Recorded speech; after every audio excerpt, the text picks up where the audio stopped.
Shut the fuck This up. video contains gratuitous use of profanity and uncomfortable pauses to compensate for lack of professionalism and original thought. Viewer discretion advised. Oh shit! Mud shark. You're not a mud shark. You're barely even a fish. This is the Pink Podcast.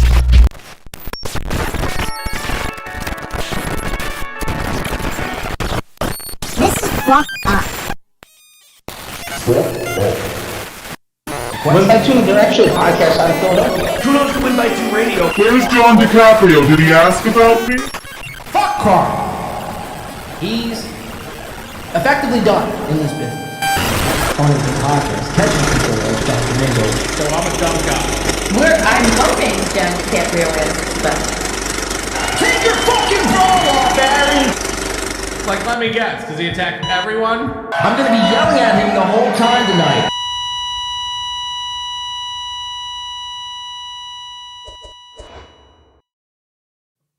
Your show sucks!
Ladies and gents, from all across the fine land and the 7 seas, we are back and we are better than ever before. Welcome in to another Sunday morning in the Pain Podcast. Let's have a fucking stellar time. What do you say? Wow. Wow. Shout out. Thank you, Chris, coming in. Becoming a part of, or I think he's just ringing up, I don't know. Becoming a part of the Stub Toe. Shout out to me, shout out to Chris, thank you to Soft Weekly, and thank you to Daylob earlier on in the pre-show. We do appreciate that. It's much appreciated around here from me. Thank you so much. Welcome in. We have a fantastic show to get into here today. Sorry about the delay. I'm dealing with lots of audio issues this morning. Nothing wanted to work this morning. I swear I don't touch anything from show to show, and sometimes, I don't know, these devices have minds of their own. It's pretty incredible, actually. But we have a fantastic show set in store here today. I'm very excited to get into all of the hot goss on the streets, all the who's talking about who's saying what about who, what, when, where, and why. We got it all here covered on today's show. This beautiful Sunday, August 10th, by the way. Football's on this week. Preseason. I can't be bothered with preseason football. Let me just tell you that much. I can't stand it. It's like a cock tease. You know what I mean? Yeah, football's back, sure, but it's not the real thing. You know, let's be real. I don't even know what my Eagles did, to be honest with you, this past week. I was watching some Tampa Bay game last night. Anyway, you don't come here for football talk. I'm just thinking out loud here at this point. But welcome in to the motherfucking show. Let me start off by saying... Sorry, I'm just trying to move shit around here. Bear with me. Let me start off by saying the three individuals you will see in the thumbnail being Aaron, Gino, and Chad. These three individuals I've come to pretty much understand and know their every move. I know what they're going to say before they even say it. And we've watched the digression. So you're talking about Karmic X, which, by the way, I think he's in... Hopefully he's up in Felicia's guts as we speak. Busting a nut. Hopefully. But, you know, it's Karmic, so let's be real. He ain't busting no nuts, man. We have a fantastic show, ladies and gentlemen. Hit a button on the screen. Just do something. But most importantly, let's have a fun fucking show. Fill up your beverages, light up your blunts, grab a cigarette, and let's get ready for a banger. What do you say? Bang! Thank you so much. So, like I was mentioning, hi, how's everyone doing? Happy Sunday. I'm your host, Juan DiCarlo, a.k.a. John Di Caprio, a.k.a. Blade Sfinkelstein. If I could be a Jew. Blade Sfinkelstein? What the fuck am I saying? Must be the Jack Daniels coursing through my bloodstream here this early in the morning, which, by the way, let's probably, I want to take another shot here to start off the show. Like I was mentioning, the three individuals on the screen we've come to know, actually probably to an uncomfortable degree. I've covered these three people, Gino, Aaron, and Chad, I'm a bitch, Zumock. Okay. Yeah, okay, I'm a bitch.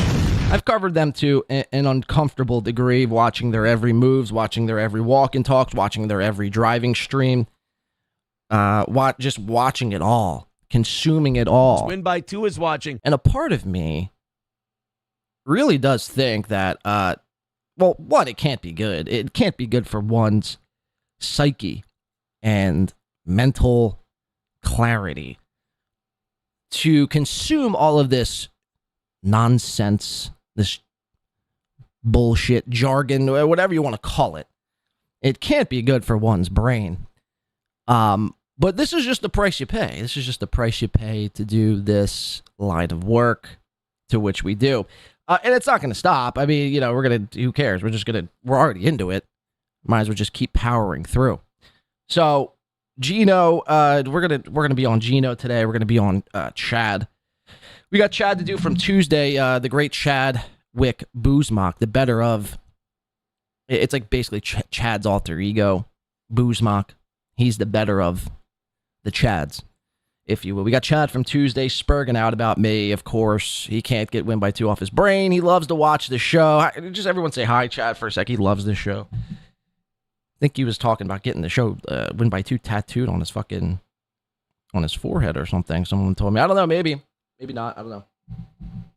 But we got the Chad from Tuesday. We have Chad actually. So Chad this past week was supposed to go back home to Cleveland, where he's from. The shitbox known as Cleveland. No offense, Clevelanders. No offense. Cleveland is a dump. There's like one nice part of Cleveland, and even that's pretty shitty.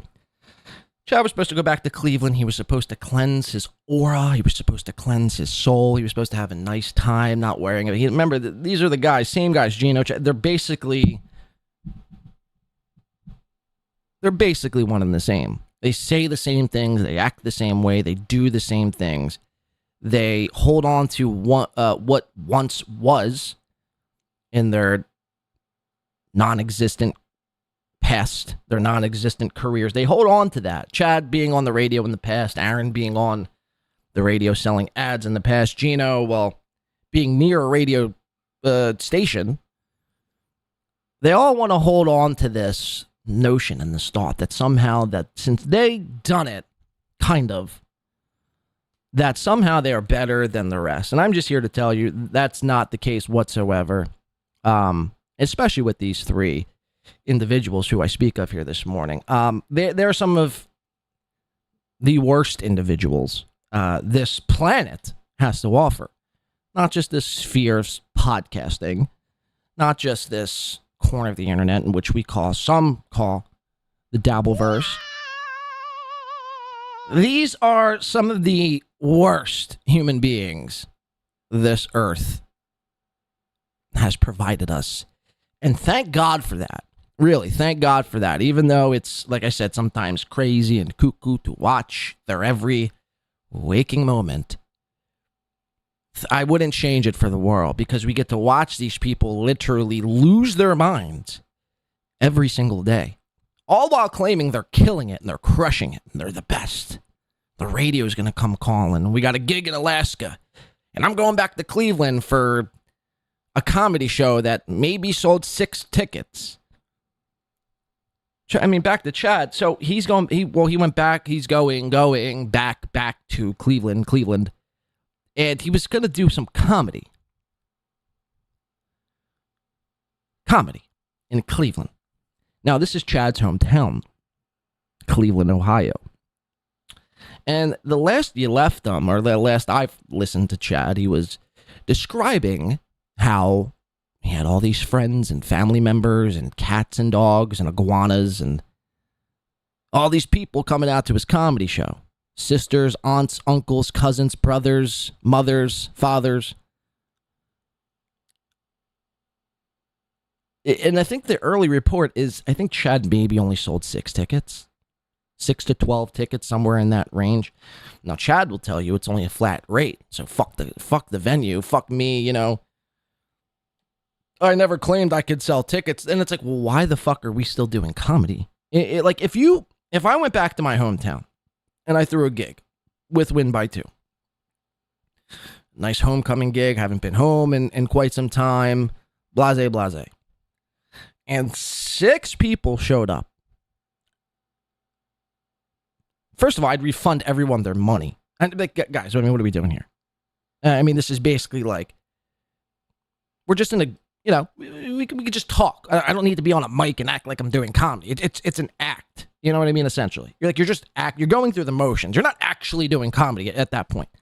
We're playing a music for 6. I mean, you know, you just got 6 people watching you basically do band practice at that point. So everyone would be refunded their money immediately. And I'd be like, listen, sure, I mean, I know you came to hear some tunes, whatever. I'll play a song. Then I got to go. We're not going to act like, you know, what are we doing here? What the fuck are we doing? There's 6 of you. And one of you is the sound guy. So really, there's 5. So my point is to that, it's just so sad and pathetic to see the delusion that some of these people still, go through. They still think they got it. They still think, for whatever reason or another, they still got it, and they have to rub it in. I mean, they have to try to rub it in our faces as if somehow we're crazy for pointing it out. And it's like, no. You're 50, Chad. You're 60, almost 60, Gino. Like, your time, your peak is gone. Your time is over. Your chances are done. You've used up all your like. I don't know what you think is going to happen at this point. I think in Aaron's case, he honestly does believe like Sirius XM is going to come and knocking. Especially since Howard Stern's been, his contract's been canceled this past week. Like, I really do think these people believe that, you know, and I hope to God this never happens to me. I really don't. You know, at a certain point, you could still do what you love, but don't act like, you know what I mean? I'm not acting like I'm going on tour and fucking, you know, opening up for the Red Hot Chili you know, it's embarrassing. It really is embarrassing. I mean, Chad and Gino, do they think Netflix and Hulu and Amazon TV, like, are they going to come knocking at a certain point to request you do a special on their platform? I mean, is that really the thought process behind it all? Because, I mean, if that is the case, it's really some sick behavior. It's some really sick shit that's happening. So we're going to cover Chad from Tuesday, which we'd missed from Chad Zumock. Also, he was going up there to do, like I said, comedy, quote unquote. And remember, he was going to turn off the computer. He's going to turn off the internet, basically. I mean, he's a lot like Aaron in this way. When he's not doing his show, he's off the internet. He can't be bothered. Meanwhile, he's tweeting away, fuming, triggered every fucking second that goes by. He called into B Dabbler show yesterday. I think we're going to play a clip of that later on in the show. Played a clip of B Dabbler, or I'm sorry, he called into B Dabbler and was like going off on Cardiff Electric, which is kind of insane. Again, you know, when you think about the situation at hand, you call into a show from your hometown to which you said you weren't paying attention to any of this. You call in, and then you're met with a guy who's in an orange. I mean, he's, filtered himself as an orange, another guy who's filtered himself as a potato, and another guy in a wrestling gimp mask. And you proceed to like argue your point. I mean, at what point do we all have to just like Chad's actually lost his mind? He's actually lost his fucking mind. Yeah, I get it. Those people cover Chad and they make fun of him, but imagine getting so emotionally upset, like so just emotional about the entire situation, like where you have to call in. You have to call into the show. You have to argue your point. It's like, Chad, it's a fucking potato. It's a guy in a potato filter. I mean, seriously, what are we doing here, Matt? What the fuck are we doing? So we'll cover that coming up here on the show. Shout out to Dayla for $2. Cut Your Ribbon by Sparta on break. I got you, Dayla. See, that's nice. I don't even got to ask for that. Usually I'm like, I needed some songs. And usually I have them picked out, but sometimes I let the audience decide what that is. But thank you, nonetheless, Dayla, for the win by $2. Kudos to Win by 2 Radio. I thought you were talking to Cut Your Ribbon. I'm like, is this some sort of sick joke? Want me to cut? I don't know what was happening there for a second, but now I understand. Thank you for that, Mr. La. So we'll get to Chad on today's show. We'll get to Gino. Gino's we're gonna these driving streams from John Di Caprio are some of the most wildest journeys one could ever go on with a guy. That kind of sounded kind of weird and gay, but you see what I'm saying. I'm watching Gino when we shut this show down. When was it? Wednesday. When we shut this show down on Wednesday, I was watching Gino drive to South Jersey. So from New York to South Jersey, which is like a 2.5, almost 3-hour drive, depending on traffic. Again, losing his mind. Like losing his fucking mind. He's discussing how he's going to quit drinking, but then he had plans to drink again. So he can't stop drinking. He can't lay off the booze. I mean, this is what we're watching. And it's really become, obviously, Gino. When you say Gino, John Di Caprio, the first thing that comes to your mind is alcohol, right? I mean, it's not comedy. It's not, In Hot Water. It's not, Kiki, Bing, Bing, Boom, Boom, Boom, Thompson. Okay. It's not a Skittles cake. It's not anything else. It's not cigars. It's not, a rat weasel. It's not obsessed with Nick Rekieta. Those are some of the things later on, but the main thing when you think of Gino Bisconto, what he's known for, not Anthony Cumia,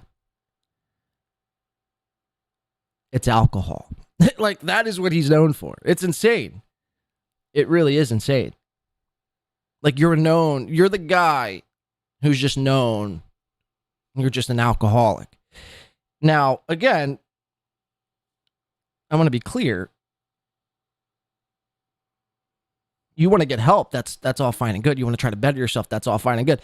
What I'm laughing at, what I'm making fun of, is the simple fact that you don't know how to do it and you can't really quite come to terms with, Gino can't really come to terms with his alcoholism. And I think this is like in the first or second or third step. Like you have to admit to yourself that you're a screw up in order to get better. I think that's what they teach you in Alcoholics Anonymous. So it's it's just so insane. So he's planned out how he's going to stop drinking, but then he's also planning in this car stream we're going to watch coming up. He's also planned when he's going to drink, start drinking again. All the meanwhile picking his nose. We caught him literally, digging for next week's fucking paycheck. Rent money he was digging for. It's insane. He's picking his nose. He's pissing in bottles, drinking from Folgers cups. Guys, I mean, when I say literally, these people are losing their minds. All of them are. I mean, I don't know what's going on. I really don't know what's going on. I don't know if it's something, in the water that they're drinking. I don't know if they're getting just so triggered by all the coverage that's happening. They're getting so upset that people are, pointing it out on a daily basis that they're really, seriously out of fucking their minds. They're out of their minds. And again, they would laugh and point at us and say that, oh, you're just a hater. You're just you have to view me as a bystander with thoughts and opinions who basically just points and laughs at your every move and mistake. I mean, it's so wild, man. It really is wild. We got Keanu coming up on MLC a little bit. Just so insane. There's just a lot of insane shit. Aaron Imholte, of course. He's, again, another one losing his fucking mind. And we really, you noticed a big shift. And I said this, I think, last week, but I'll reiterate it. You noticed a big shift in Aaron's persona and his demeanor and everything after the anniversary show. This super fun, totally cool, super spectacular. Everyone had a blast. Everyone had fucking fun. Everyone got paid but me, Aaron Imholte. Super fun fucking show. This has been a very fun show. Very fun show. Very fun week. Celebration day. You notice a shift in Aaron's demeanor right after that anniversary week. Or weekend, rather. He went from, another win from and he's still saying it, don't get me wrong, but he's, again, lost. He's another one who's just lost his mind. I mean, he's begging harder than ever from before for the goal. And we watched a clip on that on Wednesday, which was the members only show. If you're a member, definitely go check that out after this show wraps up, of course. But he's begging harder than ever. It's become so strenuous to make $26 on the Steel Toe Morning Show. And it just got me thinking, like, when I first stumbled across Steel Toe, now, I think it's almost 3 years to the date. I think I found Steel Toe August of 22 and decided to cover them. And when we came back from our little, usually take a Christmas break, a couple weeks, and then come back.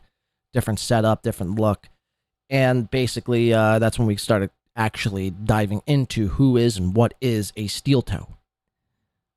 And again, never in my wildest dreams would I've ever predicted or ever imagined. Now, look, we used to joke about the divorce. We used to joke about, everything. But to actually see it unfold in front of your eyes, it's insane. It really is out of control. The downward spiral this man has been on for the last 3 years. Because, again, it got me thinking, watching Aaron these past 2 weeks. And again, Gino and Keanu made out like bandits. Roots Calhoun made out like a bandit. Johnny Crutches basically got paid in crumbs. Aaron lost his fucking ass, during this anniversary weekend. Like, everybody made money. Cheetos made money. Everybody made money but Aaron. He lost thousands of dollars. So, between the lawyer fees, between the, jail sentence possibly hanging over his head, the man is starting to implode. He's starting to implode. Now, both Aaron and Chad recently have both mentioned that they wanted to put the past behind them. They wanted to move on. And in order to grow, you have to shut the door of your past and just move forward. And Chad, his whole spiel, how he's going to rebrand so he could stop being bitter. We're not even a month and a half out since then, and both guys are, back to basically where they started from. Bitter, unhappy, unable to be honest with themselves of the current situation at hand. In Aaron's case, he swore off the drama a couple weeks ago, only to be right back in the middle of the drama. So, it really is some out of control shit. And like I said, we'll get to some of the Aaron stuff, the Friday morning coverage, the Friday Rumble only, or whatever the fuck he calls it. What's he call it? The music Rumble Link Friday or whatever. Talk about a cope fest off weekly. Talk about cope sessions. Yikes. You basically just take that 15-minute opening monologue of Aaron's and basically just wrap that up in a cope session yourself. It's wild. So, yeah, so it just got me thinking. When I was watching Steel Toe 3 years ago, sure, he'd beg the last 5 minutes of the show, but more times than not, he'd hit the goal. He'd hit the goal with ease. He might, beg 1 or 2 times a week, give or take. And, the numbers were always at 600 to 800 on YouTube. I mean, sometimes even almost 1,000, crushing it, like literally knocking it out of the fucking park. Again, just to fast forward to today, to see the collapse. I mean, we'll just have to get into it. So we got the Steel Toe, we got the Chads, we got the Genos. We're also going to get to Pat Dixon and Mersh. Shout out to Win by 2 Radio. Thank you. Shout out to Win by 2 Radio. Thank you, Mersh. Thank you for that. We got Mersh and Pat Dixon. So Mersh, I guess, went on, or they did like a simulcasting stream. Shout out to Who What Why for the $5. Yeah, there it is. Fun. Why isn't they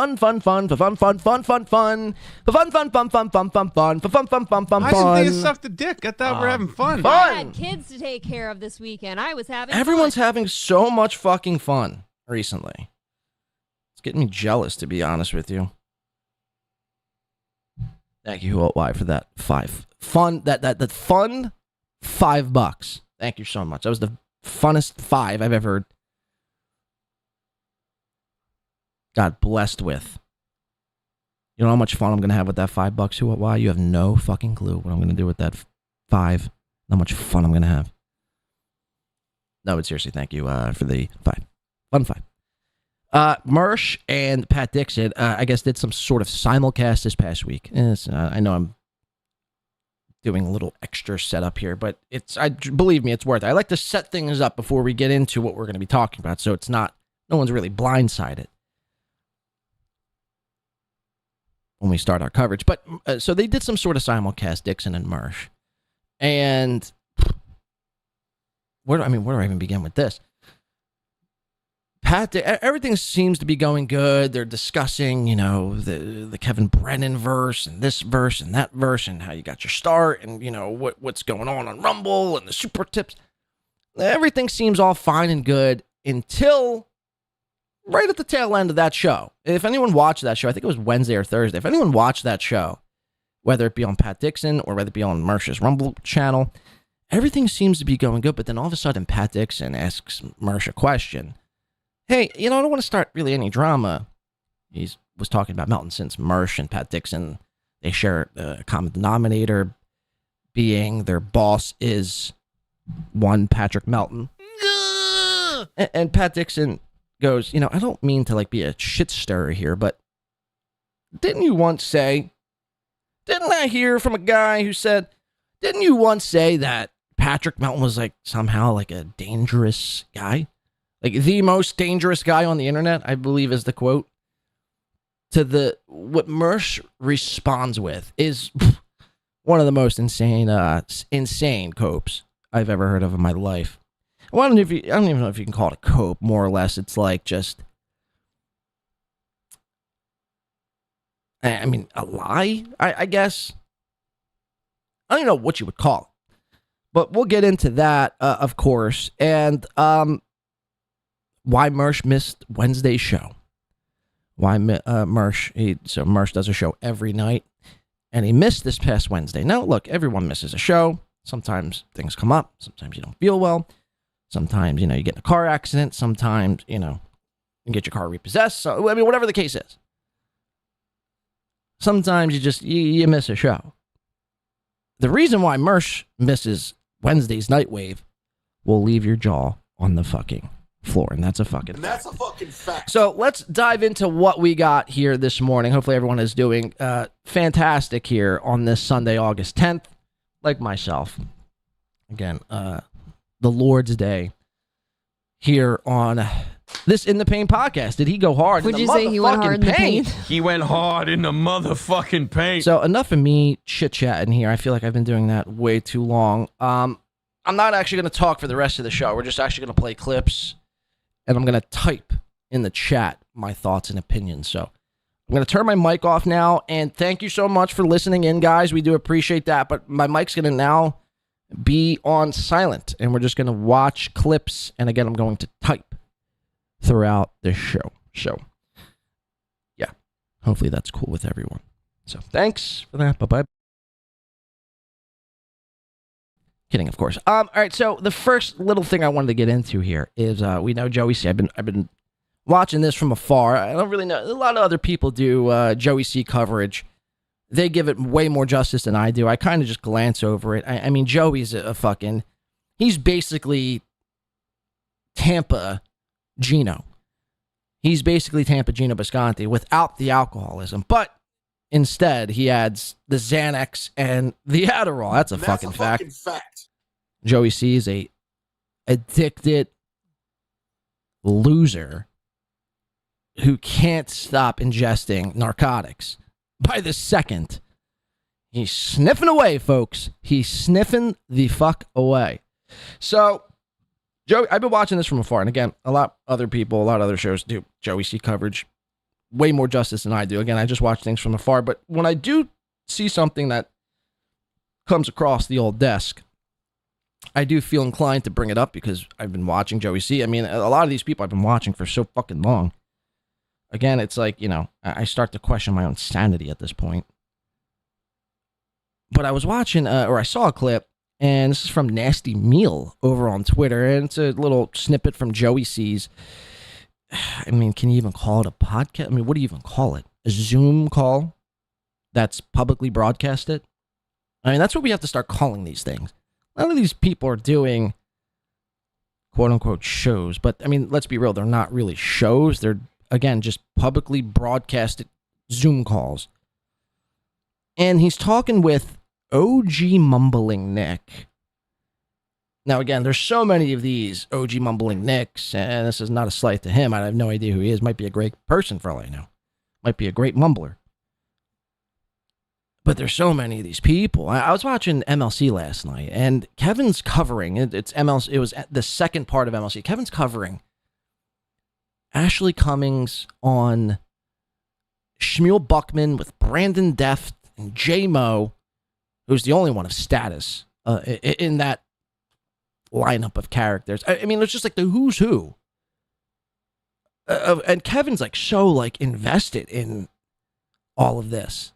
Like he was so invested in what Shmuel Buckman had to say or whatever. It's like who, I mean, really gives a shit. Ashley Cummings, who cares? Which we'll have an update from that too. Again, I thought Ashley really might have pulled the plug on Kevin Brennan's YouTube channel, but turns out she's just a lying bitch. But, you know, I'm not going to motherfuck her to death. I mean, it is what it is. She's a chick. Chances are she's probably lying to you, Kevin. I mean, again, I don't feel bad. You know, whatever. It's your own fault why you shouldn't be paying guests. You shouldn't be paying people. You never run into these problems, you see. So, for whatever that's worth. But of course, we'll get into that. So, anyway, I was watching this Nasty Meal clip, and it's Joey C's, I guess, presidential promises. As, again, he's running. Now, I don't think this is a bit. I really honestly do not believe this is a bit. I do think this is actually real. I think Joey C is, in his mind, convinced himself that he could become president. And it's probably for a multitude. I mean, there's probably so many reasons behind it as to why he wants to run it. I know a couple theories are it's, you know, tax exemptions and this and that. He could funnel in money through his campaign and use that to smoke his crack that he smokes, you know. So, I mean, that you're probably right, honestly, but nonetheless, we're getting Joey C, like, what he would do his first day of president, or the first day if he was president, what he would do if, you know, a foreign adversary decided to, you know, knuckle up to us, and how he would handle the nuclear football, which is what we're going to watch here. It's just so bizarre. And again, sometimes, like, you know, I really got to take a step back and think, holy shit, these guys are all fucking, out of their minds. They really are. So let's just watch it. Let me shut the fuck up. And let's watch this clip again from Nasty Meal 2028 presidential hopeful Joey Catalano, who is a felon, promises arbitrary nuclear annihilation for any country who gets in our way. It says hashtag make genocide great again. Yikes. And then it adds Mumbling Nick and Joey C. So let's check this out together. This is Joey C's promise to any foreign adversary who might get too close for comfort. Joey C. Country in any way, shape, or form, and you try to act on that, you will be killed, and we will go after your leaders immediately, without hesitation. That's how I feel about it. Will I push the button? I'll be the first one there to push it. The nuclear button? No, the PlayStation button. Yeah, I mean, yeah, of course, the nuclear button. But is this real? Like, you know what I mean? Furthermore, what's even more scary, by the way, cheers to everyone out there. Hopefully everyone, again, is having a great fucking Sunday morning. Bounce with us here, drink with us or not. Drink your apple juice or orange juice or Pepsi or whatever you got to drink. I mean, not everyone is as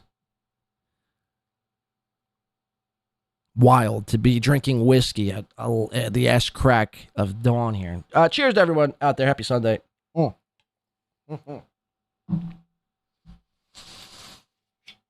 That's the stuff. That's the fucking stuff.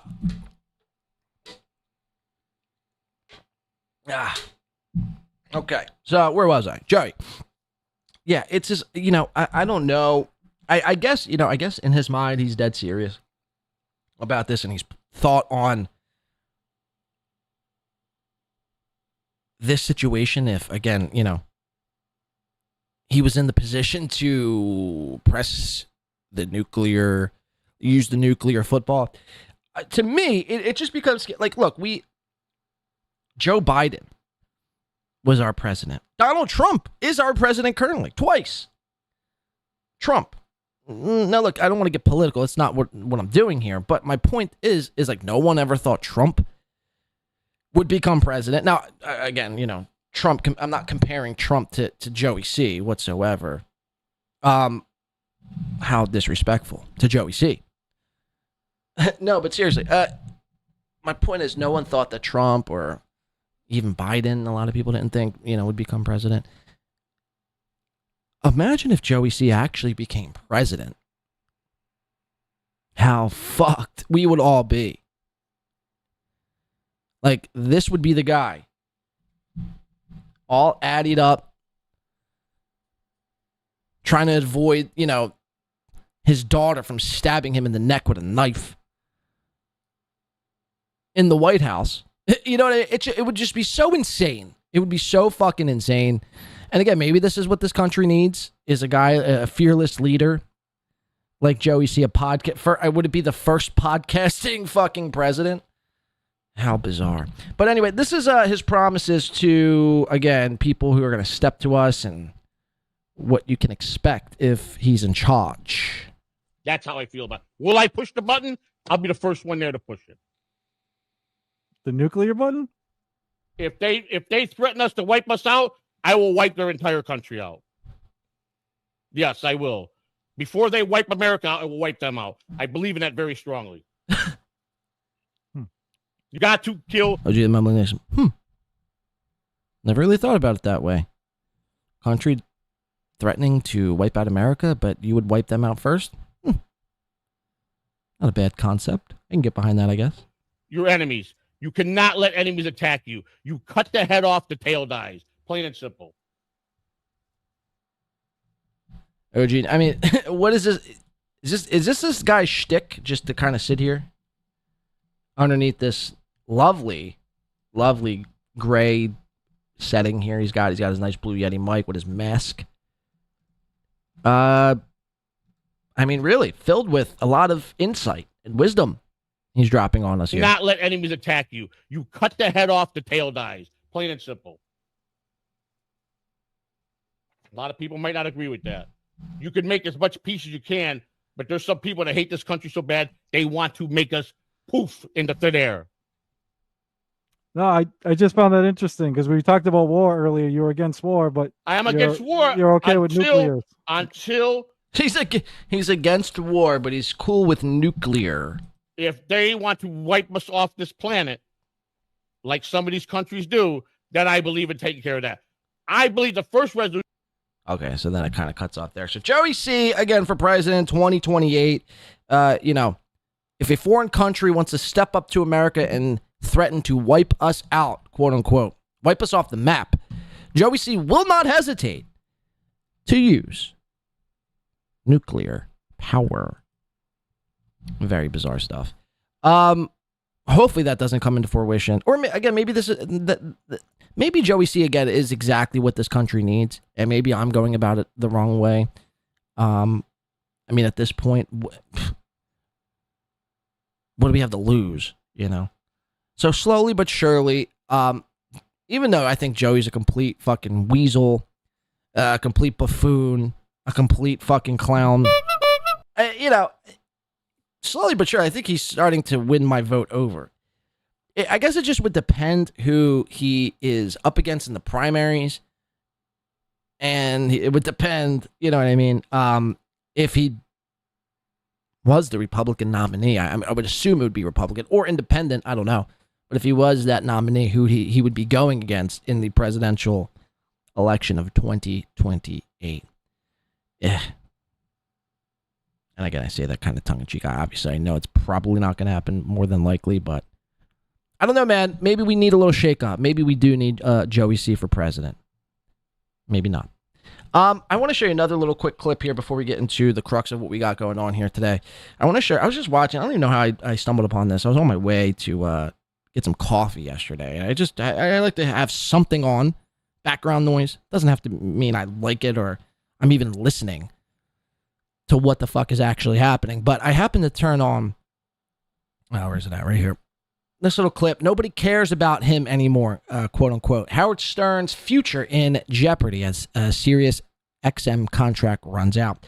And it's Anthony Cumia, compound censored, Gavin McInnes in the forest, with a button-up shirt here, a very nice Hawaiian red button-up shirt in the forest. And Cumia doing his show from his studio, compound censored. I think this maybe might have been on Wednesday they did this show. I'm not quite sure of the date. I know every Wednesday they do the little compound crossover with Gavin and Cumia. But nonetheless, I'm just watching everything, whatever. I'm listening to what they have to say about Stern. I mean, not that I really even give a shit about Howard Stern. I mean, the guy's like 85 years old. I mean, Howard Stern, all these people were like, oh my God, this is insane. Howard Stern, the first time. Howard Stern hasn't really been relevant in, like, let's be honest, like 15 years, 10, 15 years. So everyone, I'm surprised Sirius didn't cut his contract off earlier, sooner.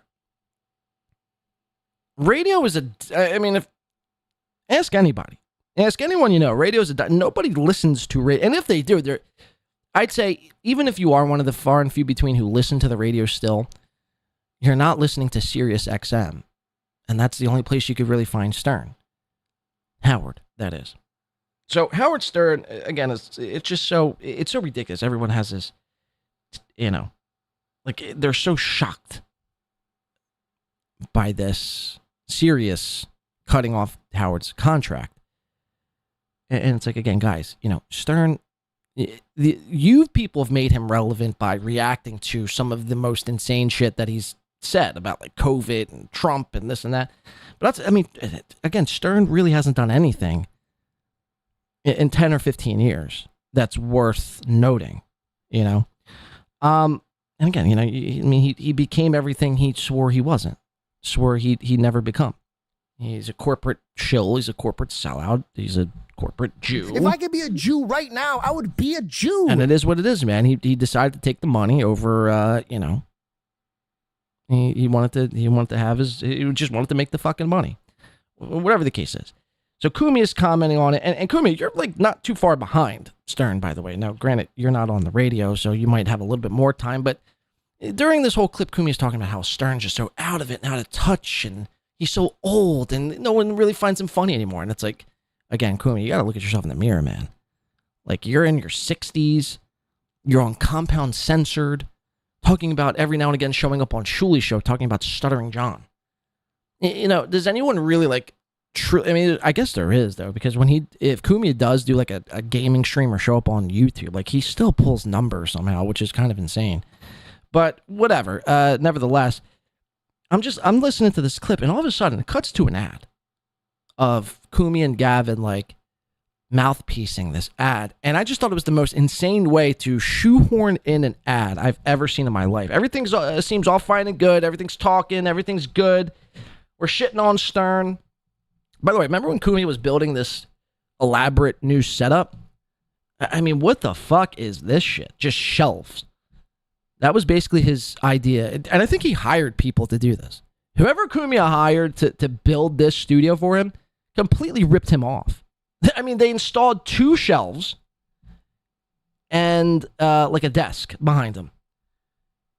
Remember, he was going to have this whole TV. It was going to be like, you know, it was going to be the South Carolina or wherever I think, yeah, he's in South Carolina. The South Carolina landscape and the woods. So when you looked behind him, it was basically like you were looking outside and the TV was going to act as if it was a window. Now, to do that, you need like,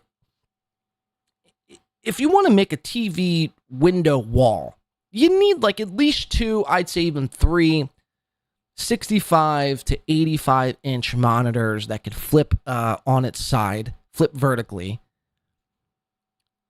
Line them up behind you, and then, you know, you could put any background you want on there. Cumia, that's not what Cumia did. What Anthony Cumia did, the guy who's got money, ain't hurting for cash. What he decided to do was buy like a 50-inch screen, turn it vertical, and make a wood frame around it. And said, huh? This is my new set. Shelves and a 50-inch vertical TV. That's currently not on, by the way. Like, do you think he forgot to turn the TV on, or do you think it's just that's how it's supposed to be? Just a black... I mean, think about this. I mean, talk about an eyesore. I mean, what the fuck? Now, granted, you know, I know not a lot of people recognize the eyesore back here because we're dealing with an eyesore right here. But, again, if you hired people to do this studio setup, I mean, they ripped you the fuck off. They ripped you the fuck off. Anyway, so obviously I'm watching, they're talking about Stern. They sound like 2 fucking boomers booming. And all of a sudden it cuts to this wild ad. Listen to this. After, you know, something happened. This is normal. So I don't think these are friends that he can rely on or have. That he wants to rely on. Like, he's not. Right. He doesn't want an agoraphobic Jew bag. Yes. Who loved COVID because it gave him an excuse to Howard Hughes deeper into his cave. Hi, this is Anthony Cumia. Hello, I'm Gavin McInnes. And so it just cuts to Cumia and Gavin from each of their respected studios. I guess this is when Cumia was in like a transition because the TV is not here now. So this was shot months ago. They couldn't do an updated one. And it cuts to Gavin and Anthony in the studio with this like almost infomercial style music behind them. This music bed behind them. Gavin looking pissed off that he's got to do this ad read here, but got to keep the lights on. Got to keep them lights on. Cumia's just happy to be outside of Gino Bisconti's alcoholic clutches, forcing him shots of Jameson every day. I mean, just listen to the ad, how insane it is. Cave. Hi, this is Anthony Cumia. Hello, I'm Gavin McInnes. And together we're Compound Censored.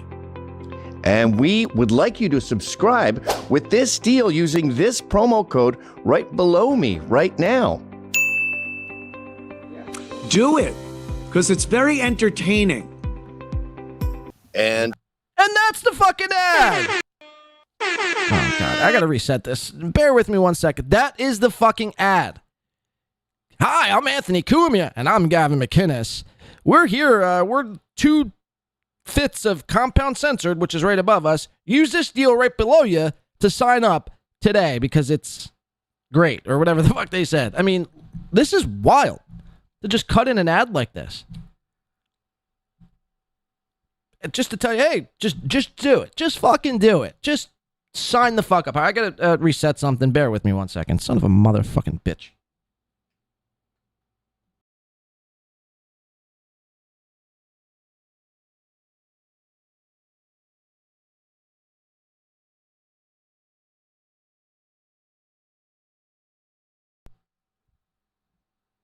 Telling you, everything is out of sorts here today. Let me see. Hold on. Another win for the toe. Yeah, everything is so out of sorts. Is my air horn working? All right, cool. Let's just watch this one more time. This is, wild. Howard Hughes deeper into his cave. Hi, this is Anthony Cumia. Hello, I'm Gavin McInnes. And together we're Compound Censored. And we would like you to subscribe with this deal using this promo code right below me right now. Do it, because it's very entertaining. Do it because it's very entertaining. Sold! Sold! I immediately, as soon as I heard this, I got my wallet. And I told all of my family members and friends, hey, guys, you have to sign up to Compound Censored. We can get 20% off right now.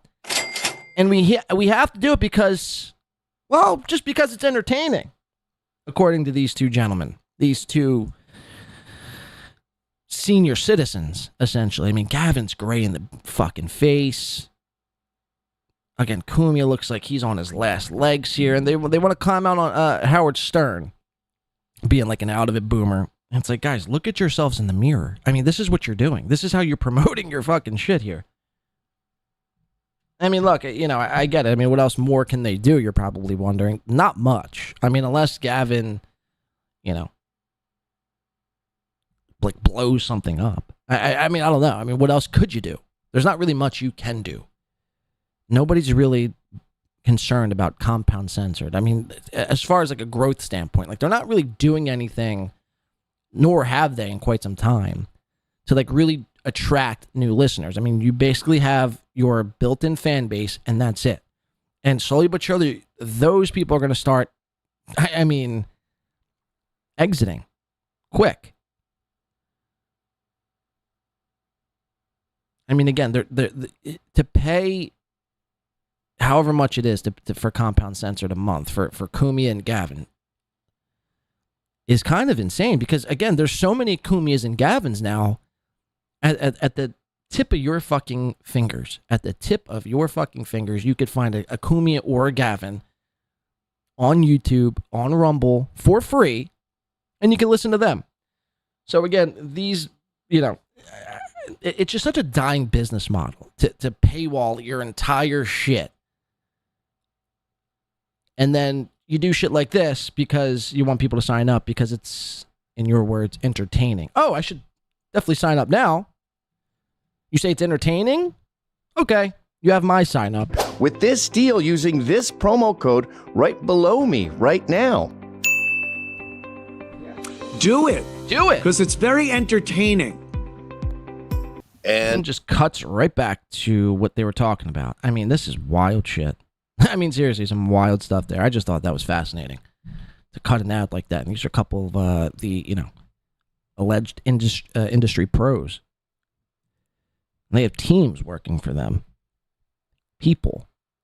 Somebody okayed that. You know what I mean? That's the insane part. Somebody was like, you know what? This is fucking fire. This is a fire ad. People are going to definitely sign up. Like, what was the thought process behind that? Dude, we'll just put Cumia's face and Gavin's face. People know. And obviously we're going to get fucking... I mean, how many people actually signed up based on that little ad read alone, would you say? Less than 5, more than 5. I'd say, I mean, if you got 2, you'd be lucky.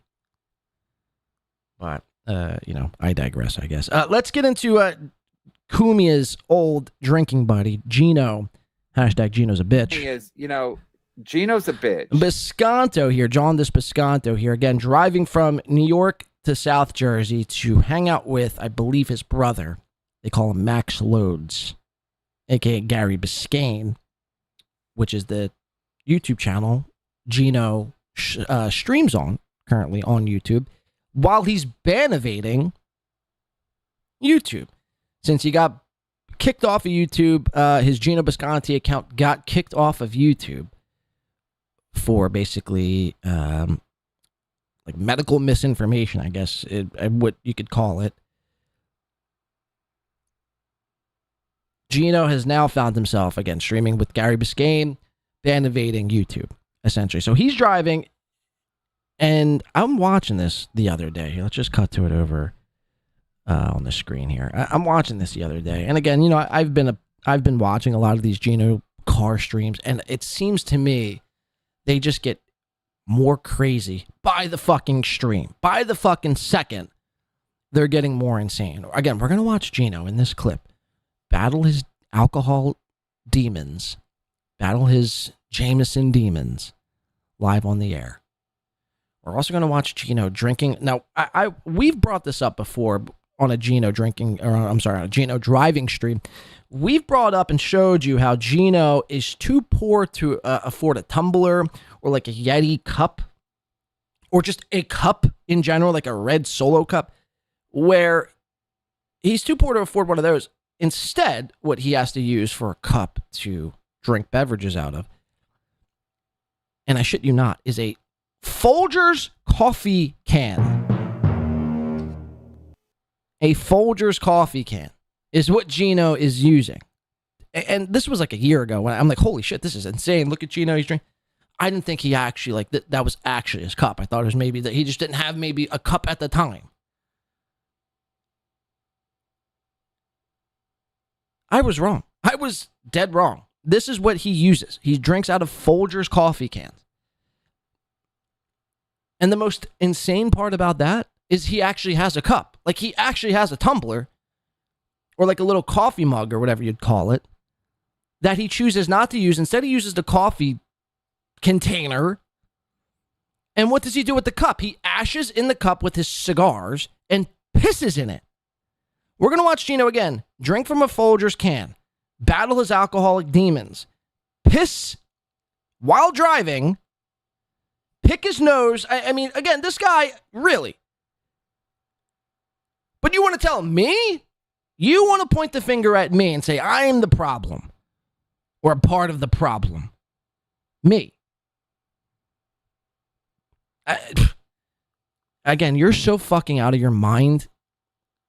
I mean, you must take the headband off now. It probably has something to do with your delusional thinking. It's probably cutting off some sort of circulation to your head. You're so far gone. I don't think there's any saving you. I really don't. Like, I really don't think, no matter how much help you get, no matter how much work with a therapist you may, you know, have, or how many rehabs you go to, I don't think there's nothing anyone could do on this planet to steer Gino in the right way. I think, you know, a lot of people point to COVID is what really broke Gino. I'd say that, coupled in with Anthony Cumia and Gavin both basically telling you to go fuck off and kick rocks and pound sand. Because you weren't good enough, Gino. You were not good enough. You couldn't quite make the cut. Everyone saw In Hot Water and said, no thanks. Now, mind you, they're doing ads like that. So it's like, I don't know why you would even want to be on Compound Censored in the first place, but, you know, for some reason or another, you hold that, you know, like a high, you know, you view being on Compound Media or Compound Censored as like some sort of high prestigious place to be in broadcasting. It's not, man. I'm telling you, it's not. It's such a dying model. I mean, so few people can truly do that and like be successful with it. But I mean, come 5-10 years from now, I mean, that shit is going to be a thing of the past. Everyone's on YouTube, everyone's on Twitch, everyone's on Kick, everyone's on Rumble. They're everywhere else for free, mind you, than Compound Censored. So again, I don't know why you would even want to be there, but whatever. That's another argument for a different day. Let's dive into this because it's so bonkers. It's so fucking outrageous.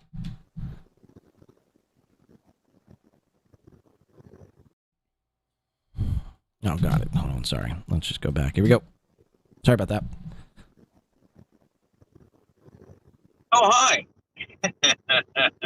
I didn't see you there. I know. I know. What the fuck am I doing? Like, look, I make no apology that yesterday I was in a glorious studio with Fred Rubino. It's on my Patreon page, which is going into the shitter slowly. That happened. I really need to give more. Ooh, plane fucking going by lovely Newark Airport. Now, Ooh, plane going by. I mean, this guy, he's almost as worse as like Chad. When Chad's doing a walk and talk and he's passing by like a grasshopper, he's like, ooh, grasshopper. That's cool. Guys, look at the grasshopper. Like these people, I mean, they're so easily distracted. They wonder why their Patreons are in the fucking gutter. So you hear him, he goes, my Patreon is basically going to shit. Again, yeah, Gino, nobody, I hate to be the one to break it to you. I really do. And you might view this as me being harsh or being overly dramatic or whatever. Nobody, like, again, nobody, like, think about it this way, Gino. The most amount of viewers you'll get is when you're doing somebody else's show or if somebody else's show is covering you. You by yourself attracts nobody. Nobody at all. And again, I know you could lie, you could, click your heels and, make 3,000 from Aaron's big celebration weekend and rip off your so-called friend. I mean, that's what you did. Let's be honest. Let's call a spade a spade. You ripped off your friend, quote unquote. He's not really your friend. I mean, let's be real. I'd have more respect for you if you just came out and said, hey, we don't even really like Aaron. He just is a fucking idiot and needs friends and will pay us to hang out and drink with him. I'd have more respect for you if you said that. I really would. But you got to double down and triple down and Nick Ricadas and this and Nikita Ricada and that. You don't really like Aaron. Come on, man. Come on. What the fuck are we talking about here? But it's over for you, man. It's been over for a long time. But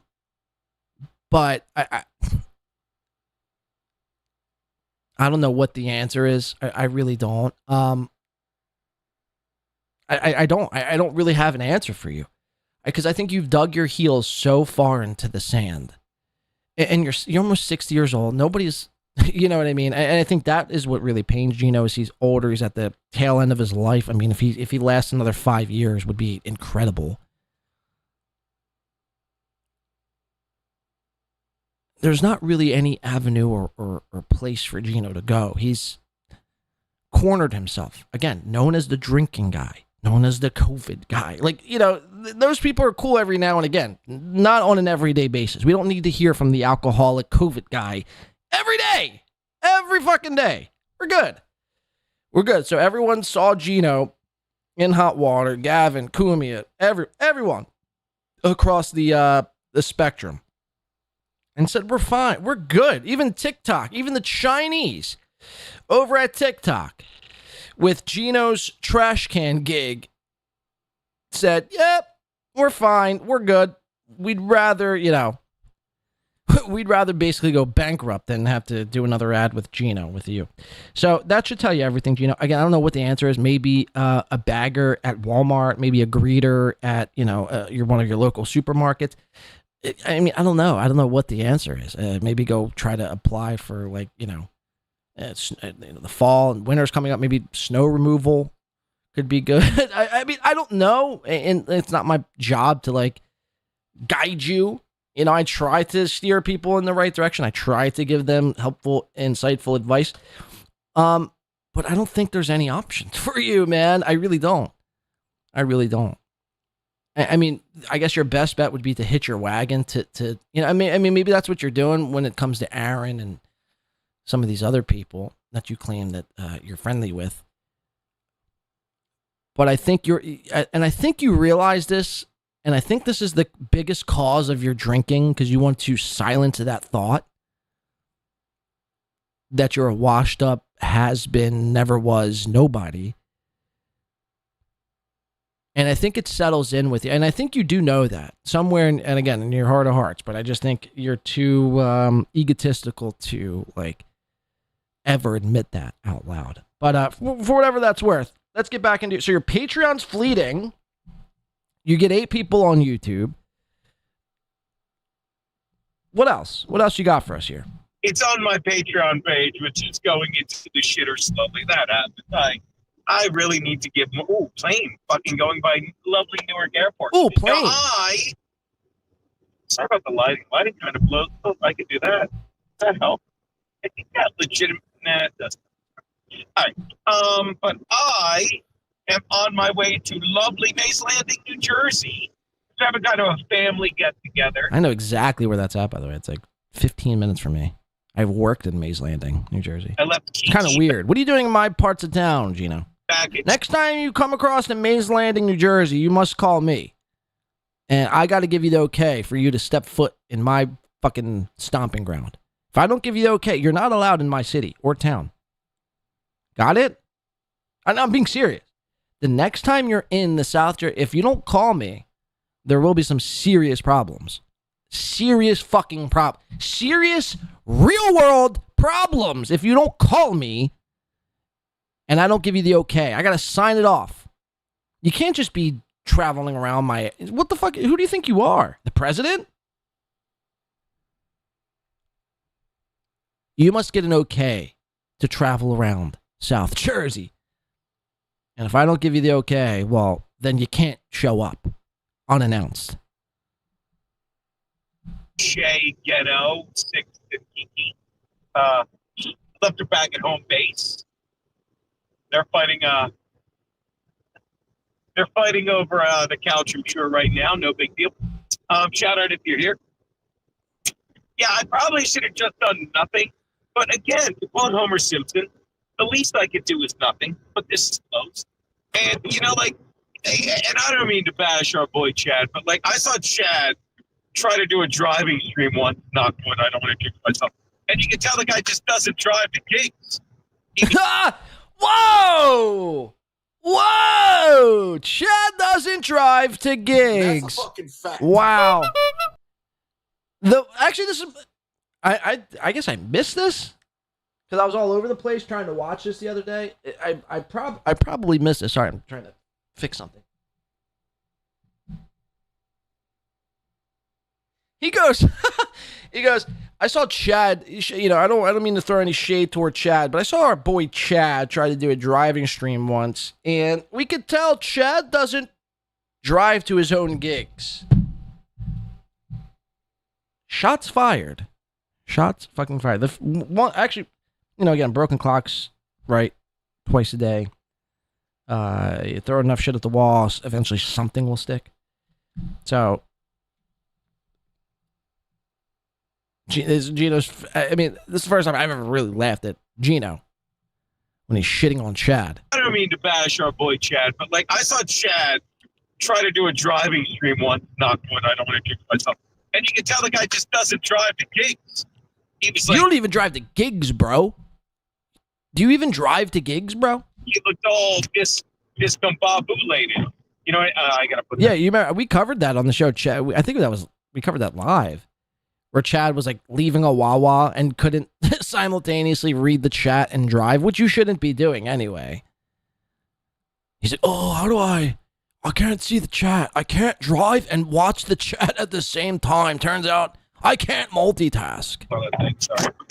Sorry, I had to do that. I had to put that on a thing. I love shitting on Joey. Oh. Again, one day, Gino's going to look down for a second, and, a car's going to come out in the middle of nowhere, and he's going to smack it. We're going to watch Gino. And look, I don't want this to happen, but it's just inevitable. At any rate, yeah, I probably should have just said, fuck this, and not did one today. But this is close. Again, to quote Homer Simpson, the least I could do is nothing, but this is close. And I'm like, well, I'm in the car. Keanu's fucking got to stay back and do shit tonight. So I'm going to be bored. I might as well talk to people. I might as well give you your fucking fix. Might as well give you your fucking 3 o'clock Wednesday fix. I mean, don't get me wrong. we gave some great content yesterday. The show with me and fucking Rubino is gangbusters. Throwing it at some of my old peeps at iHeart. Let's see what sticks. Oh, it's so funny. Because I'm talking to Rubino, and Rubino's like, he's like, reach out to Anthony. Doesn't Anthony know people at iHeart? And I'm like, yeah, you know, I should have thought of that. For some reason, I didn't. So I says Mabel. I said. So I reach out to Anthony, right? I reach out to Anthony and I say, hey, you know anyone at iHeart? And Anthony says E-Rock. He goes, E-Rock. He's like, I don't know what kind of sway he has, but ask E-Rock. I said, and right as I'm getting that, right before I get that from Anthony, I'm sending the screenshot of it to Fred saying, oh, look, you know, I reached out to him. Let's see what he says. And, or something like that. Fred's like, doesn't the guy you don't like, doesn't he work there too? And I go, yeah. And then I text Anthony back. I'm like, all right, I'll ask E-Rock. I hope he doesn't watch the show. Don't worry, no one does. Because I said I may have called him a fat, useless fuck that never had my back. Wow. But only a couple days ago. So I don't know that I'm going to plug E-Rock. Because between you and me, I've seen E-Rock's show, and I can't imagine he has any sway at that fucking shithole. But I did reach out to two of my other peeps that I used to, I believe, read a sports sheet for nearly a decade. So Gino's trying to cash in, you know, favors from old people he used to work with.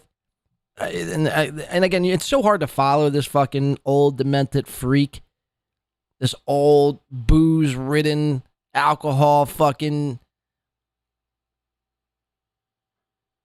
drinking freak. You can't even follow along as to what it is he's saying. I think he's trying to get a show he's doing with Fred Rubino, whoever the fuck that is, onto iHeartRadio for whatever reason. I mean, I have no idea. These people, again, the audience is on YouTube. For anyone to like try to like, you know, steer away from YouTube is kind of insane. Again, everybody is on YouTube.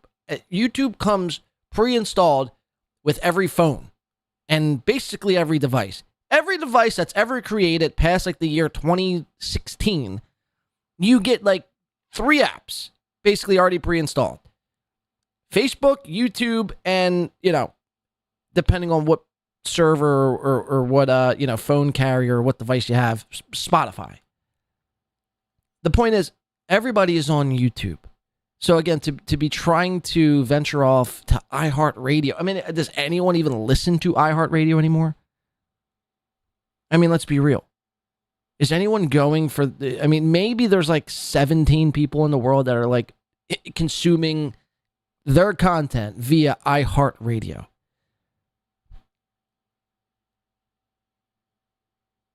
I don't know what the angle is here. I don't know what the goal is here. Again, just focus on your YouTube, focus on Patreon, and I'd even go as far as to say is focus on Rumble. Focus on Rumble. But again, these people can't focus. They can't do anything for, you know, longer than a 5-minute time period because they get distracted by planes in the sky and rainbows. I mean, it's so insane. Before I tried to stop people from getting vaccinated and stop believing lies from fucking, you know, sports industries and shit. Or just switch lanes. We just switched lanes, he said. Oh, cool. That's pretty rad. That's pretty fucking cool, man. That's very cool. We just switched lanes. I just put my blinker on. I'm hitting my brake pedal now. It's like awesome. Totally fucking tubular. Stop believing lies from fucking, you know, sports industries and shit. Or just switch lanes. So much easier to drive and stream without Keanu here having panic attack. She's probably home having a panic attack if she's watching this saying, what are you doing? God forbid. God forbid. God forbid. But then again, I've been doing this for quite some time. I've been driving for quite some time. I don't know. I've been driving for quite some time. What Peter just said. I don't know what. I mean, look, he's not even staring at the road. Again, you know, it's just like he spends more time not looking at the road than he does looking at the road. Again, Gino, I don't know what's... This would be the interesting death pool to have. If there was ever a death pool, and I'm not trying to start a death pool here. It's not what's happening, but this would be interesting. What's going to take Gino Bisconti out first? Alcohol or a car accident?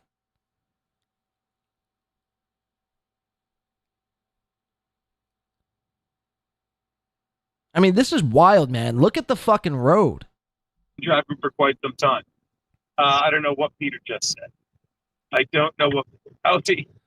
You've never. I mean, this is making me uncomfortable. I mean, this is an extensive period of time the man is not staring at the road. Check this out. But then again, I've been doing this. So for it starts at 4:20. Shout out 4:20. Insane in the Smoke it up. Smoke it up. Smoke it up. Smoke it up. Smoke it up. Smoke it up. Starts at 4:20 and it ends at. I've been driving for quite some time. I don't know what Peter just said. I don't know what. You've never became known as. I mean, he's like barely glancing, but that doesn't really count. G-Rock. That's a very good question, Pete. I am sure. I don't know.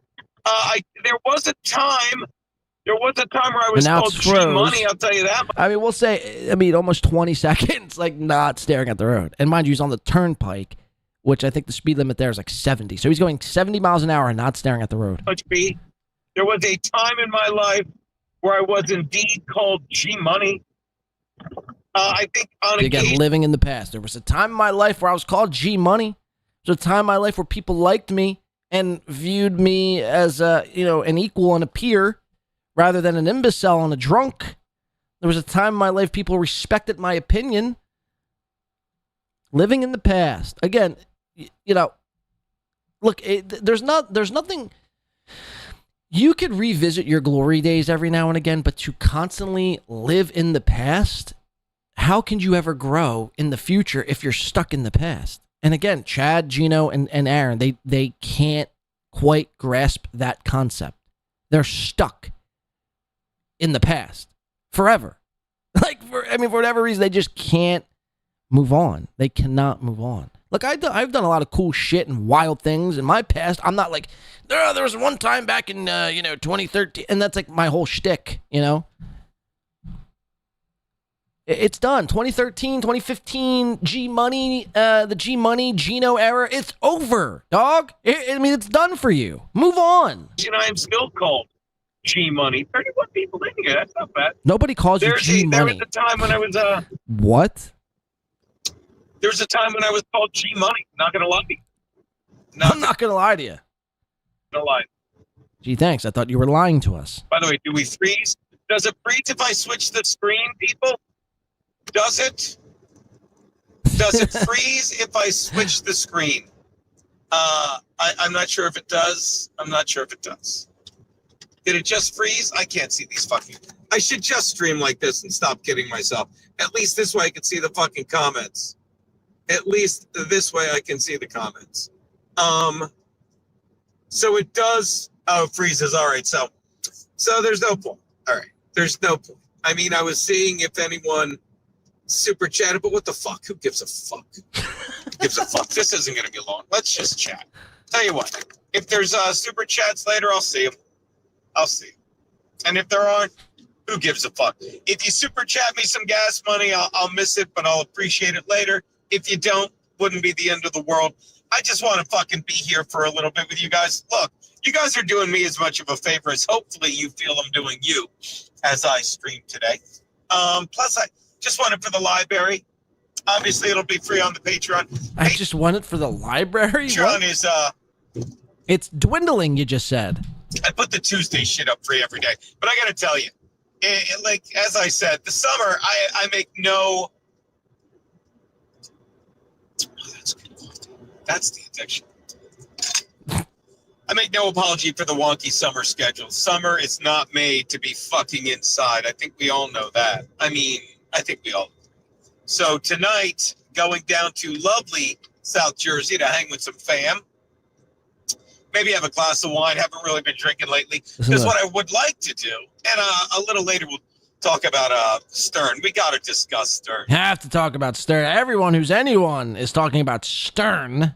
I mean... Fuck Stern, man. Fuck Howard. He's trash. He hasn't been good since fucking 08. Fuck Stern. We gotta talk about fuck Howard, man. Fuck. He's made his bed, now he's gotta lie in it. All these people gotta we gotta talk about that Stern contract. Do we? Do we have to talk about Stern? Quite frankly, I'm sick of Howard Stern. It's been 40 years too long. In the last fucking 20, I've been dog shit. Fuck Stern. Now, I know he's not like being pro-Stern, but it's just like, you don't need to talk about Stern. You don't. Everybody and their mother knew this day was going to come. And everyone, like myself, is shocked it didn't come sooner. Gotta talk about that Stern. Why? Why do we have to talk about Stern? Like, I mean, I guess, it's better than talking about Fauci, but, I mean, for fuck's sake, man. Fuck. Brother, last night I got the text. It really sent shockwaves through the whole Bisconte clan. It wasn't even a surprise, but we'll get to that. So, really haven't... Now you're starting to sound like me. Oh, but we'll get to that. Been drinking since I puked on myself, and sadly... Wait, what's he say? I've been drinking since I puked on myself? Really haven't been drinking since... I really have... Okay, so... The lie detector determined this is a lie. And the lie detector test determined that was a lie. What I tell you? What I tell you? So he says, I haven't been really drinking since I've puked on myself. I mean, that's a total Geno statement, if I've ever heard one. But it is a lie. In fact, it is a lie. We've called him in a lie. We know the day after he puked on himself, he was in Steel Toe Studios drinking Bloody Marys, pounding them down. And then he went back to New York. I can only, assume that he was drinking in the airport, taking shots of Jameson right before he got on that plane. Then he landed and did a Whiskey Wednesday with Bill Schultz, to which he was, check this one out, drinking again. And he's pretty much been drinking every day since. Every day since. So this whole, I haven't drank since almost 2 weeks now. It's a fucking lie. You drink every day of your life. But, okay, here's the alcoholic's plea. This is the plan. How he's going to stop. What his plans are moving forward. This is, bonkers. I puked on myself, and sadly, I'll say it sadly not. Imagine. I can never imagine saying this. Even the times I have, gotten a little too drunk and puked, I've never actually puked on myself. I've never been that drunk where I'm just, and just not even looking as to where it's going. He must have been, and again, Keanu said it, so, but, he was on the practically the verge of death. Because, oh my God, I puked on myself. It's like, oh my God, I puked on myself. Which probably is not the right way to say it. The right way to say it would probably be, oh my God, I puked on myself. It's like, oh my God, I puked on myself. When are you going to just learn to say No, the way to say it is like, oh my God, I puked on myself. But I said it like, oh my God, I puked on myself. But the right way to do it is like, oh my God, I puked on myself. What the fuck are you trying to say? Huh? You, either which way you chop it up, you barfed on yourself. No matter which way you say it, no matter how fancy, no matter how much, emphasis you say, the word puke with, you upchucked on yourself. Like, in a fan's car, by the way. At almost 60 years old. Again, Gino's like, maybe not old enough to be my grandpa, but, definitely old enough to be my dad. I can just only imagine my dad doing something as heinous as puking on himself. I would disavow my father so quick if he did this. If he puked on himself in a fan's car after a live event that basically, was a complete disaster, although fun, a disastrous fun time, I think, yeah, you're no longer my dad. Sorry, but, you're embarrassing myself. Keanu's just like, oh, bing, bing, bing, boom, boom, boom, boom, boom, bing, boom, shing, bing, bing, bing, bing. Isn't that exciting? Okay, we're going to do it. Whee! 1, 2, and bing, bing, bing. Bing, bing, bing. She's like, I got to get myself some more of this biscotti. I love. Keanu's stuck with this barfer for life. Facts. Say, fuck this, no, I'm not drinking for a while. Because if I don't want to drink for a while, I'm pretty good at it.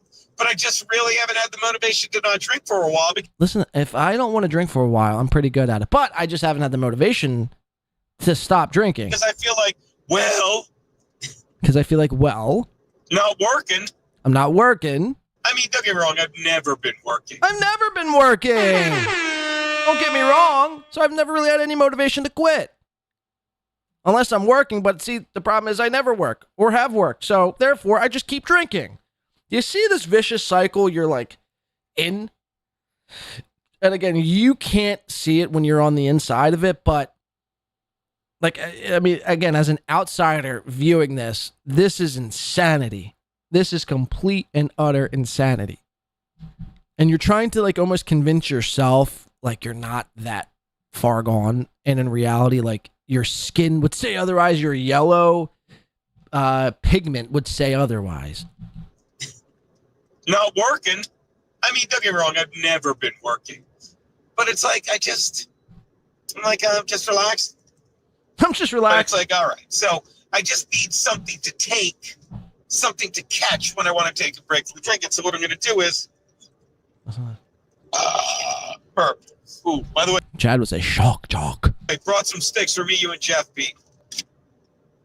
Just the cheapies. So what I believe will stick is the Content House, which is coming up in a month. The Content House is coming up in a month, and another thing you can do, Pete, is get them on your boat, and then they have no place to go. I think what I will do is... Can we just get through one fucking thought, please? I mean, Jesus Christ. By the way, I'm taking this all the way to exit 3, Pete. Pete had said all the way to exit 3. I feel like I could have just called Pete and done this. But give Pete a day off. Loads is a busy man. Maybe I'll just go to Loads' tomorrow night and bug the boys again and do it in boxes. At any rate, regardless of tomorrow night. So Content House is in a month, okay? You know, it's going to be great. It's going to be a great time, even though I wake up yesterday to our boy, the In-Hot Water guy, who I fucking love, and I'll never be mad at. I wake up yesterday to a text from Chrissy Mayer going, what is this? And it's the In-Hot Water guy shitting on Carl, who I like. I have no problem with Carl. But I have no problem. Wow, you have no problem with Carl?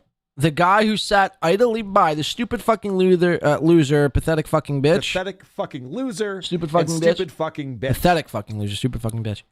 You have no problem with the guy who sat idly by as the mean, vicious stalker, Patrick Melton, was outing Keanu's, sexual images and sending people to her DMs to violently attack her. The guy, Carl, who just sat there and shook his head, nodded along, yes, haha, that's so funny, Patrick. You don't have a problem with that guy?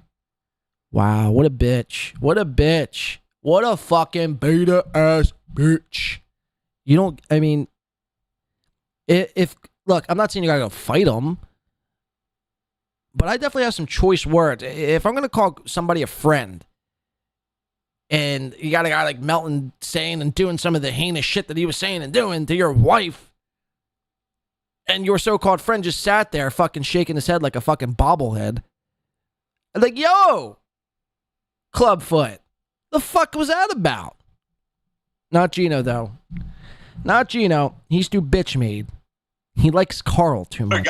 For what reason, I have no idea. I have no fucking clue.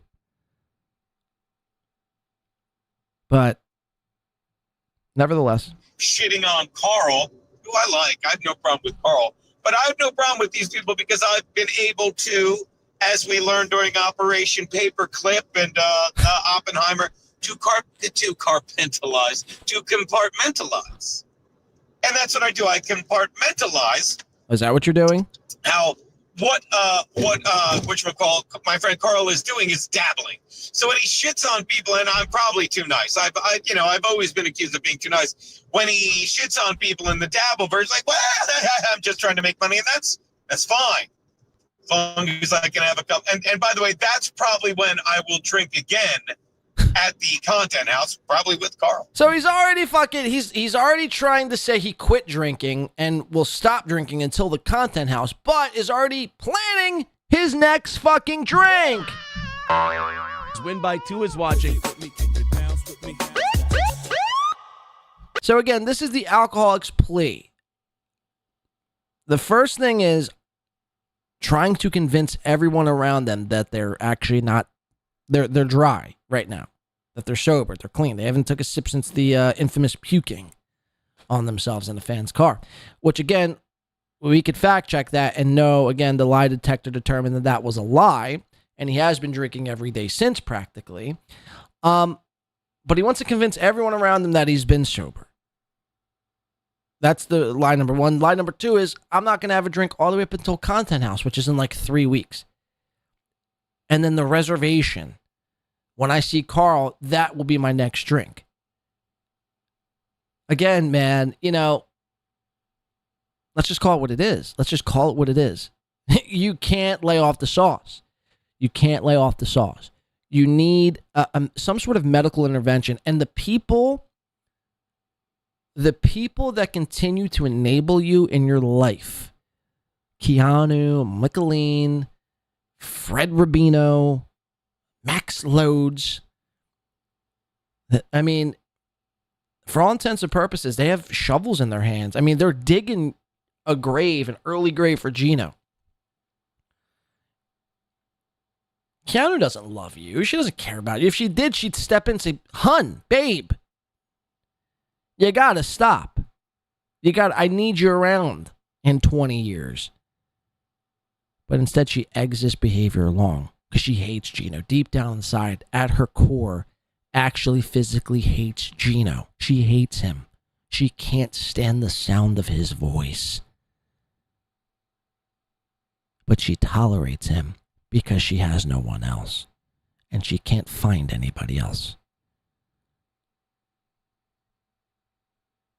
Nobody with, because you gotta ask yourself, what is a 32-year-old person with a family, with fireworks money in the bank, doing with an almost 60-year-old alcoholic with a nothing of a career?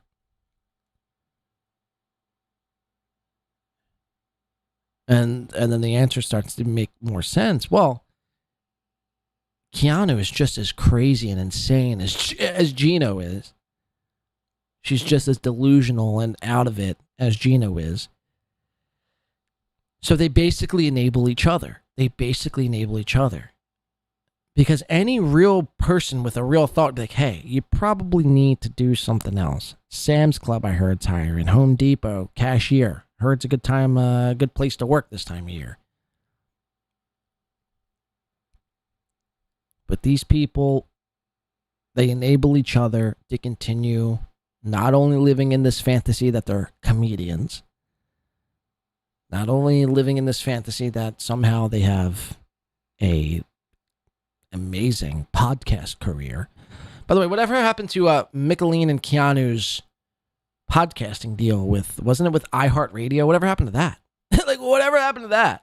All these people have such grand ideas, grand plans, and none of it actually ever, works itself out. I mean, you get 2 episodes and then it's like, oh, well, we're done.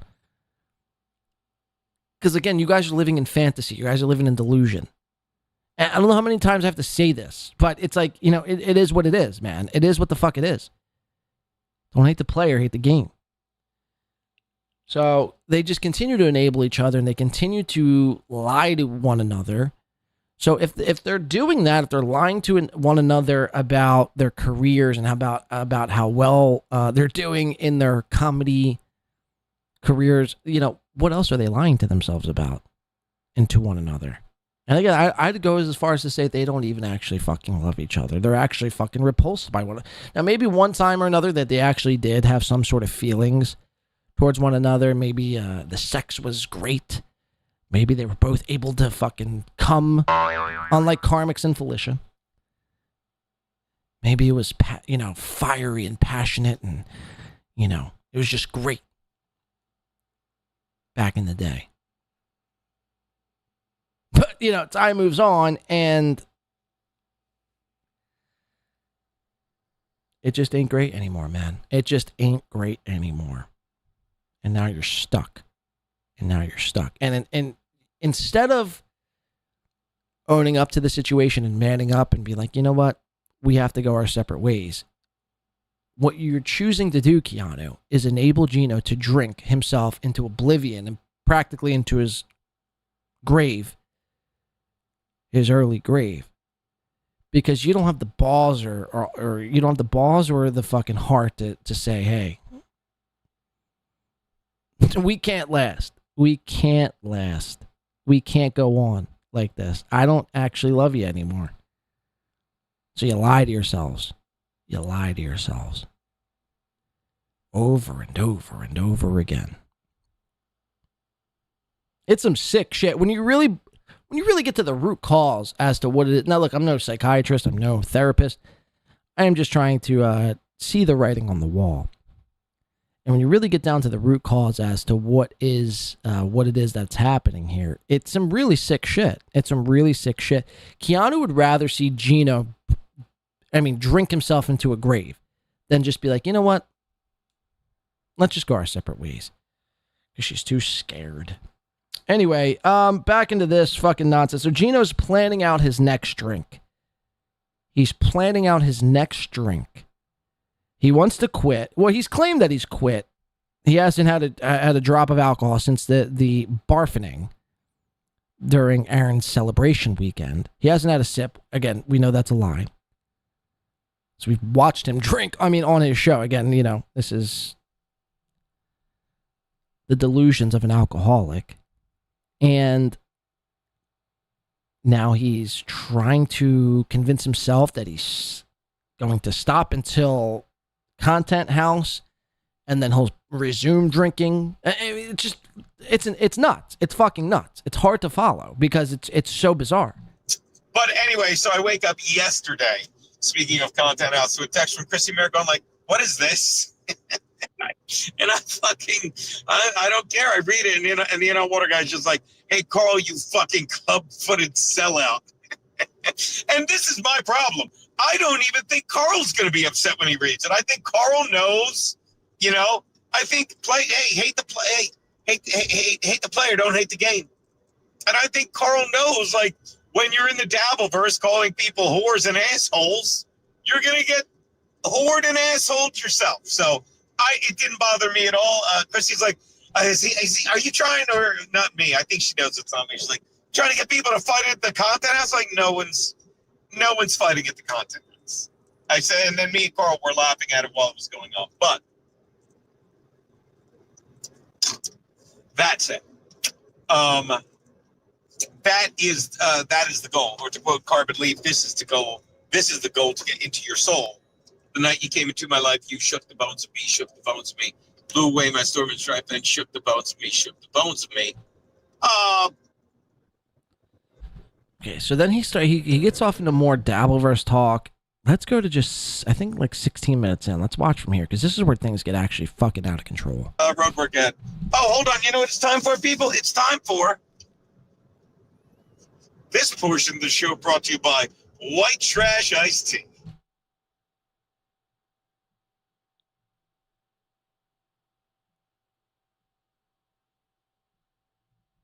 White Trash Iced Tea. It's not your regular tea. Well, actually it is. It's your regular tea. White Trash Iced Tea. It's your regular tea in a Folgers container over ice that tastes like...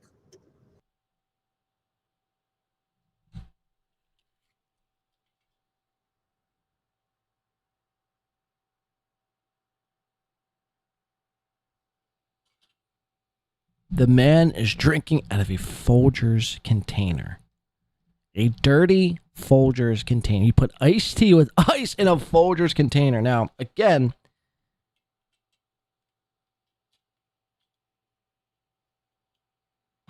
you would think he would put this in this container because he simply has no mug.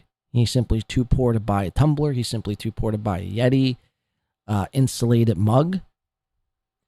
That's not the case. That is not the case. You'll see why in a second.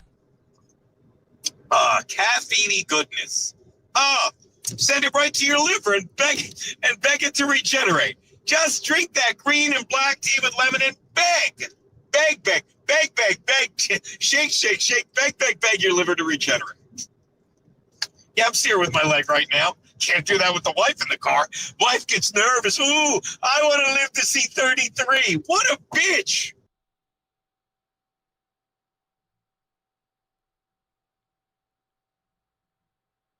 You just call your wife a bitch?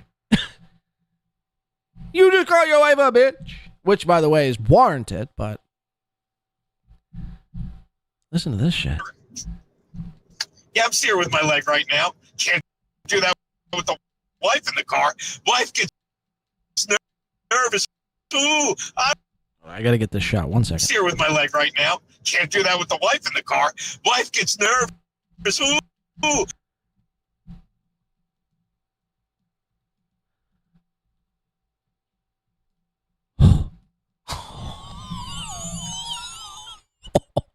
Oh!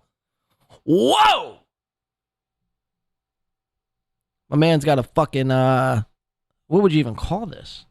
Rot mouth? This is what, kids, hey, people who want to consume alcohol daily, this is what alcohol would do to your fucking mouth. Think about this. Keanu has to kiss this mouth.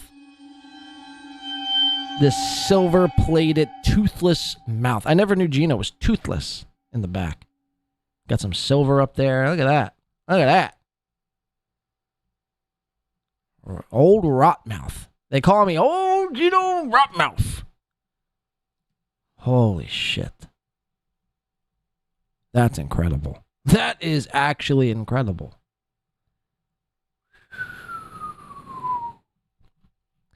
You were saying Keanu's a bitch? I want to live to see 33. What a bitch. My poor saintly wife. I left her alone with the cat. I'm sure she's fine. She's fine. At any rate. But here's the thing, like what I'm saying about Shuli probably sounds bad, but I love the guy. I like drinking with him. But the Dabbleverse ruins people. I'll be the first to admit it fucked with me for a while. I'm getting a lot better with it. I think it's still fucking with my wife a little bit. I don't mean that in a mean way. The Dabbleverse is fucked with me for a while, and it's still fucking with my wife. So, I mean, I can only imagine Keanu being like, you know, at home when the cameras and lights are off, and she's going, oh, the Dabbleverse. Bing, bing, the Dabbleverse. Melty. Win by 2. Why did he? She's like losing her mind over the Dabbleverse. Could you imagine? Giving a flying fuck.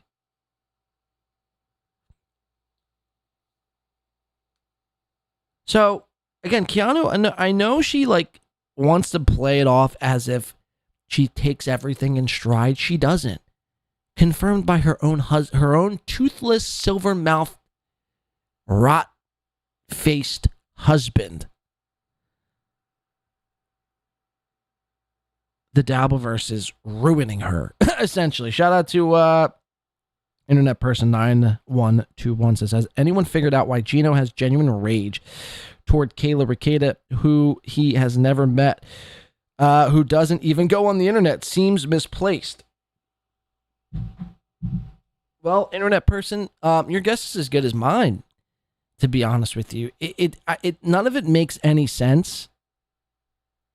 Like you pointed out, they've never met. They've never had a phone call. They've never seen each other online. They've never even talked. But you say the words Kayla Ricada. Or you don't even have to say the words Kayla Ricada. You just... I mean, Gino is so triggered by the Ricada. I don't know what Nick and Kayla did to Gino to make him this triggered. I don't. I wish I had an answer for you. I think I was talking about that on the last show. It's so wild to listen to and watch Gino go through this.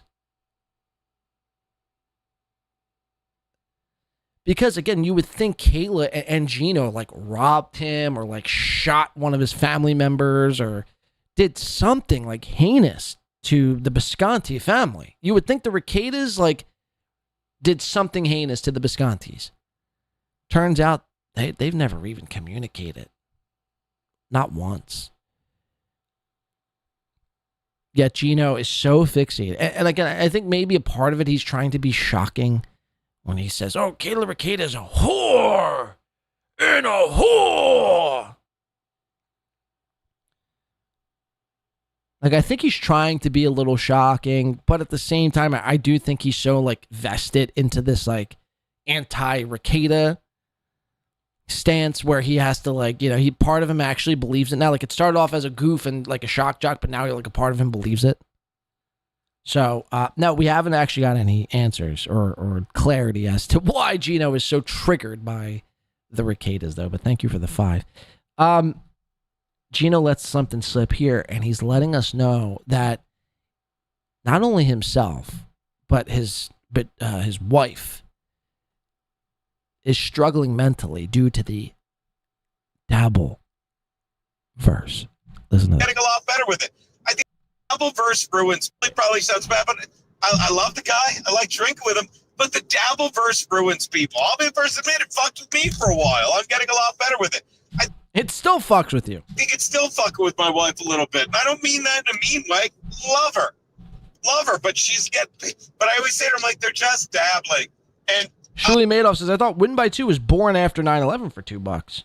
I thought Win by 2 was born after 9/11. Thought Win by 2 was born after 9/11. That's gone right over my head, Shuli Madoff. That went right over my old head. Win by 2 was born after 9/11?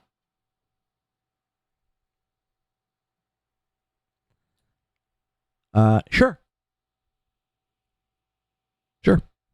Thank you for the 2. I'll tell you, we did 3 places in Virginia this weekend. She crushed. She's opening for Chrissy this weekend at the brokerage. I will be there Friday. Might weasel myself a guest spot. And by that, I mean, can I do a guest spot? And if Chrissy says yes, I'll consider that weaseling. Saturday, I probably won't be there. Thank you. Shout out Chrissy. I think she got me some YouTube gig. YouTube gig? What? So at any rate, getting back to the Dabbleverse. This is all this person. All Gino is consumed by is alcohol and the Dabbleverse. I'm fine. I had to miss a pothole. And letting us know now he has to miss a pothole. Yeah, I just think Shuli is... Oh, Shuli. Like, Shuli went from being on Stern, and we will get to Stern. We'll get to him. Shuli went from being on Stern to just a guy on the internet. Don't get me wrong. Working with Mike Morse, who I love, and Anthony Zenhauser, which, oh my God, okay. You keep waiting for your ship to come in on that, Zen. I mean, that's the thing. It's like, no, like, you can make fun of my stream and the fucking, 85 people fucking watching wherever they are. You can make fun of that shit. I don't mind. You can make fun of the fact. Now he's using the numbers. The 85 people that are... There's not 85 people. It's Rumble. Again, there's maybe fucking 12. Like, let's be real. There's maybe 12 on Rumble and 7 on YouTube. If you have an audience of 20, I'd be shocked. At my Patreon, every day, one less paid sub. I don't care. Every less day, one less paid sub on my Patreon is jumping ship. Whoa! One less every day, one less paid patron sub is jumping ship. I don't care, he says. I don't care. Well, that's a great business model. That's a great streaming, it's a great, thing to, go by. I don't care if people leave and flee and jump ship on my paid content. If you're going to have a Patreon and you're going to have like this members only fucking paid exclusive content, if you don't care, why should the paying customer care? Why should anyone give a flying fuck? Besides Dan from Nice Podcast, motherfucking stupid! He should care. Gifting 5, count 'em, 5 Win by 2 radio memberships. Win by 2 radio. Shout out to Win by 2 Radio. Shout out to Win by Two Radio. No, shout out to Dan from Nice Podcast Stupid. And I feel like this is like a give me back. God damn you, Dan. Dan made his big return Thursday. Covering karmics and covering you started to get into like some more topical things, Dan, didn't you? I forget exactly what you were discussing. I was just tuned in for the karmic stuff and hopefully some Chad stuff. But Dan made his triumphant return after like a month and some change away from the internet. And go check him out. I don't know when the next time Dan streamed, but go check him out. Thank you for the 5 gifted. I had gifted 5 during Dan's stream. And I didn't want this like, I give you 5, so you give me back 5. But I do appreciate it, Dan. That is very kind of you. Very, very kind to do for this teeny weeny incy program here we call Win by Two. I saw, I think it was, Dan, you were covering this, right? Where Karmic was like making fun of your playboard. Again, I think I said this before, but it's so disingenuous to roast Dan. I mean, look, I think Dan could admit there's plenty to roast him about, but to roast him about his playboard that Karmics was trying to do the other day is kind of insane. It's like, yeah, Dan, I mean, first of all, Dan hadn't streamed in like 2 months. And he just got remonetized like 4 weeks ago. So yeah, his playboard is going to, show that. It's going to not be the best playboard numbers. It's like you could pick apart Dan, like the new mustache, Dan, like, whoa, what are we doing? What the fuck are we doing with the new stash? I too now was holy shit. Whoa. I'm kidding. We like the new stash over here, Dan, for $2. I just wanted to stick it to Gino. Kudos to Win by Two Radio. Win by Two Radio. Well, then stick it to Gino. We've stuck it to Gino. Fuck Gino.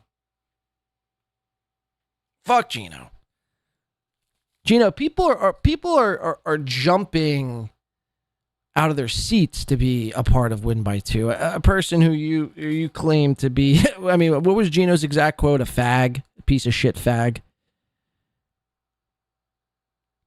Hey, Gino, this piece of shit fag, turns out people want to be a part of it. Turns out people want to not be a part of whatever it is you're doing because according to you, by the way, thank you, Dan, for the 5 gifted and the $2.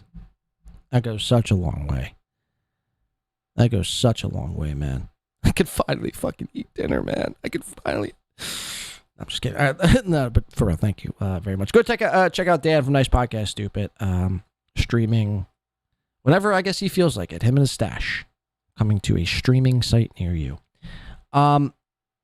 According to Gino, people the paid patrons who pay for his primo content are fleeting. They're jumping ship. Patreon every shit. I don't mind. You can make fun of the fact that my Patreon every day one less paid sub. I don't care. Wow. I mean, I should. Wow.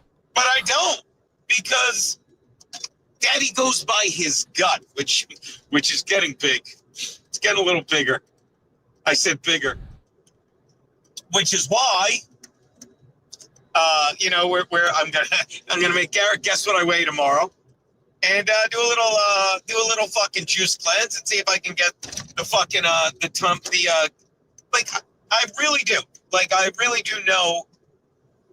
I not know, but I've done it. I did the Pat Dixon diet. I love calling it that. Like I could do a month, and I don't want to go on a crash diet, but I could definitely juice cleanse for a month. Cut out the booze. I mean, think about it. If I'm doing 5 shots, or I'm doing 5 Jameson a day. Between a shot or just over the rocks, 350 calories. 350. That's 350. A lot of sugar. Do the math. 350 fucking times 10 is 3,500. So it's 17,500. You're doing fucking a day's worth of calorie every week, and that's moderately drinking. Let's say that you drink so much you puke on yourself. Well, most of that liquor, I'm assuming, stayed in you. Don't get me wrong, or don't get me bong. I think that's what I was going to say. Don't get me wrong, but I mean, Good on you, Gene. Literally, good on you. And by that, I mean the vomit and the liqueur that did not hit your liver or belly. So again, it's something I'd like to try. Can I do this, by the way? Oh, stop. By the way, what was that thing he wanted to try? I'm lost. Cheese? Oh my God, stop. Stop, or he wants to stop drinking? Can I do this real fast? So he's still on that because the calories are getting too much and his gut is getting too big. Yeah. Sounds good. Oh, it is. Sounds good. All right, so he gets frozen again. Let's fast forward. I'm telling you, this gets more nuts. If you can believe it. Make the fool look like it. It's John. All right, here we go. Shout out! Oh my God, there were. I'm not showing you my pee pocket, Curtis, John. And thank you, J-Mac. It did not make COVID look like an opening act. Dude, for $20, I'll drive with my pants off. Yeah, how do you like that? That is the ultimate beg, shake. Although, I don't know why it does describe. Do not send 20. I'm not driving with my pants off. I mean, actually, let me take that back. How do you even know I have pants on? How do you know I have pants on? Oh, it's raining. It's pouring. All right, so. Oh, it's raining. It's pouring. Not looking at the road. So I'll make it about me again. So again, like, I look, I'm sorry that people think I'm lying. My brother, loads will back me up. I wouldn't change a thing in my life. And don't get me wrong, not like you can. Not like I can change a thing, okay? But I mean, we're the sum of everything that put us here in this car with pants, with or without my pants on. You know, living the dream. And like... Living the dream. I mean, could you imagine? I don't know whose dream this is, Gino. I mean, but I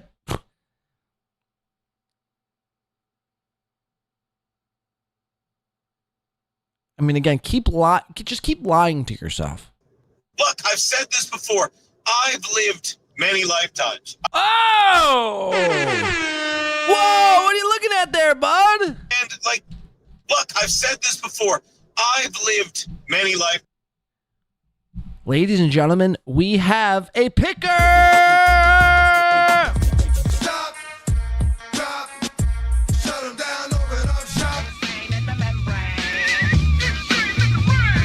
Shout out to Win by 2 Radio. Shout out to Win by 2 Radio. Shout out to Win by 2 Radio. Kudos to Win by 2 Radio. Wow! This is what you tuned in for, folks. Grown 60-year-old married men digging for gold. Dun, dun, dun. Holy ballsack. Now, I thought Gino maybe was digging for next week's rent, digging for a paycheck up there. We're the sum of everything that's got us here. I wouldn't change anything for the world. Wait a second. I'm living my best life. Let me pick my nose on cam. Holy shit. Not since I was fucking 3 years old have I picked my nose, man. This guy's almost 60. 60! Old enough to be some of your grandpas. Old enough to be some of your pas. Again, if my dad was acting like this, picking his nose and puking on himself, again, I would disavow. I would disavow my father. I would want nothing to do with my father. I'd say, beat it, Dad. You're a nose-picking, barf-having, alcoholic scumbag. Scram. This is insane. And if you can't see the reasons why it's insane, this might not be the show for you. So we caught Gino picking his nose because, Win by 2 is watching. Watching everything. And like, look, I've said this before. I've lived many lifetimes. I have. And he stares at it. He stares at it, folks. Whoa, that's a big fucking booger. Should I eat it? Should I taste it? Will they judge me? I want to chew it. I want to chew my booger. I miss chewing my boogers. I love chewing my boogers. I love the chewy ones. I love the big, wet, slimy ones. I dig it out of my nose, put it in my mouth, swish it around my toothless silver fucking gap tooth mouth, and then I swallowed it whole. I love me a booger, and a booger loves me. It's the only thing I have in this life is my booger and my Jameson. Keanu, you marry this booger-eating fucking pansy. Look at this shit. Like, look, I've said this before. I've lived many lifetimes. I've lived many lifetimes. Let me pick. Pick, pick, pick, pick, pick. Pick, pick, pick, pick, pick. Bing, bing, bing, bing, bing. Okay. Okay. Pick, pick, pick, pick, pick. I have. Whoa, then he knows. He knows what he just did. There's no pick. That was no pick. It looked like a pick to me. It looked like a pick to me. Just a little bit. That's a little bit. Hey, focus on the road, douchebag. You're gonna, I mean, seriously. You're gonna kill yourself. Kill someone else. Just can't be bothered by, he can't look at the road for whatever reason. I'm not gonna lie. It was a little bit of a pick. No, that was a huge... Here, can we watch that again? That was a huge pick. I've said this before. I've lived many lives. Look, I mean, this isn't just a little bit of a pick. That's a huge pick.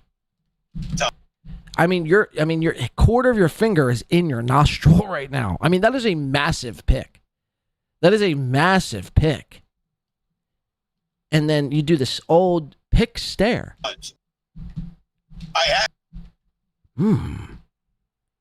That booger looks delicious. I have a salt packet in the back seat. Maybe I put some salt on it and it'd be like lunch. Yeah, that was no pick. Just a little bit. That was a little bit of a pick. I'm not gonna lie, a little bit. By the way, J-Mac, it is not COVID. No. You can't change the subject after you just picked your nose at almost 60 years old. You cannot change the subject. Oh, by the way, J-Mac, no. It doesn't work like that. You picked your nose. You picked your nose. Let me see. Are my tomatoes working here? You've picked your nose. You reserve the right to have tomatoes thrown at your fucking face. Let me see. Is my tomatoes working? I'm checking my other monitor here. No? No tomatoes? Let me see. Tomatoes!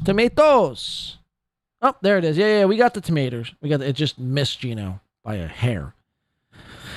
Nevertheless, he's picking, folks. He's picking. In reverse, you son of a bitch.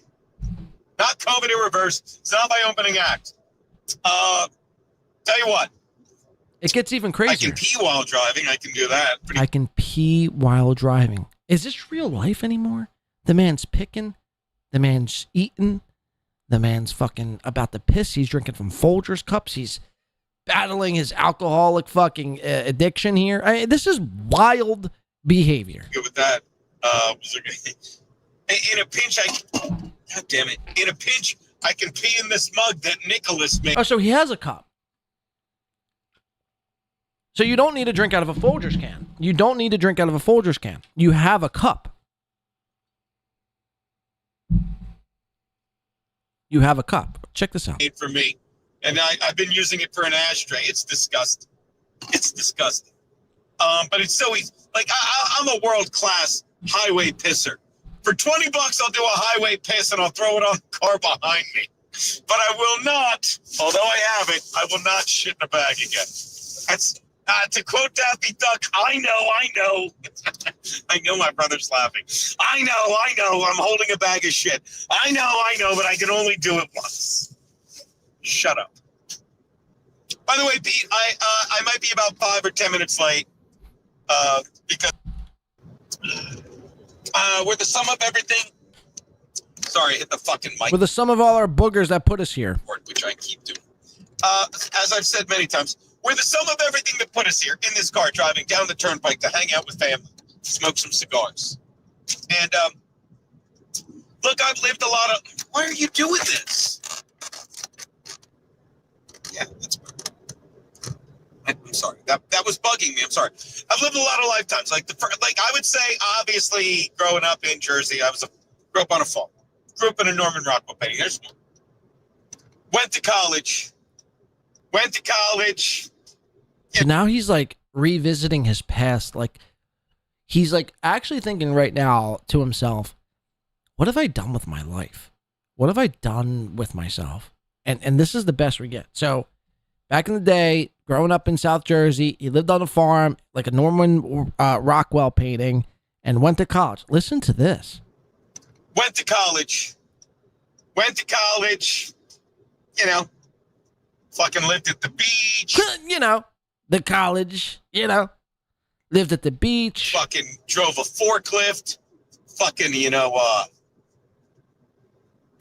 He went to college, lived at the beach, and drove a forklift. What an amazing life. What an amazing fucking booger-fueled life. Fueled or filled? Booger-filled life. Wow. You've lived an amazing existence. You mean to tell me you drove a forklift and went to the beach? Whoa! Somebody's crushing. Fucking, I don't know what I did. Fucked around a lot. I don't know what I did, he says. Fucked around a lot. Holy balls. Fell in love with booze too much. Right? Yeah, well, you're not lying there. Got to break up with it. Then fucking Lifetime one was the next one was Rita. I was engaged at one point, even though it wasn't a real engagement. I was a banker. That's what. Another Lifetime, I was a banker. I worked in a bank. I worked in a bank that was more office space than Wall Street, and lived in Delaware and did all that shit. All right. Then I was a bartender and comedian. That's what I was. Started doing comedy. I was a bartender. I mean, like, what is going on here? He's like reliving his past life.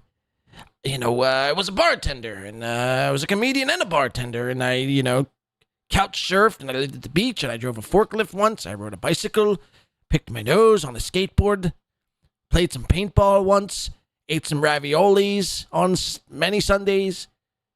It's like, bro, I mean, there's something seriously wrong with you. You're seriously spiraling out of control. And Kiki's like, yay, bing, bing, bing, tornadoes and rainbows. Yay, Skittles, woo. Give me a White Claw, woo. Look at my butthole on Google, woo. You guys need psychiatric help. Stat. At bottle caps. I was. And then I'm like, I gotta get out of here. I'm full of shit. That was the end of that lifetime. You can even include those. That was the end of that lifetime, right? It's bugging me. Sorry. This thing is fucking bugging me. There. That'll do it. Then I moved to New York. I was a New York comedian. Banging Aunt Kristen, Pete. That's another lifetime. Fucking, hanging out at the clubs, fucking doing the shit, fucking doing the shows, banging Aunt Tara. And we'll call that, I'll include that whole thing. Quizzo Gino to Aunt Tara. That's another lifetime. So I'm doing trivia shows back and forth in Delaware. Start banging a young chick down there. She graduates, goes to Oregon. I'm going back and forth there. What is going on? Just got a picture of Tarabico Tuesday. It's amazing what the universe provides. And then we get engaged. That's another fake engagement. It really is. Loads will back me up on this. And I'm like, I'm done. I'm out. No. Oh, well, God forbid. No. She's like, I'm giving myself. She's like, I'm done. I ran it into the ground. I'm done. I'm out. So she leaves. And I'm telling you, she's gone. So then it's Hobo Gino, which I am telling you, that was a great one. Hobo Gino was a great one. What is happening here? This guy is, literally imploding. That might have been, that is an all-timer. These lifetimes just keep getting better and better. Now I'm living out of my car. I'm subletting apartments in my old neighborhood. I'm meeting fucking people like Bronson and staying and going between here and LA and touring with Artie Lang. Oh my God. And then I'm a regular on the DirecTV show. And then Artie makes me the second mic and all that stuff. And, And then Artie gets so fucked up and toxic with his heroin, I'm out. And And now I'm driving to South Jersey, picking my nose and pissing in cups. And I start doing a podcast with a kid named Aaron. Fast forward a little bit, then I started selling trash cans for a Chinese man named Young Sung Puk. And then he fired me, and then my boss, Anthony Cumia, he also fired me, and now I'm contemplating driving my car off a cliff. In this lifetime, I'm contemplating driving my little shitty Honda Civic, 2009 Honda Civic, off a cliff. Why is my Geno impression like steel toe, half Trump? Great. And then Aaron Berg and I wind up at Compound Media. That's that lifetime. That's that life. That's that lifetime. By the way, sorry about that. I got a call from my boy Brink, who, which is also up on this ride. A fan, and I'm sure you are. Where was I? Oh, so yes, and then I do the podcast with Aaron Berg, and fucking Aaron left, and I fucking I with Bobby, yeah, like Garrett. Oh, we fucking just wanted the subs. We were just a subsidiary of that. I don't know if I tried some. It didn't work. Never mind. I'm sure Frankie's like looking for the. Probably wants the link right now. So at any rate, yeah. So that was the last lifetime, and trust me, I know what I'm talking about. You're all. And check this out. guys, how are you? By the way, shout out. What is that? I can't see the chat. That is so neat. I wonder if I could do that. By the way, guys, shout out to Douchey Nazi. I did not read your chat. Curtis John, I did not get the bourbon yet, but I intend to on this trip. Thank you so much. Here's my next question. My God, look at this. Ah, shit. Damn it. Nope. It puts the chat in the lower right, which is cute, but I still can't read it. My thing isn't big enough. Sorry, guys. And I'm not even going to try and read that silliness. That said, what is Johnny Claire bitching about Russia and stuff? Right on air. I'll pee right. And obviously, I'm not getting off at a rest stop. I'll pee right on air. I'll pee right on the goddamn air. You don't think I will?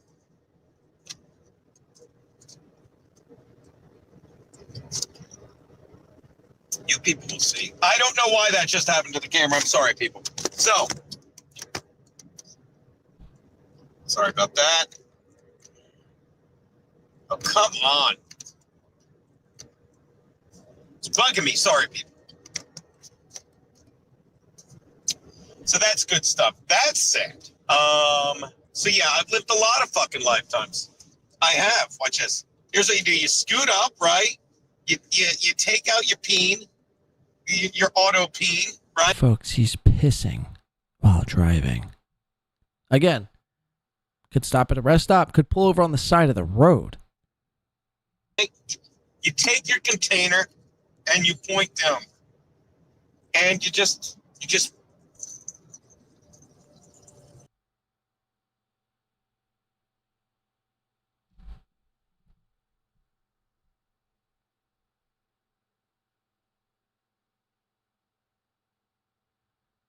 So the man barfs on himself, pisses in his car, drinks from Folgers cans, picks his nose. I mean, we're dealing with like a special needs guy. Like, you know what I mean? We're dealing with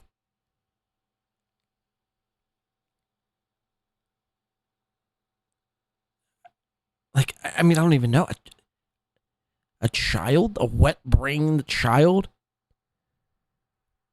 I don't even know. I don't have any words to describe what, I mean, it's just so shocking to see an almost sick, again, if my dad was acting like this, I would disavow immediately.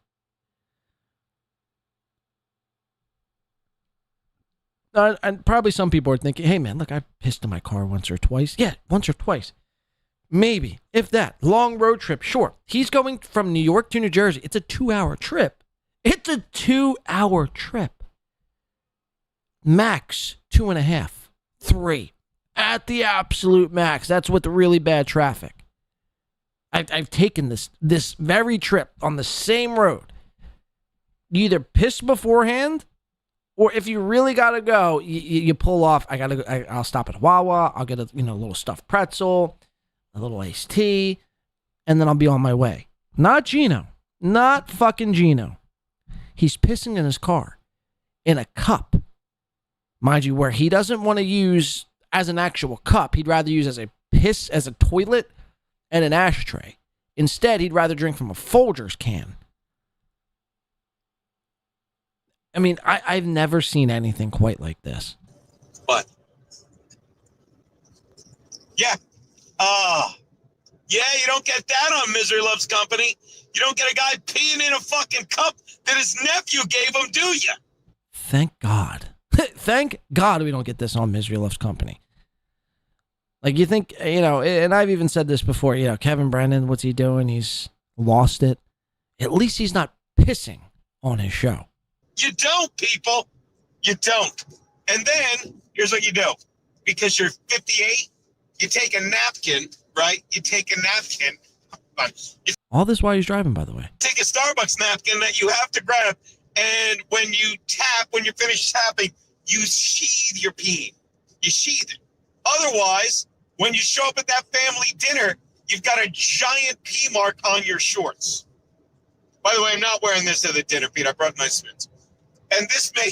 So she's got a cup full of piss.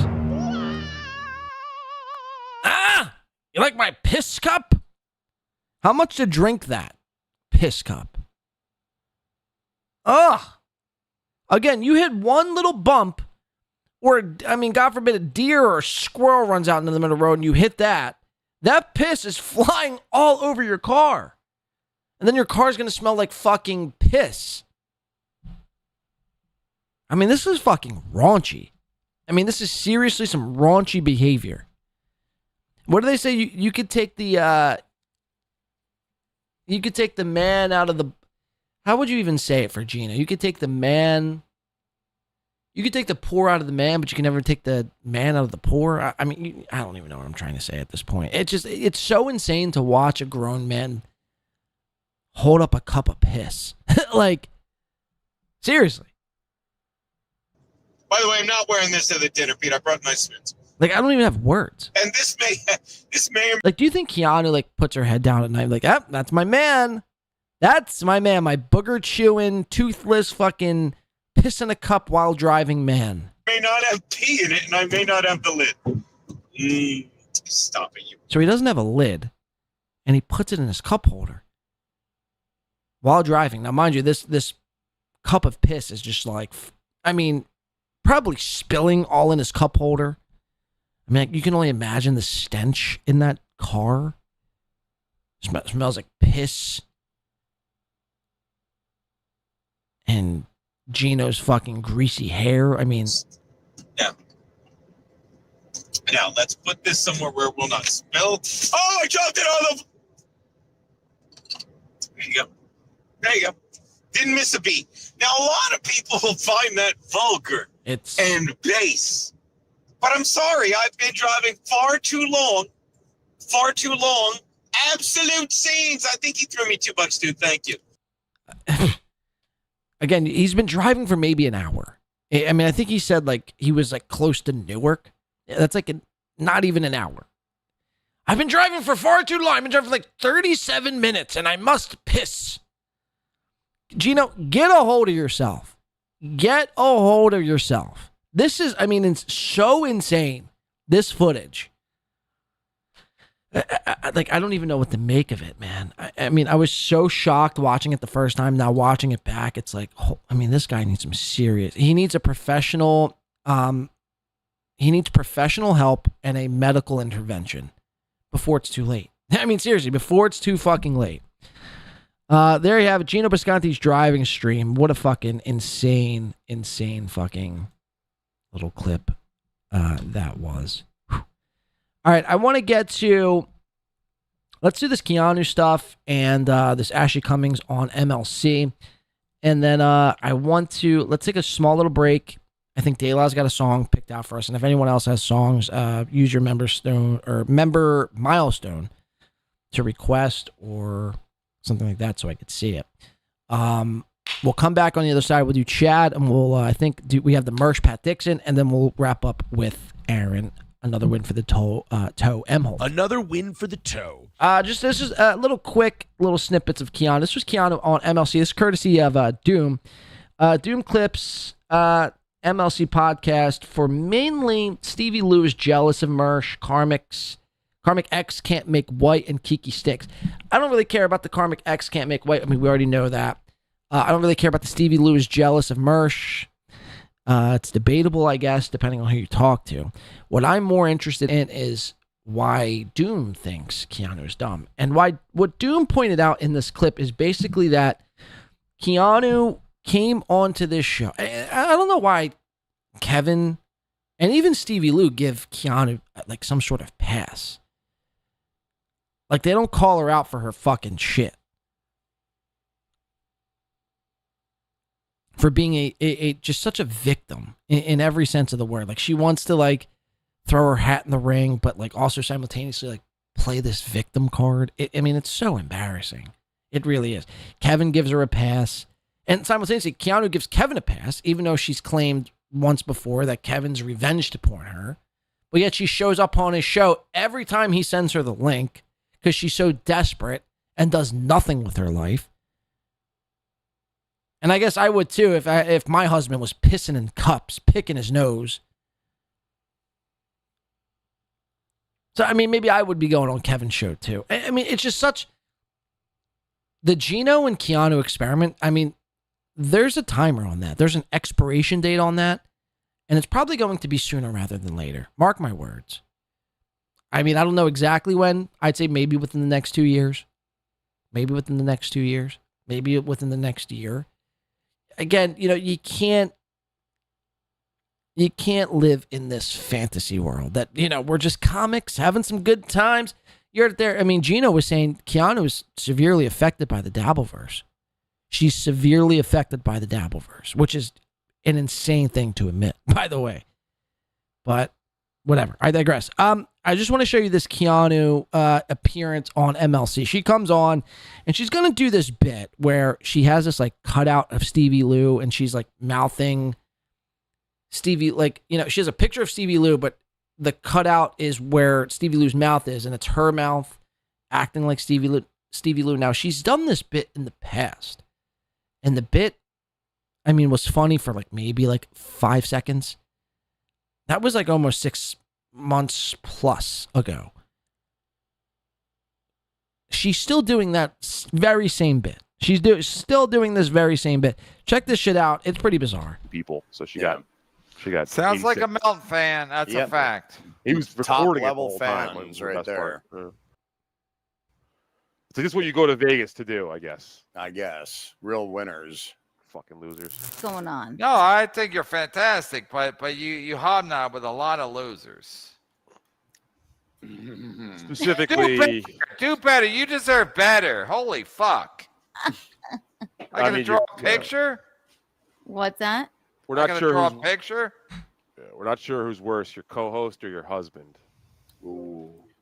Sorry, Ouch. that's not directed towards you at Stevie's all. Stevie's off the week. Talking about Ashley Cummings. We don't know who's worse, Ashley Cummings or Gino. So he's not himself. Just so you know, Gino's a good I'm not guy. taking. I'd say Gino. I'd say Gino hands down. Hands down is worse. I'm not taking weed anymore. So Stevie, don't make me bring you in here to talk to you. Okay, please. So Keanu gets defensive, and this is her defense mechanism. Oh fuck! All right, that is kind of. I will. What does that mean about Pat Dixon? You don't remember when she used to do the Stevie Lou impression? Yeah, months ago. Fucking months ago. See, I mean, Stevie, what are we doing here, Stevie?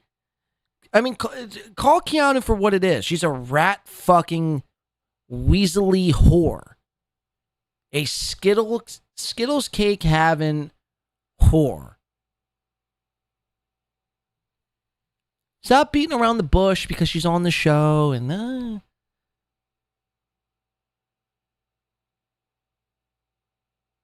like I hate this little like footsie that, you know, everyone plays.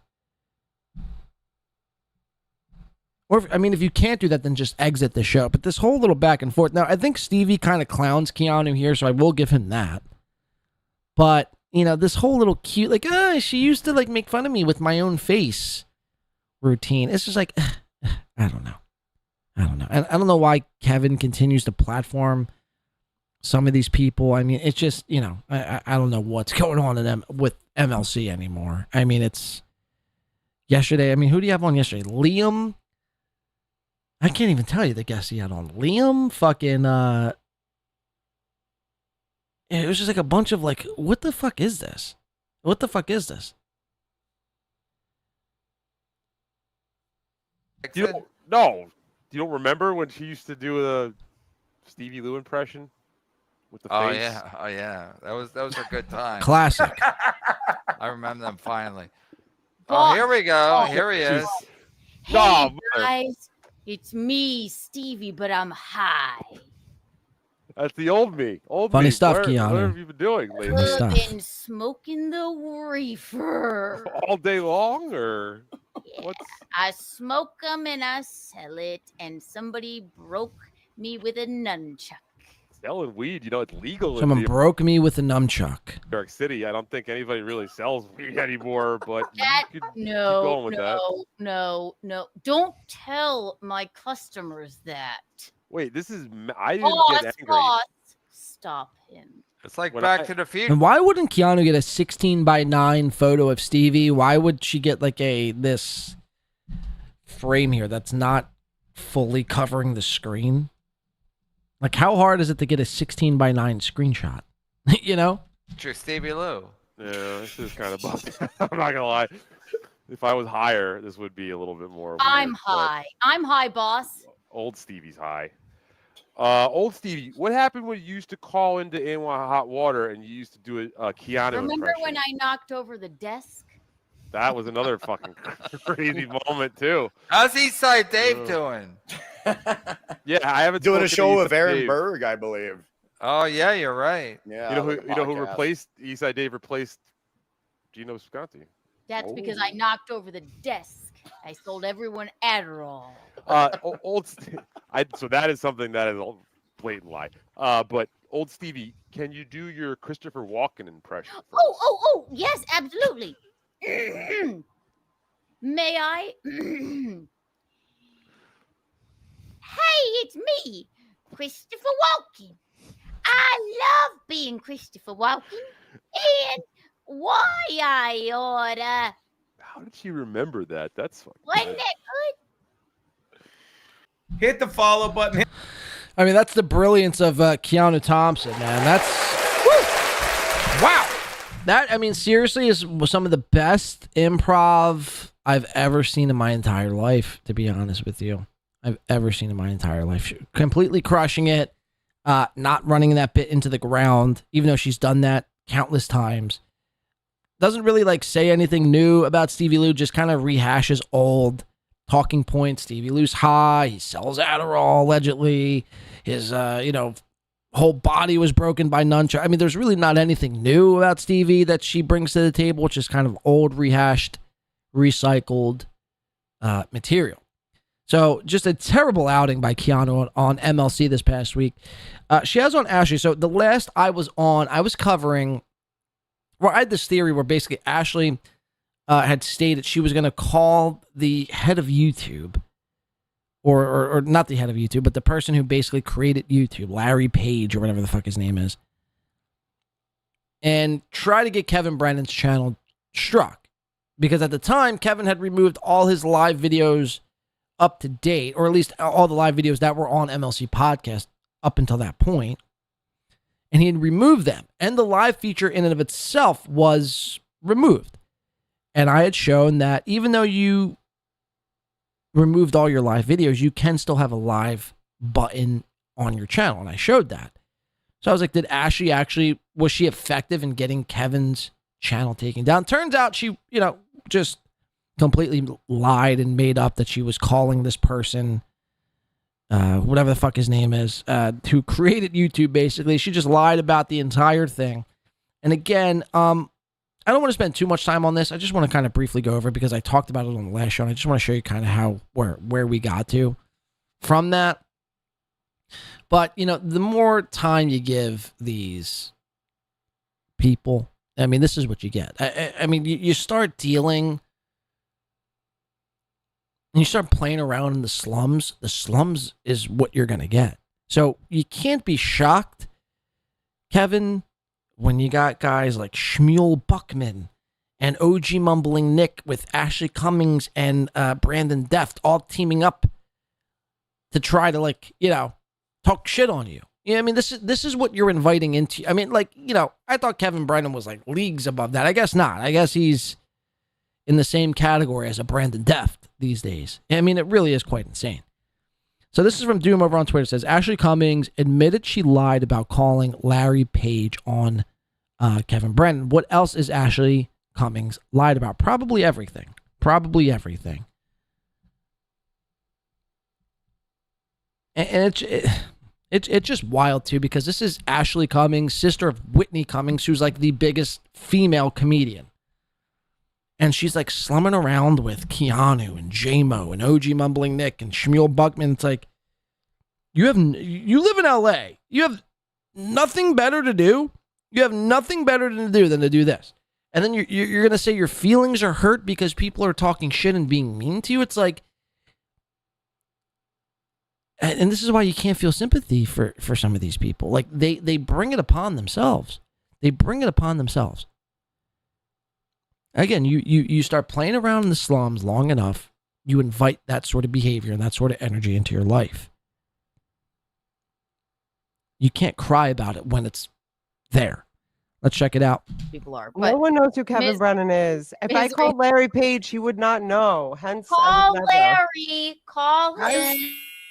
So this was Wednesday night. I'll call him right now.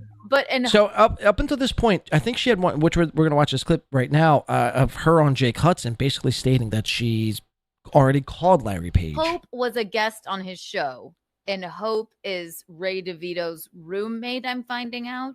Nothing gets by you, Keanu. Wow. Sharpest tool in the fucking shed. All right, let's go to Doom over here on YouTube. It says Ashley Cummings declares war on Kevin Brennan. Let's just maybe spend 5 minutes on this. Again, Ashley's now showing up on Jake Hudson streams. Again, sister of Whitney Cummings is on the Jake Hudson program. Okay, let's check it out. Like, let the Yeah, witch Doom. be quiet. Did anyone try to extort my channel? That Doom? Yeah, I think so. That Doom. I just want to say I'm a little nervous about this because I saw the Twitter stuff about you and KB. Why are you nervous?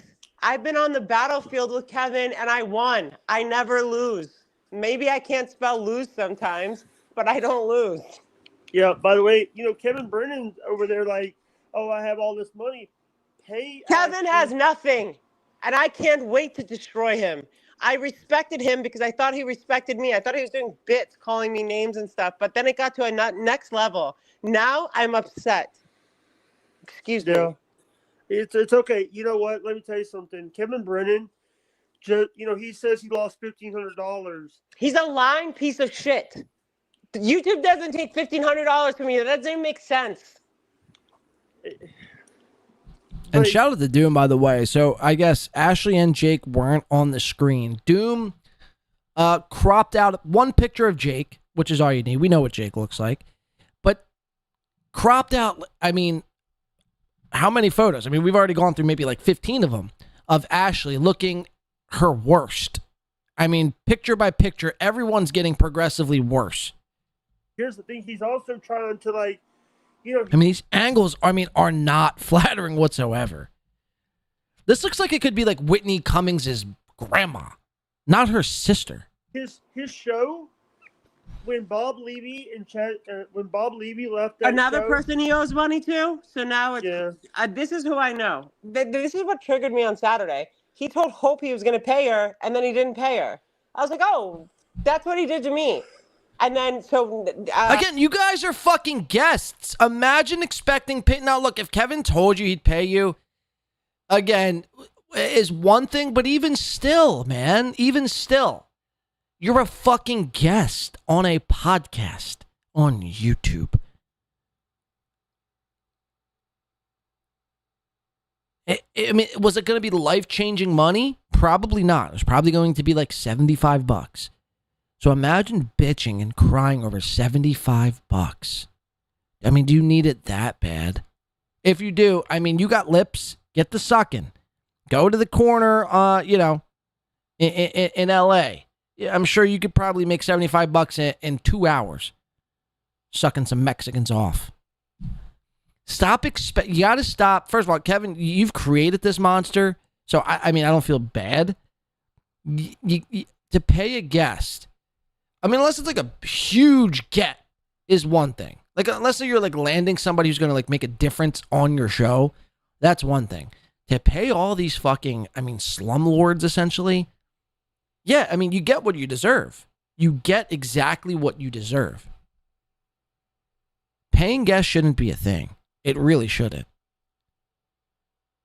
Unless it makes a difference for your channel. Like, unless I'm bringing somebody on who's going to bring eyeballs and going to help me out. You know what I mean? But even then, it's like,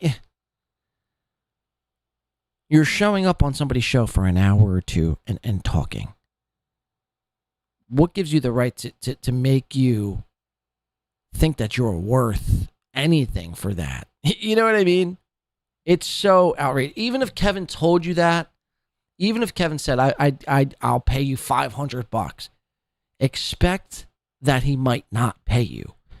Again, there's no written contract that says, hey, by showing up on the MLC podcast, you will receive a set amount for this set amount of time. There's none of that. It's just Kevin's word and how he's feeling that day. So when you don't get paid, you don't have the right to get upset. This isn't like a real job, a real gig.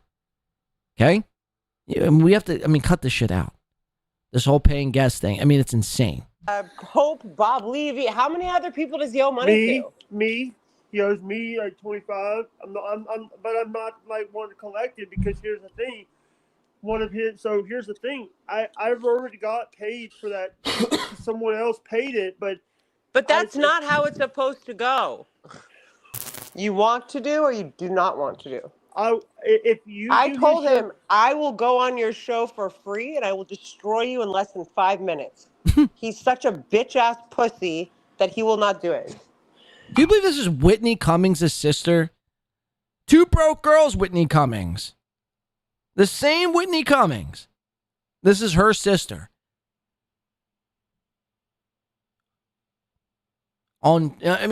Just imagine, man. Just imagine. He just wants to text me nonstop that I'm a cunt and I'm stupid. And he's so stupid, he doesn't know I can make the phone call to Larry and your sister can call Larry Page and take my channel down. No, that's me. I have Larry's number. My sister's never met Larry Page. Someone's saying that did you report Kevin Brennan? Kevin Brennan posted text messages that I sent to him. And I'm sorry, Jake, I think even you will find this funny. So I woke up on Monday or Sunday. I drank too much on Saturday. It was not whatever. I didn't eat enough. I drank too much, blah, blah. So Did you puke on yourself? Tend to go like DEFCON 5, Ashley, when that's happened. And when I found out he didn't pay Hope. DEFCON 5. Isn't that the least of the DEFCONs? Isn't DEFCON 1 the most extreme DEFCON? He did this. He promised her a certain amount of money, and then he didn't pay her because she went on another show. And that made me upset because that's exactly what he did to me. Plus, he's been calling me a cunt. Plus, he's been wishing my death, etc., etc. So he posts messages I wrote to him. I was like, you're a loser. Watch what happens And now. the photos just keep... Ooh, look at this one. Yikes, man. Ah!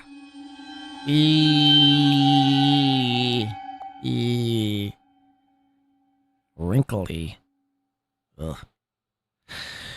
Oh, God damn it, Ashley. I mean, I don't know what to tell you. I mean, this is you get what you deserve. You get what you deserve. I mean, do you not know who Kevin Brennan is? I mean, and imagine getting upset by him calling you a cunt and wishing your death. Like, that's just who Kevin is. That's just who Kevin is. To get upset and mad about that is beyond me. To expect him to pay you money to do nothing is, again, beyond me. Chalk it up. Chalk it up to the game. Everyone takes L's in this game. Chalk it up as an L. Wasn't life-changing money. Wasn't a life-changing opportunity for you. It probably was going to bring you maybe 30 to 40 extra people at best and an extra 75 in your pocket. So, okay, you don't have that. So what? Move on. Move the fuck on. I mean, to like go down this whole road, I mean, is quite... It tells me more about you than it does about Kevin. Like, I know who Kevin Brennan is. Like, actually, what Kevin did to you is right on brand for Kevin Brennan. But it tells me more about you being an unhinged lunatic than it does Kevin. And he's so stupid. He thinks... How stupid is he? My sister knows Larry Page. I'm the one that's friends with Larry Page, the owner of Google, or the guy that started Google. And he's like, so stupid. So he's been texting me all night tonight that I'm a cunt and I'm a bitch and go fuck myself, whatever. But this is the more important thing. When he shared the text I wrote him, I said, he posted it, right, Jake? I said, Can someone get this to Kevin Brennan? Isn't that funny? So funny. Jake has no idea what's going on. All right. So Ashley making threats about calling Elliot Page or somebody from YouTube. Threatening Kevin Brennan's livelihood. And that's the last we left it on, when was it? Wednesday? Turns out Kevin's channel's fine. Although this past weekend, he was really, taking it up close to the edge about trying to get his channel removed for whatever reason. Look, I'm going to laugh. Again, Kevin was like acting like it was all fun and games. I'm going to laugh when Kevin actually gets his fucking channel removed. All right, I'm going to take a short little break. I'm going to come back on the other side. Let's do, we're going to do Chad. We got Mersh, Pat Dixon. We got Steel Toe coming up. Bunch of heavy hitters on the other side. But I got to take a break. I need a cigarette. Cut Your Ribbon from Daylaw. Cut Your Ribbon by Sparta. On break. All right, we got you, Daylaw. Thank you so much. Cut Your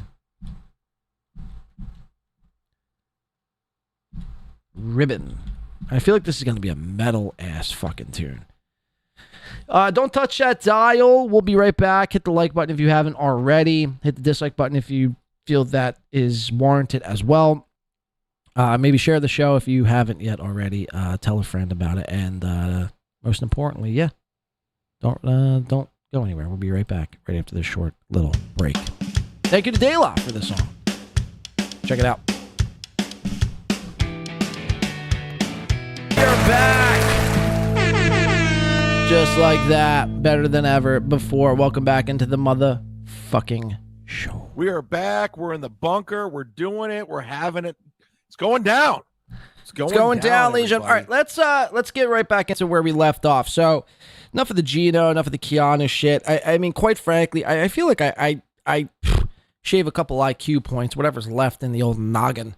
I feel like I shave off a few of those IQ points covering these fucking, lunatics, for real. But I sometimes it's just fascinating to me to watch a guy like Gino. Again, he wants to claim that he's crushing it and doing better than ever before. He's got gigs in Alaska. All the meanwhile picking his nose and pissing in his car, and Keanu doing the Stevie Lou bit. Sometimes I'm just like, what the fuck, man? Does anyone else feel like that? Like, what are we actually fucking doing here? Like, what is actually going on? I want to get into this Pat Dixon and Mersh before we get into Chad. So we have a lot of chat, well, a decent amount of chat to get into on today's program. And then we're going to get into some Steel Toe. A little old for the teenage angst movie soundtrack. Gino's poor, says Chris. Gino is poor. Gino is, in fact, poor. Eva says, you old people don't get the music. Potato cam. Potato cam? What does that mean? I don't know what's worse. Gino is drinking or your taste. Oh, come on. Don't give me Drunken Donuts. Well, you got to blame Daylight for the first song. The second song was my choice. If you don't like Blink-182, I mean, I don't know what's wrong with you. Drunken Donuts. I don't know. If you don't like a Blink-182, seriously. Moon Crickets. Is that Mr. Z? Yes, help support the show right here, courtesy of Moon Crickets, which I was unaware. I guess this is Mr. Z, one of your mods here today. Put some respect on Moon Cricket's name. Moon_Crickets. Help support the show. If you'd like to go outside of YouTube via Venmo, Cash App, or PayPal. We need to keep up that vibe and that energy. So please, guys, let's go. Start throwing in those gifted memberships and start knocking it down. Need you, baby. Come on, guys. I need you, baby. Come on. Come on. Thank you, Moon Crickets. The Ray DeVito just says LOL. Is that really Ray in the chat? Is that really Mr. Mean and Vicious? Vicious. And it's going to be mean, vicious, and funny. Most importantly. All right, let's get into some more shit. Is that a treat? Says play Ram Jam, Black Betty. Maybe next song. Or maybe next show, rather. Maybe next show. We're done with music here on today's show. The music is for the pre-show and the break. But I remember Black Betty for the next show. Let's get into this Pat Dixon and Mersh, because it's insane. Mersh, again, I don't know, his response here when asked about Patrick Melton and his Mersh's original take on Patrick close to a year ago now at this point.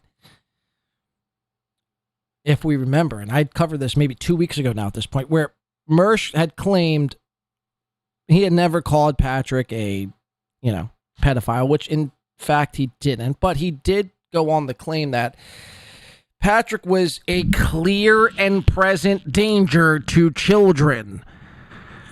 That was his claim, if we remember. Pat Dixon asked him the same question. Now listen to this response by Mersh, and then we're going to get why Mersh didn't do a Nightwave radio on Wednesday. Again, his response will leave you fucking speechless. Check this shit out. It's just another avenue to make money. It's like being an adult. Didn't you one time, and this is not to fucking, I'm not trying to be confrontational, but didn't you one time start talking about how dangerous Melton was to kids? I did say that. No, I did say that. But that's a gag that I have been doing for 10 years. Oh, it's a gag, is it? That's a fucking fact. It's a gag. Oh, I got it. I didn't know. For 10 years, Mersh wants you to believe he's been just outing people for being dangerous to children. The biggest threat to children online. Mersh has been doing that to people for 10 years. Now, I haven't been watching Mersh for 10 years. I don't know this to be true or not. Maybe this is one big gag. I just don't believe it. I do not believe this take whatsoever. I feel like Mersh was caught in a lie. And kudos to Pat Dixon for this, by the way. Which I still need to find out, Pat Dixon, if he's ate his mom's gash. I mean, we covered that on the last show.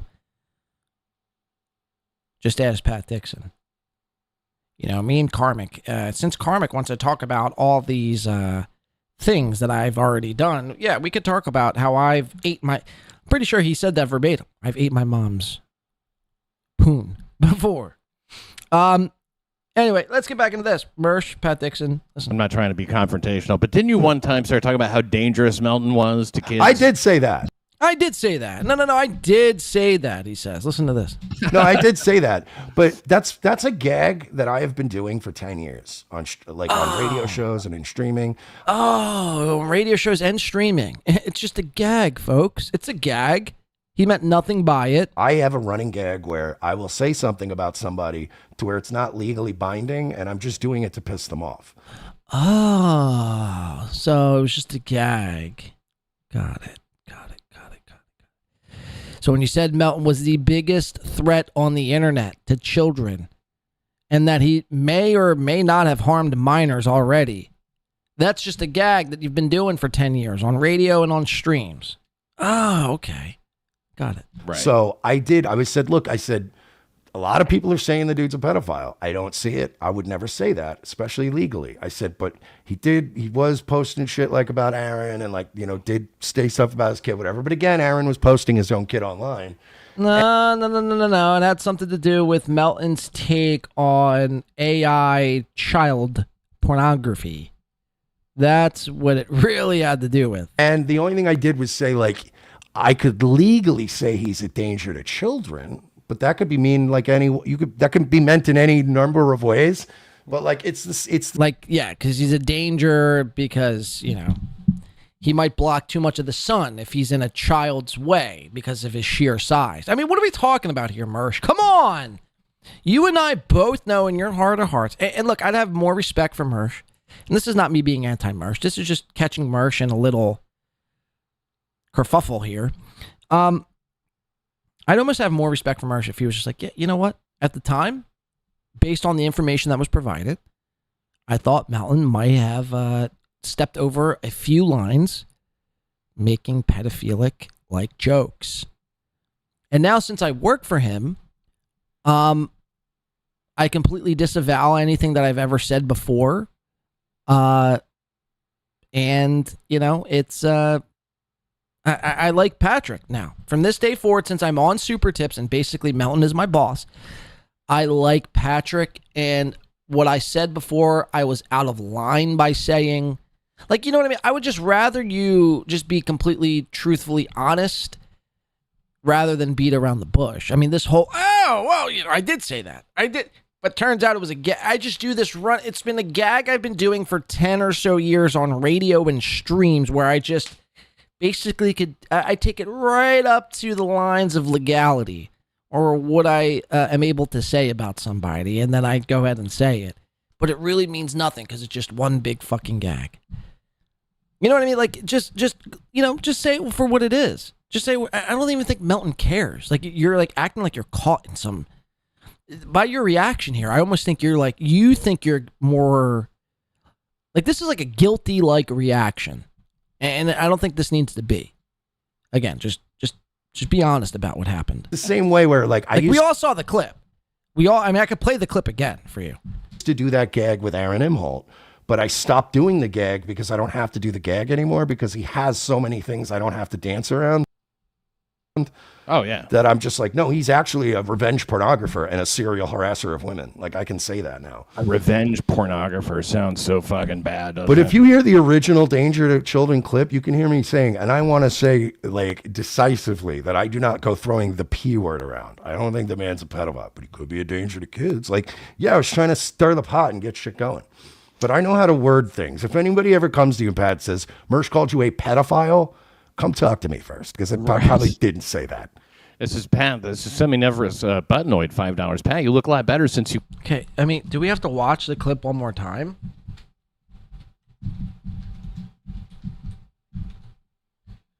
Mersh Melton. In here. Second thing that pops up. This is the clip.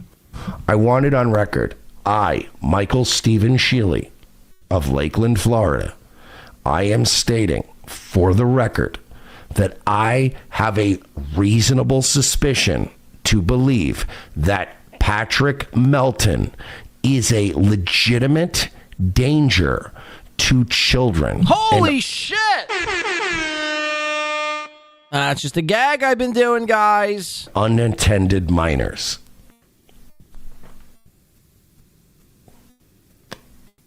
Sue me, Pat. I fucking dare you. I dare you to sue me, Melton. I think you are a danger to children, Patrick Melton. I think that you are capable.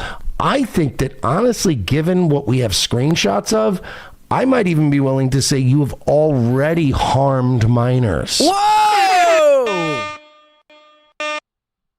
Bear with me.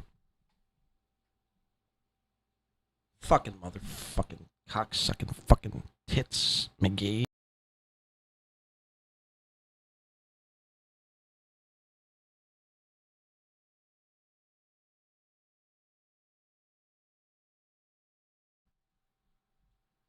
You are capable I think that honestly, given what we have screenshots of, I might even be willing to say you have already harmed minors.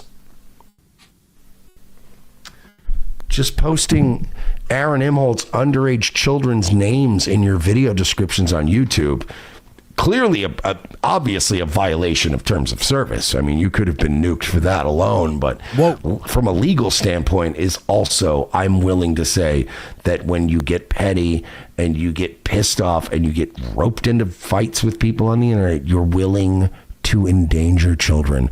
Patrick Melton is one of the single biggest dangers to underage children right now on the internet. One of the most single-handedly the biggest danger to children right now on the internet. I don't think that's a gag. I think that's really truly how you felt during this rant. Which, again, there may or may not be evidence pointing to that based on what we know. So, again, I don't fault you for even having this take. I had this take, before. But again, I would just rather you say, you know what? Yeah, I said it. And upon further review, I don't think that's the case anymore. And now that me and Melton are working together, it's clear I don't think that. Because why would me, Mersh, why would I want to work with a pedophile? Or maybe not a pedophile because I didn't technically say that. But, why would I want to work with a guy who's the single-handedly the biggest threat to minors? Biggest danger children.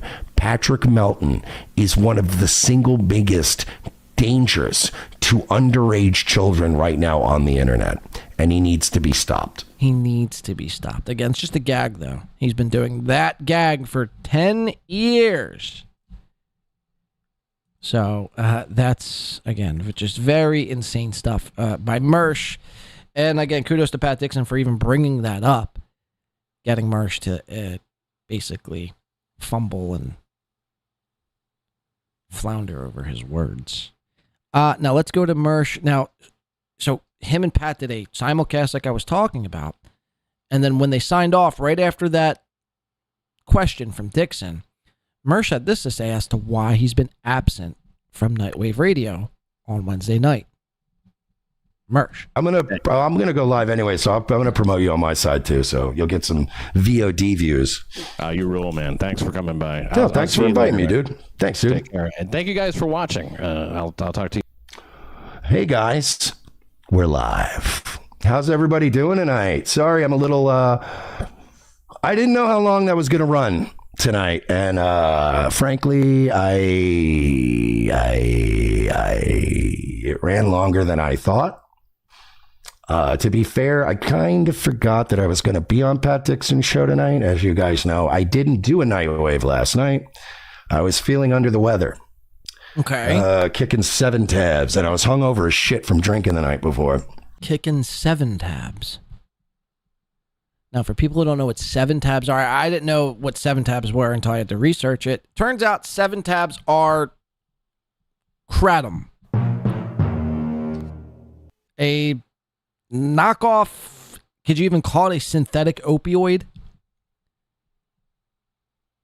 So Mersh is taking so much 7 tabs, so much kratom lately. He's now withdrawing from kratom. Again, Mersh, you know what I mean? This is not like an anti-Mersh thing. It's just like, bro, you got to pull it together, man. I mean, this is the biggest. This is the most eyeballs you've ever had on Nightwave. This is the most money you're ever making. You're on super tips. You're killing it. It would be sad if you threw that away, all for some 7 tabs. I mean, imagine even saying that sentence, even it being a real thing. And it's like, why wouldn't you just go to the real? Why wouldn't you go to the real thing at that point? Why would you take like kratom? I mean, come on, man. And, I've always said if you're gonna do a drug, you might as well do the real thing. It's like the whole K2 argument. Remember K2 back in the day, or Spice? It was like synthetic weed. And it like kind of got you high, but made you a bit schizophrenic and paranoid more so than it did get you high. And I remember like it was like so cheap and you got so much for like $5. You were able to like smoke for like a week. Whereas for $5, you'd be able to only buy like a nickel bag and smoke for like a day. If that. I remember all my friends, there was such a craze about this spice in K2. I'm like, guys. If you're going to smoke weed. Oh, well, I can't. I'm on probation. Well, then don't do drugs. I mean, you're on probation because you're doing drugs. And your answer and your solution to that is do drugs that's not detected on a drug test. It's like, can you just stop doing the drug for a year? I mean, it's not going anywhere. But this was such a big thing back when I was in high school. K2.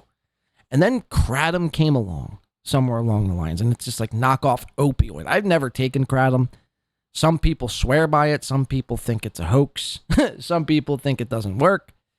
Other people like Mersh get addicted to it so much so where he's missing shows and detoxing from it. Yikes. I was ugly yesterday, boys. I was very ugly. But we're back. We're alive. I want to address a few things. For one, I don't have cancer. Well, thank Christ for that. Shout out to FOMO, who legitimately checked on me, and Ice Dancer, who legitimately checked on me. I don't have cancer. Virgie's a fucking idiot. I'm fine. I was, if you guys want to know the God's honest truth, I was dope sick. I was dope sick. I mean, Jesus Christ. Not even from dope or Oxycontin, but from 7 tabs. Why can't I hear myself? That's going to be a problem. That is definitely going to be a problem. Uh-oh.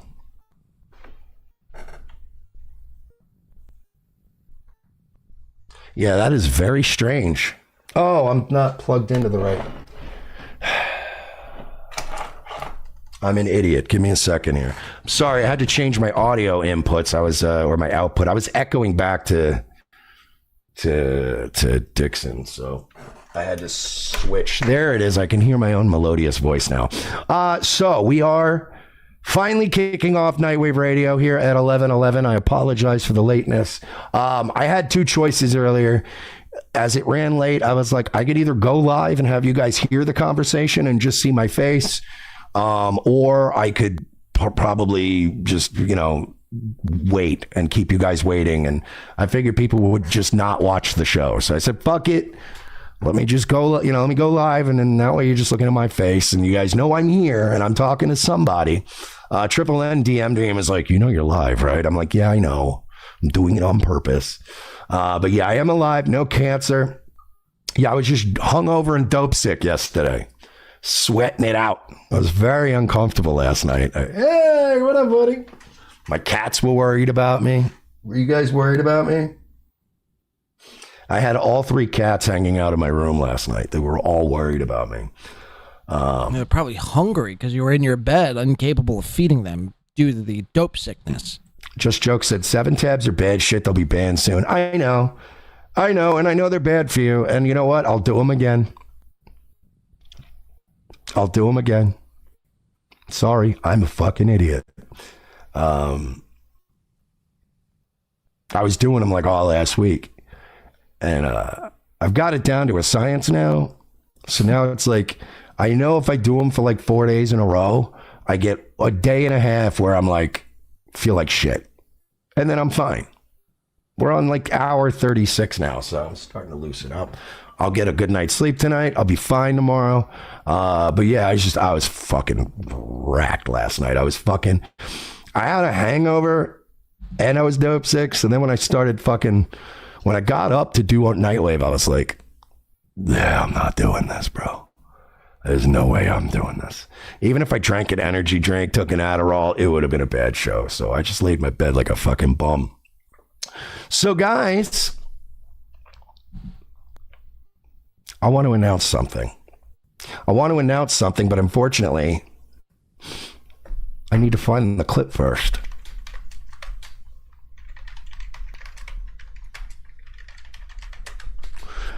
Remember a couple days ago?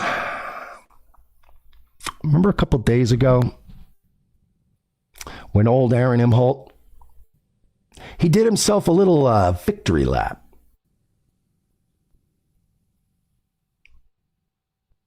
He did a little victory lap about me. Let's recap, actually. Let's recap it. Yeah, I decided to give it another any of these other people are doing. It'll save your dying channel. WATP's Patreon starts going in the shitter. Talk about Aaron. And then he all right, so there you pretty much have it. I was just trying to see. I thought Mersh had said something else about his Adderall too, but it's nuts, man. You know, you don't want to be fucking around with this shit. 7 tabs and kratom, man. It's just like, what are we doing? Like, again, you're in the best position ever. People are giving you money not to buy synthetic heroin.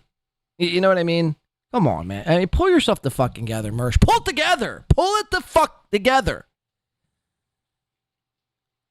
I mean, do you really want Aaron doing more victory laps on you when you're dope sick and you can't even respond because you're shivering and shitting yourself all day?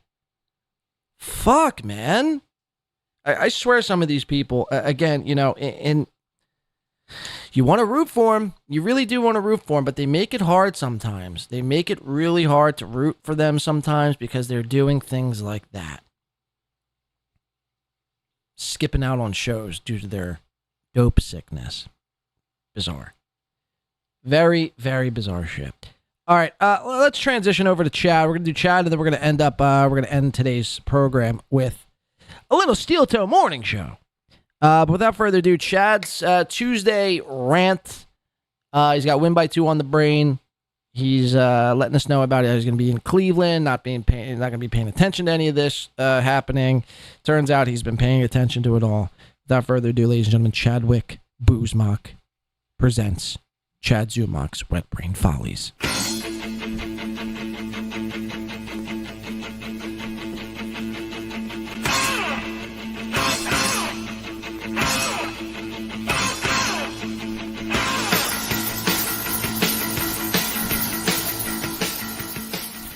Bam! Bam! Bam! Bam! Bam! Bam! You're not good. You're not good. You should just quit. Just quit. You should just quit. You should just quit. You're not good. You're not good. Chad has been taken to Twitter. Of course, I can't see any of this because I'm blocked because Chad is a pussy. He's a straight up pussy ass bitch. He's a short little fucking midget ass pussy ass hobnobbing bitch. Drunken buffoon. Did I mention he's a pussy?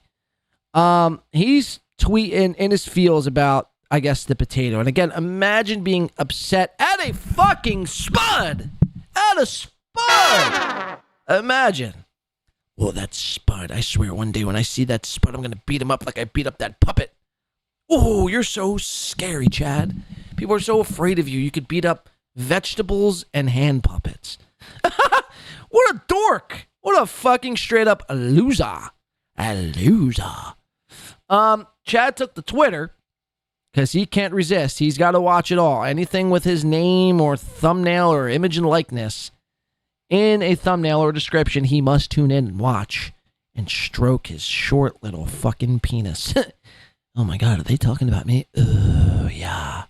Oh, yeah. Oh, Nick Thornton, yeah. Oh. I don't know what happened there. I went off into a tangent. But, yeah, Chad loves to take it up the butt by Nick Swartzen. That is a fucking fact. Jack. That's a fucking fact. That's not what we're talking about, though. We're talking about Chad's meltdown over a spud.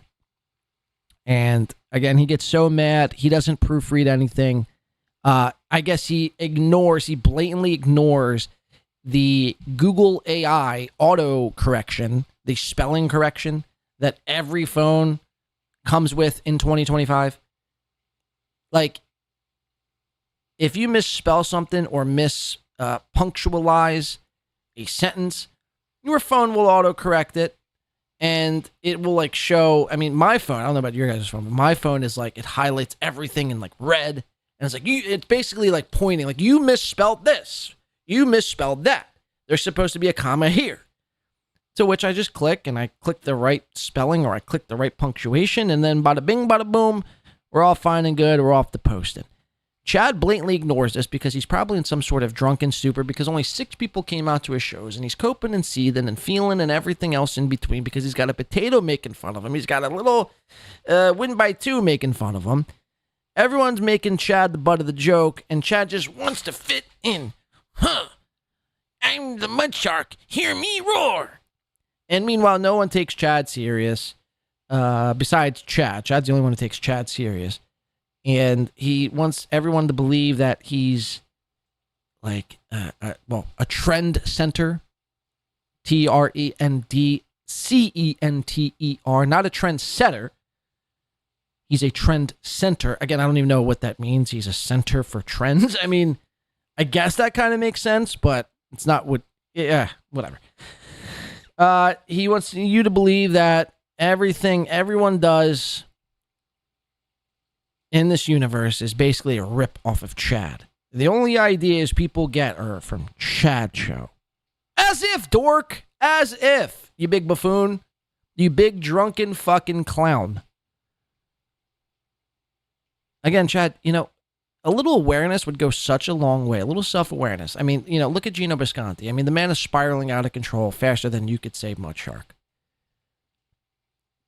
You know why? Because he has zero self-awareness. He has zero self-awareness, and he is unable to admit to himself that he's a fucking failure. And he's in the position that he's in because of his own doing. Because of his own doing. You're the same way. You can't admit to yourself that you're a fuck-up failure who likes to take it up the fucking keister by Nick Swartzen. Your comedy, quote-unquote, career is, fleeting by the second. And again, if it wasn't for Nick Swartzen bringing you out on a few shows, again, the biggest audience you would perform in front of, maybe would be, let's face it, 15 people. That's like a packed house for a Chad Zumock. But you can't admit any of this to yourself. And that's what makes you so fun to poke fun at. Because in your mind, much like in Aaron's mind and much like in Gino's mind, in your guys' mind, you guys think you're ahead of the curve. You guys think you're crushing it. You guys think you're fucking slamming it home. You guys think you're the fucking bee's knees. You guys think you're Pamela Anderson's tits. You guys think you're fucking everything else in between. And I'm here. Basically, my job is to throw a dart in your fucking delusion. Just like that. So, Chad is, again, supposed to be in Cleveland. Supposed to be not paying attention to anything going on except for when he is. And we go to the tweet here. It says, so funny how Rocco told the potato, isn't that funny? And how much he uses him for exposure. These people are garbage. He'll deny publicly, of course.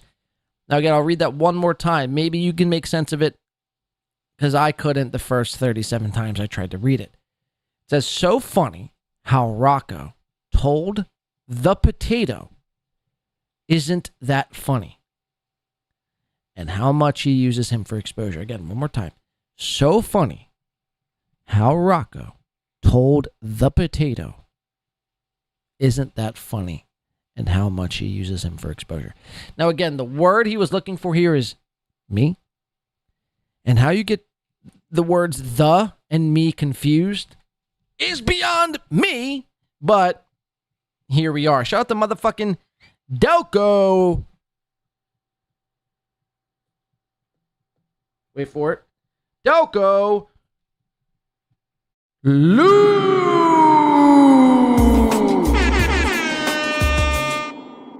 Coming in for that sweet fucking crispy ass Venmo. Shout the fuck out, man. What did I ever do to deserve this? You guys are far too kind. You too could contribute via Venmo, Streamlabs, Rumble Rants, PayPal, and everything else in between. Check the link below if you're watching after the show. Check the pinned comment above if you're watching right now. And you think YouTube is too Jewish because they take 30 to 40% of all of your super chats. So if you'd like to go around that, you could join Delco Lou and many others to hit the Venmo side of things or PayPal or Cash App. Either is appreciated at helping this show continue to continue. My man Delco Lou. Shout out to the Birds, man. Can't wait. Can't fucking wait. Week 1 Dallas. Look, I don't pay no attention to fucking preseason. I hate the fucking preseason because it's a meaningless game. I hate watching things that don't mean anything. Again, it's like the second I found out wrestling was fake, I stopped watching it because I don't like to watch things that mean nothing. Which I guess you could say, is why do I watch any of this, right? Well, because I feel an obligation to watch this, and I feel an obligation to bring people the truth, and I feel an obligation to get under people's skins and make them spurg out and be triggered by me. So I think there's a little bit of a difference. But when it comes to fake, or when it comes to preseason, I can't stand it. My one wish for every preseason is we just are healthy going into week 1. That's all I could wish for. Delco, I can't fucking wait. Phils are fucking red hot at the right time. It's a good day to be a Philly fucking fan. That's all I gotta say. Shout out my man Delco Lou. Chad, back to chat. So funny how Rocco told the potato. Now again, the word he was looking for was me, but again was too drunk and too in his feels to change that, and he had to spurg out and tweet that quickly. So the potato is causing Chad to be a little what we call triggered. Chad is triggered. We're gonna go to. Let's just go to the phone call now. We'll go to yesterday's B Dabbler episode. Where is it at? B fucking Dabbler.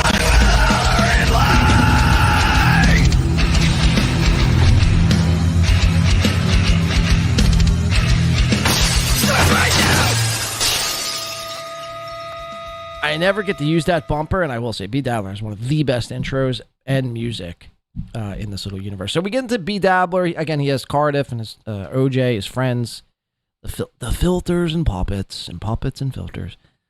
And I'm just watching back the playback now. That's hilarious. Chad calls in. Chad's watching the show. He calls in and gets so emotional, like a little baby back bitch, about what's happening and about what these people are saying. Let's listen. Report. Caller, you're on the air. Yo. Yo. Oh, wow. Mud shark. Were you doing your show? So Chad starts off, hey, yo, are you doing your show? Now, mind you, this is like 11:30 in the morning. Chad knows his friend B Dabbler goes live every Saturday morning. So again, it's just a bullshit lie. Hey, were you doing your show? Yeah, Chad, you knew that. You were watching. Mud shark. Were you doing your show? Yes, you're live on the air. You're watching right now. Oh my god. Oh my god. Oh my god. Oh my god, it's the mud shark. Oh, cool. You're doing Rocco's impression. That's terrible. He's I right. knew. It He's sucks. right. You steal everything from me, you dick. Hey, let's be real. I know B Dabbler, Rocco made this whole, yo, it's me, Chad Zumock. I know, like, he like is the first one to like coin that. And now everyone else that does it is doing a Rocco. But let's be real, Rocco's doing like a Spicoli meets Butthead impression. You know what I mean? But in fairness, that's what Chad sounds like. He sounds like an out-of-it stoner, which is even funny when you find out he's never actually smoked weed. But, I mean, Chad, that's just what you sound like. That's just what you sound like. You sound like a dumb, out-of-it, retarded stoner. You know the old expression in whatever that expression is, garbage in, garbage out.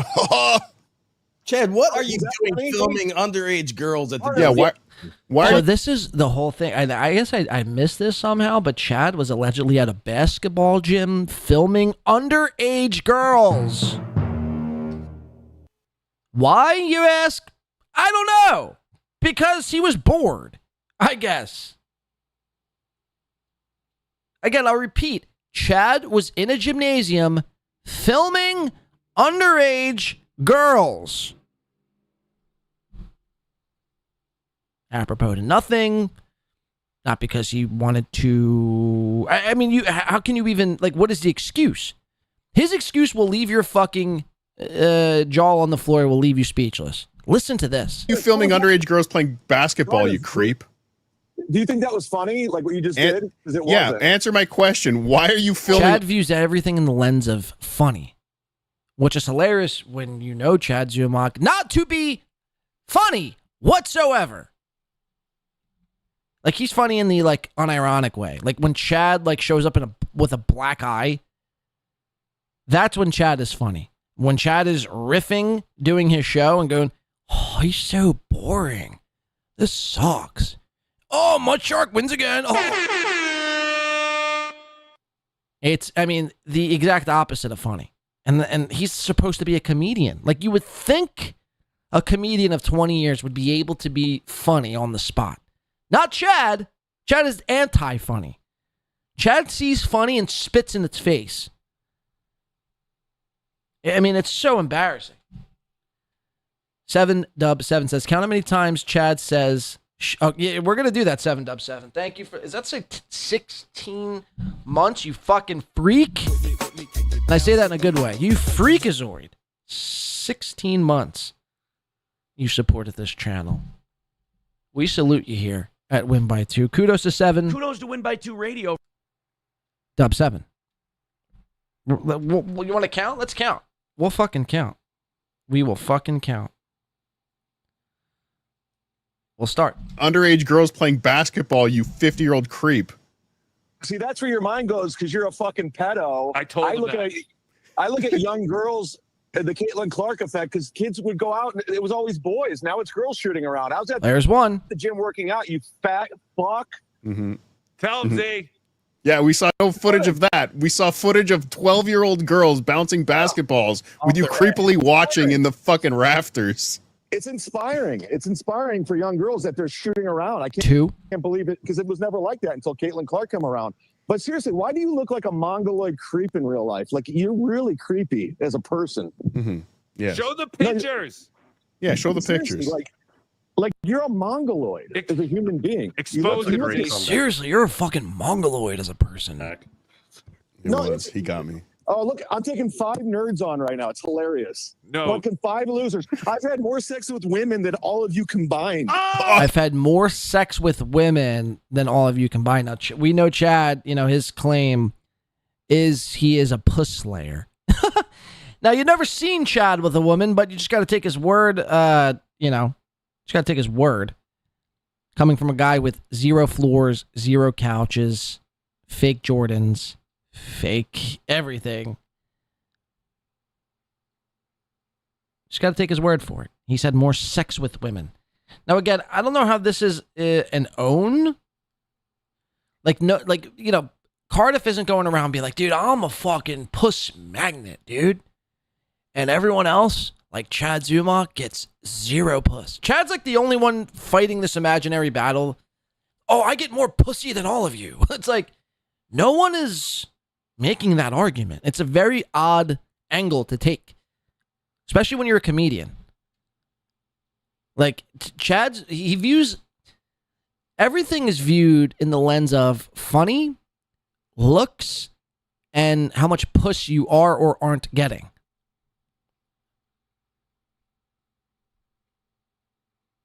Yeah, it's just fucking, it's cuckoo. It's a bit nuts to use that, every fucking argument.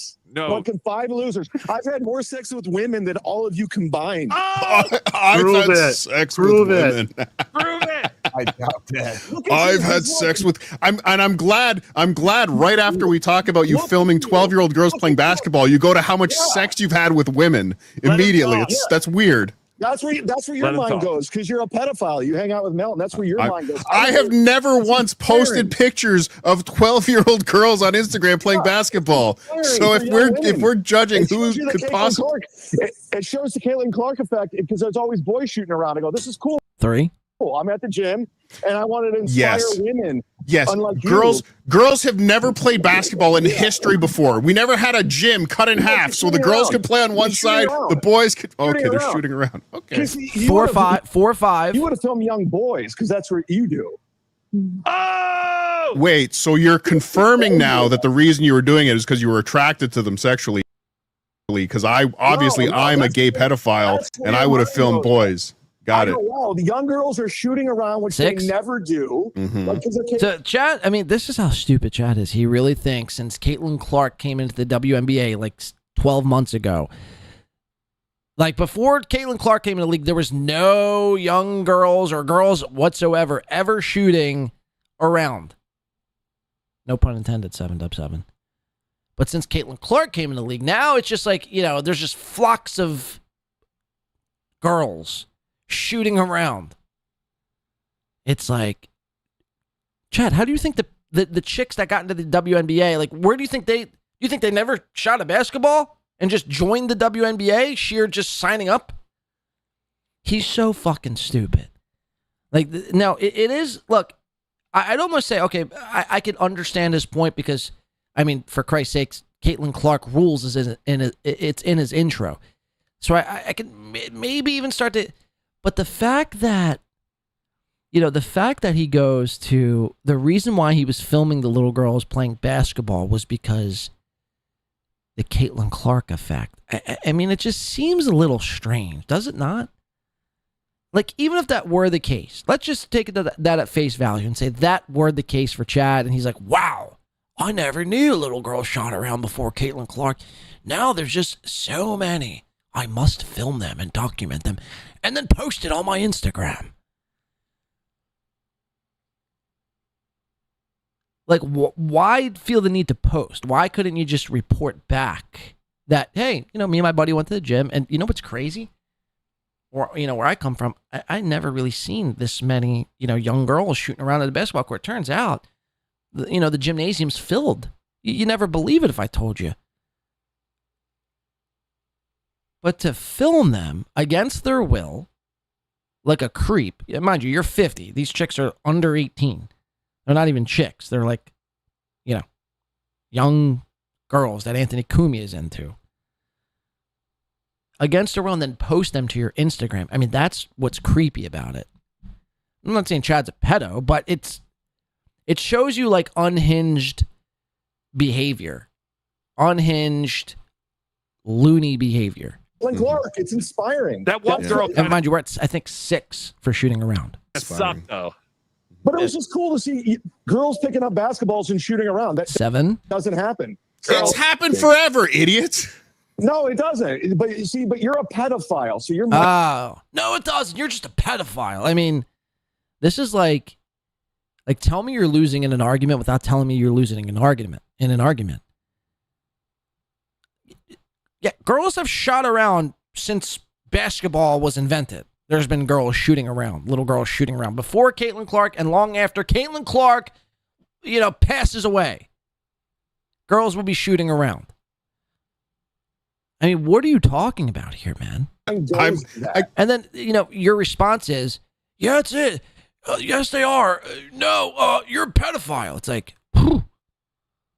Sick burn. Again, you're the one that's filming these children, not me. But you look at yourself like you look. But look at you. Look at you. You're a pedo. Stop thinking about me being a creep pedo. Look at you in a potato filter being a pedo. As a person, you look like a pedophile. You look like a pedo. I just act like one. And you act like one. Right, exactly. You do the physical act. Your phone has footage on it of other people's children. Yeah, it's like Carter should have said, out of the both of us, which one of our phones contain images or videos of children?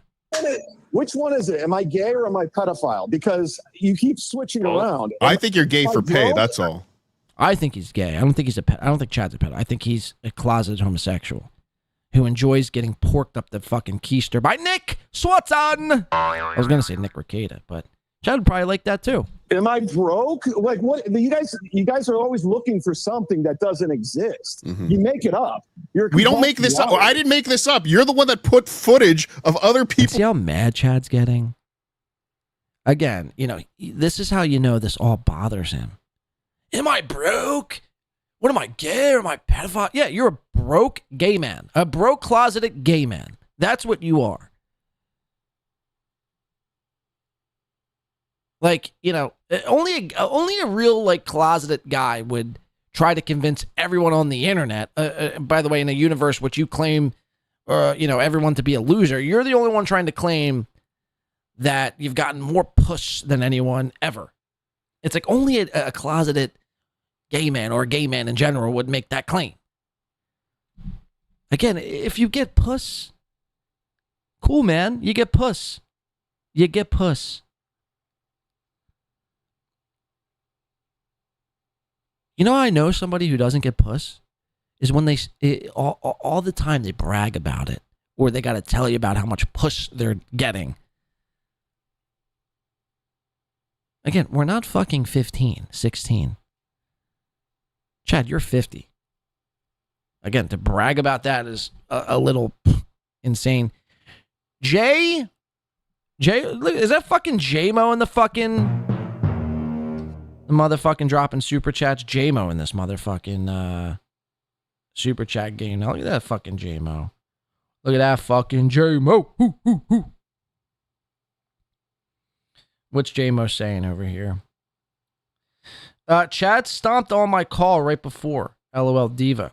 Wait, Chad stomped on my call right before? He stomped on my call. What, did you call in before, I'm assuming? And then what, Chad called in and... All right, is that, am I picking that up, J-Mo? Monic? Is that your name? Monic?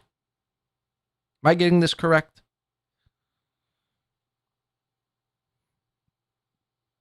They're saying yes. I brag about not getting... Exactly. That's how it should be. You should brag about not getting laid. Or just don't say anything at all. Like, if you're a man who slays the punani, just be a man who slays the punani. You don't got to go around bragging. Guys, you know how much pussy I'm getting lately? Oh, you never believe it. Cool! I called in to yell Clearwater Chad. Monic, yes. Yeah, so, I mean, let's... Clearwater Chad's a fucking dud. I mean, anyone who gives him the light of day, I mean, it's beyond me. It really is beyond me. I think that's the next battle. I think that J-Mo versus Clearwater Chad. J-Mo, I think you are the hero we may not deserve, but we may need. Or whatever the saying is. And I think you need to take out Clearwater Chad once for all. I'm tired of playing footsies, acting like Clearwater Chad is like somehow, for lack of a better term, good. I'm tired of it, man. I'm tired of seeing him all around every fucking show, just sitting there aimlessly, you know, daydreaming about a fucking bacon double cheeseburger. We get it, man. We get it. I don't know what his shtick even is. Is it is he a smart guy that plays stupid, or is he a stupid guy that plays stupid?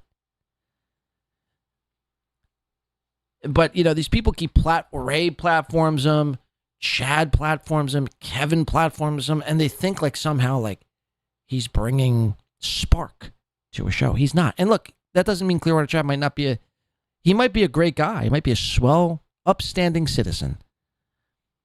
But to be on camera, on a show,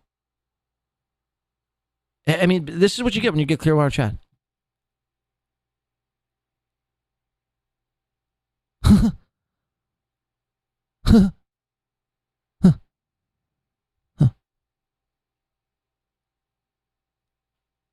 This is what you get.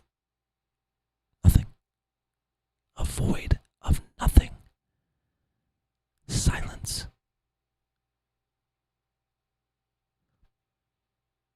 J-Mo, I think you need to do it. I think you need to be the one that slays the Clearwater Chad once and for all. Thank you for the $2. J-Mo. Let's get back into this. Chad's freaking out. We're at 7-7. We're at 7 shooting around mentions here. Children playing basketball on Instagram. That's weird. Me and my friend were going to shoot around, and we 8 saw young girls shooting around. I go, 9. Oh, this is cool. This I've never seen. This is cool. I've never seen young girls shoot around. Whoa!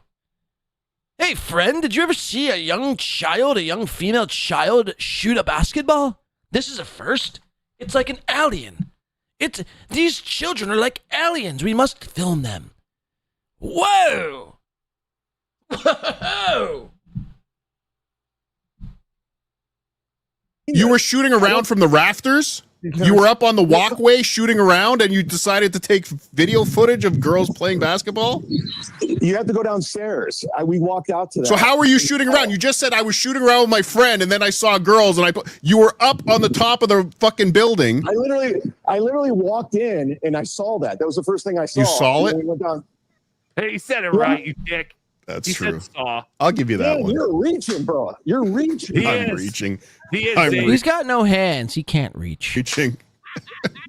You got nothing. Cardiff, You're you're right. not funny. Cardiff, you're not funny. You're not.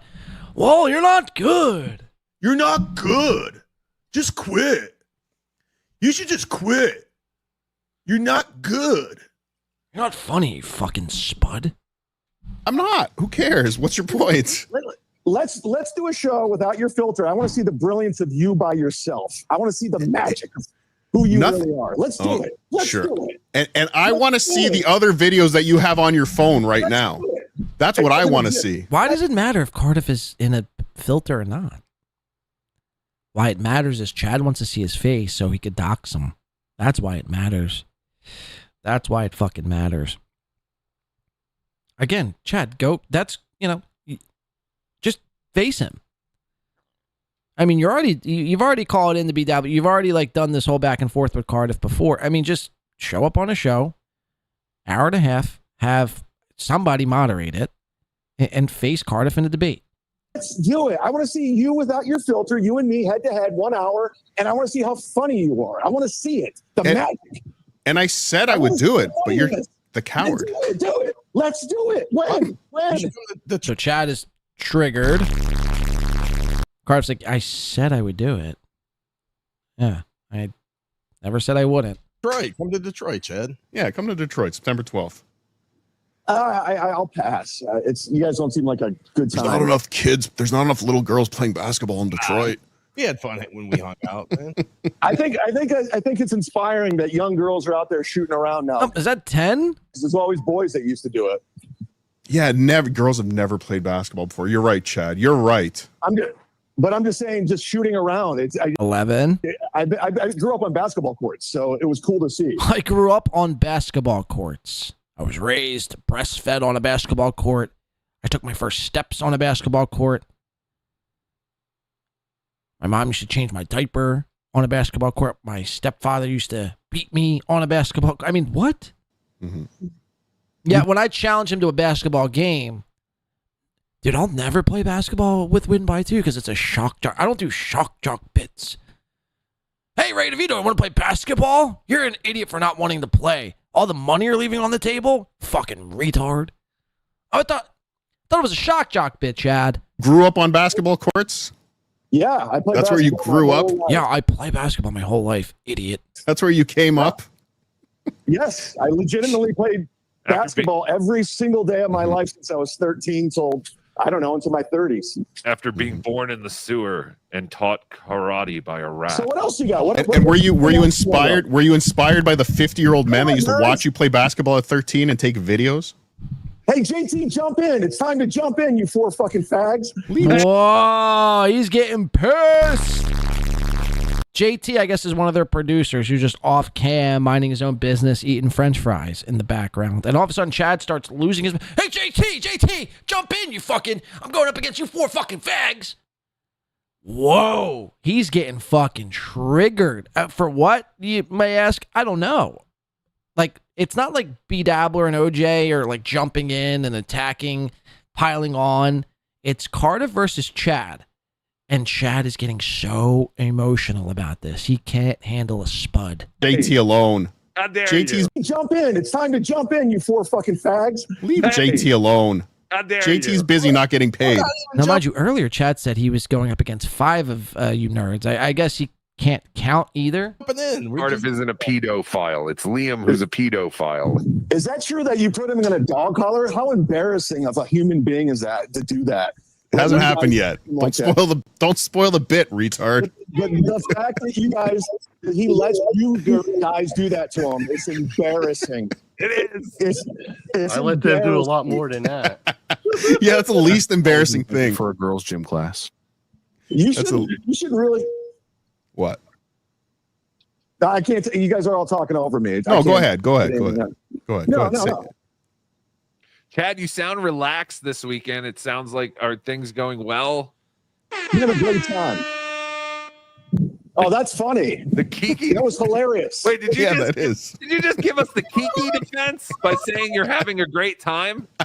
Yeah, I'm having fun. I'm home. I'm having a good time. How are the shows? They're whatever. They're fine. They suck. So, dummy, what happened? Okay, so this is good. Cardiff brings up. So Chad did a walk and talk from Cleveland Guardian Stadium. It lasted, and I shit you not, 45 seconds. And Chad was like, when that stream ended, Chad was in mid-sentence. Listen to the reason why Chad said he stopped this episode. What happened on your walk and talk the other day around Progressive Field? Why did it go down after 45 seconds, dummy? No, why did you stop after 45 seconds the other day? Because I got bored. Mind you, he was on, and I shit you not, 45 seconds. Not 45 minutes, not 45 hours. 45 fucking seconds. Oh, I got bored. But you were got like bored? You were like mid-conversation. You were bored with your own conversation? No, I can't even listen to myself. It was so dumb. No, it was just dumb. No, that's not it at all, but that's hilarious. Can people in Cleveland get tickets to your show tonight? Yeah, only 9 sold for both shows tonight. So congratulations, Yeah, Chad. I never claimed to sell tickets. I was never that guy. I get a flat rate, so I don't give a fuck. That's more than I thought. Comedy clubs must love you. When does it end? So does it just keep going like this, Chad? Right. Like, what? Do we just keep doing these shows where no one comes out to and just keep doing it because it's fun? You should do like a Rocco show and see who shows up. Okay, but he's not, and I think Rocco says this, but he's not trying to be a comic. Like, we're aware of what, like, if I were to do, again, a solo, comedian comedy show. Sorry, I was searching for the word there. If I was trying to do a solo win by 2 Blade comedy show, I'd be aware, especially in my hometown. Well, even if it was in my hometown, I'd probably be able to sell, 15, 20 tickets. Let's be real. Talking about fucking Blade over here, motherfucker. Chad goes home, and I think there's 2 shows. He sold 9 tickets in his hometown. That's sad. So the question is asked, well, hey, Chad, when does this stop? When does this delusional thinking stop? You're flying up the fucking East Coast to go perform in front of 9 people, and then you're saying how fun it is? Like, when does this end? When does it end? Listen to Chad. By yourself, without Melton, without the potato. Do a show by yourself. I want to see who shows up. They'll show up. Yeah. Yeah, do one. Do one in Colorado. Do one just by yourself in the puppet. Oh, you mean a live show? Oh, no one will show up for a live show, but I'm realistic about it. No one else is trying to do comedy, Chad. No one else is like trying to perform stand-up for people. You know what I mean? Like, you're the only one still trying to do that for whatever reason. I don't know. Again, because maybe you think Netflix might come knocking at your door. In between of all the packages that get delivered. Maybe you might get a Netflix executive knocking at your fucking floorless, tileless, carpetless apartment saying, hey, is this the residence for a Chad Wick Zumock? Well, hey, my name is Larry Finkelstein, and I'm the head executive at Netflix.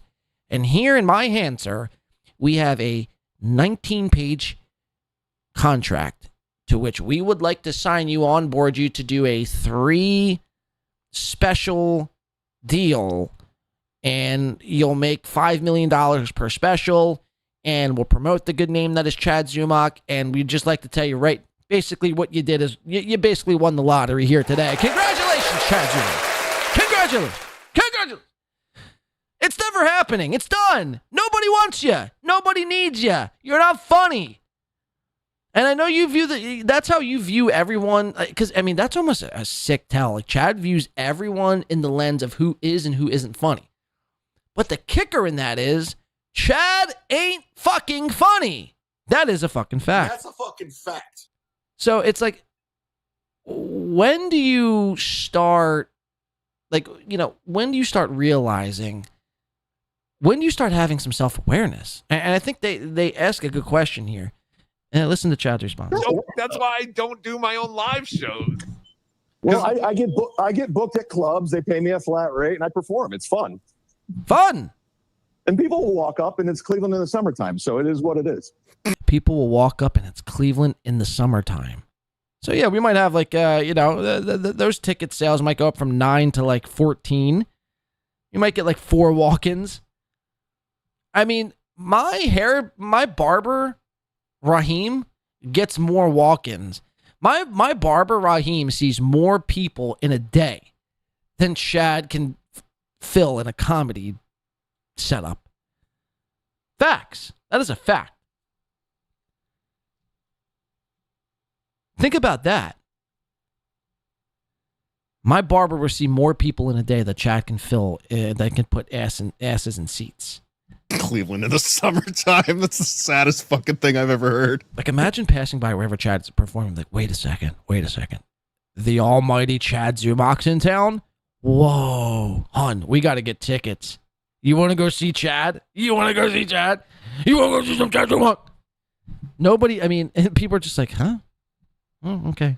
Just another name on the marquee we're not going to see this week. It looked like a ghost town. Okay. What else? Well, I'm just saying. Okay, what else? You're not funny, pedophile. Who cares? Then why did you want to walk us around your magical city of Cleveland? Hey. Shut up, OJ. I'm going to put you in a dog collar.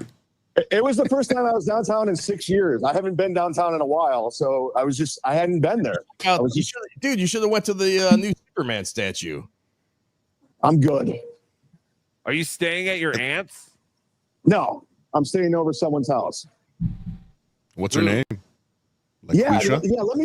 Let me tell you. That'd be fun. All right, please. I have a pen. So you guys can find out where she lives, and then you go. Yeah, that'd be great. Okay. It's a she? It is a she. Chad, not everyone's like you. That's you. You're the only one who tries to find out where people live, what people look like, what their addresses are, so you could turn around and then dox them when they stop supporting your fucking dwindling show. That's staying with a woman in Ohio. Breaking news. Oh my God. Is this an ex-fling? Is there something that could possibly result from this, Chad?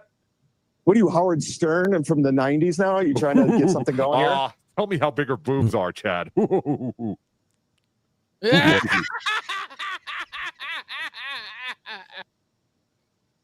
All right, what else you got, Chad? The show's great. I was just calling him back. I didn't know he was on the air. So Yeah, sure. So he doubles down on that lie. Again, B Dabbler goes live every Saturday. Chad has called in numerous Saturdays. Chad tunes in every Saturday to B Dabbler. But this week when he calls in at like 11 or 11:30, whatever time it was, he didn't know.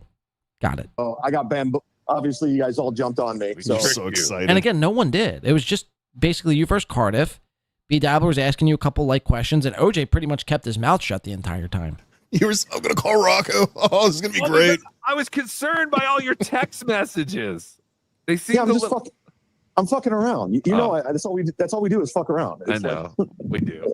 One day we'll do it without clothes. So if anyone with a brain, eyes, and ears could tell what Rocco is doing is like concern trolling Chad. Like he's being like friendly to Chad, so Chad does what he does, or what he is currently doing, is basically sending extremely embarrassing text messages, and like Rocco's setting himself up to basically get some exclusives from Chad, because what Chad and Aaron and Gino and all these people seek is friendship, camaraderie, and relationships from other people, especially in this little universe. And that's what Chad's seeking from B Dabbler right now. But what B Dabbler is doing, I think Chad's too dumb to understand, is he's just trolling Chad right to his fucking face. Yeah, like now you're taking it serious. No, yes, I take it very seriously. I was worried about you. I worry about my friends. There's something. Well, like I'm being dumb, like you're being dumb. Okay. All right. I love you more than a friend, Chad.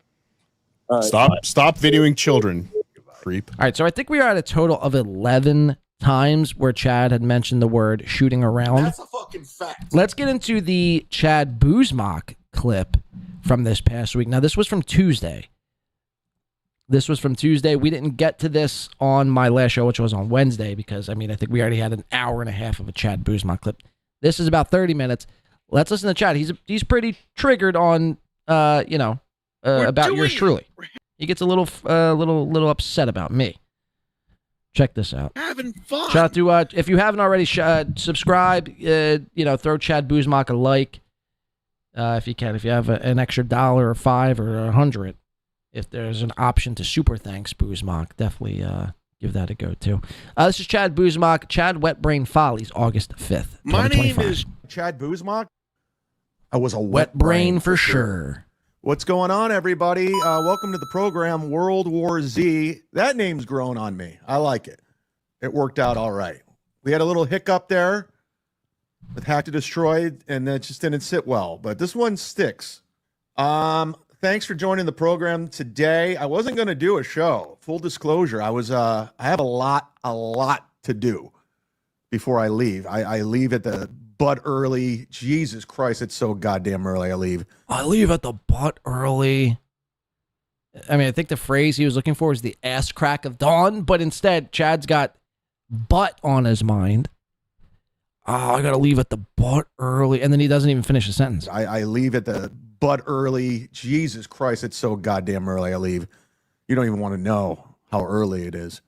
I noticed, I just checked the landscape real quick to see if anybody was on. Nobody was on. So I was like, I could slip one in. I just was on YouTube and I just was seeing who's on and I was like, whoa, no one's on. So I thought to myself, well, the people would want the Z-Man. So I came on and slipped one in. This is insane. Because there was a lot of stuff I didn't get to yesterday. So I still had like a rundown of things I could still cover. And plus a couple things popped up today that we're going to go over. And we'll talk about that. You can't unhear that. Next time you see a clip of John, we're going to get into it. We're going to get into it. We're going to get into it. We're going to get into it. We're going to get into it. We're going to get into it. We're going to get into it. Somebody's triggered. Somebody's not only triggered, but watching everything this little program does. Who knows to win by 2 radio? No, because again, you wouldn't see that from a clip from my first instincts was, maybe he saw this on a Misery Loves Clips. Maybe he saw this on just any clip. But it's not like I'm getting clipped all the time. So again, Chad's watching every fucking episode. And this is one of his gripes about my program. This is one of his this is what Chad doesn't like about my show is that I always say, we'll get into it. Well, what else would you like me to say? There's stuff I want to talk about that we're not talking about right now. And we'll get into it later. This sends Chad into a frenzy. We're going to get into it. We're going to get into it. We're going to get into it. We're going to get into it. When he's not copying me, Melton, and Red Bar, he's going to get into it. Ken Mosca, who I talked to earlier on the phone. Real quick, shout out to, who's that? Shout out to Kanye fucking West is in the chat. No, I'm just kidding. Kenya K. Says, even though we don't agree on everything, I still love your show, Blade. Well, thank you, Kenya K. Who knows to win by 2 radio? Yeah, look, and that's the beauty about this show. I never tell anybody to agree with everything I'm saying. That's insane, right? That's like some dictator level shit. I never be like that. Look, my show, again, and I've said this before, I'll say it again, and most people already know this, but I just point out and highlight what I find to be ridiculous, what I find to be insane, what I find to be loony, crazy, unhinged behavior. And I like to point it out, have a few drinks along the way, and, have some laughs. I don't think I've ever once said you shouldn't watch this show. Actually, I encourage people to watch it. Go see for yourself. Go see all of these shows on your own time without the filter of me. Because, you should. You should go check it out for yourselves and see what it is that I'm telling you. See Just see for yourselves, essentially. And what it is that I'm telling you is right or wrong. And formulate your own opinions. Don't be so caught up in groupthink. And like what you want to like. And then Keena brings up a great point. You don't always have to see eye to eye. You can enjoy this show. You can even enjoy Chad's show. But Chad would tell you otherwise. Why do you even watch that show? That show stinks. Chad, I run laps around you. Like, you know, I seriously circle you in every metric. And I've been doing it way less than you. Way fucking less than you. I mean, really, it's embarrassing. And I know, you know, Keena is, do I dare say a Chad fan? Am I outing you, Keena? I'm sorry if I am. But, and she's not just a Chad, she's a fan of all of this, you know? And that's fine. That's whatever. Be a fan of it all. Consume it. Whatever. That's what people like. Again, you know what I'm here for. I'm here to show you what I think is insane. And what I find to be ridiculous, hypocrisies, blase. You know, watch it all. I never tell you not to watch certain things. Thank you for the $5, though. We do appreciate that around here. Let's get back into Chad. Today, shout out to Ken Muska's wife, who had successful surgery. I'll just leave it at that. Was touch and go there, but it all worked out. Doxed. I doxed Bill from Jersey. I doxed it. I doxed it. I think I'm gonna grow a mustache. Who's with me on that? Would I look cool? Would you be into it, ladies, if I had a mustache? Oh no. Good stuff, buddy. Z-Stan Army. Noga, thank you for the show. Yes, we're going to be going over the Z-Stan. We're going to go over his Twitter again. This guy's doing phenomenal work out there, getting the message of all things Z-Man. This guy is doing great work. I'm loving it. We're going to go over his Twitter a little bit later. He's like just infiltrating all... He's...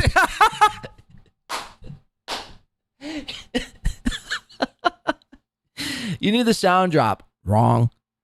He's infiltrating.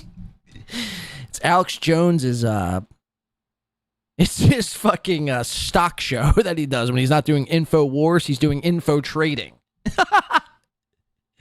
Oh, the globalists, they don't want you to know about Bitcoin. So here on Info Trading, we're going to tell you all the secrets, the highs and the lows about Bitcoin, AMC, and Amazon stocks here at the 9 o'clock hour on Info Trading. Info Trading? Chad says, what? Loving it. We're going to go over his Twitter a little bit later. He's like just infiltrating. He's info trading. all these chat rooms. Spreading the message of the Z-Man. He's not. He's just putting in. He's not. The word you were looking for is infiltrating, not info trading. I love it. I love every minute of it. Me too. Because he's a great man. Me fucking too. Whatcha? Well, oh, you want whatcha? I forgot who I'm dealing with here. No, shut up. Whoop, sorry. I can't believe how thin-skinned Rob Saul is. He's blocked you. He blocked Gina Bombina. Now, mind you, it says, he says, I can't believe how thin-skinned Rob Saul is. He blocked you. He blocked. Meanwhile, Chad's blocked, he's blocked everybody. This is from Chad's Twitter. It says, it's funny how Melton accused me of harassing family but has zero evidence of it. It's almost as, I can't read that cut off by Zumock's head. It's almost as he just made it up to get people against me. NLO fans are sheep and the dumbest people alive. I should get 10% of everything he makes for bringing him around when no one knew him.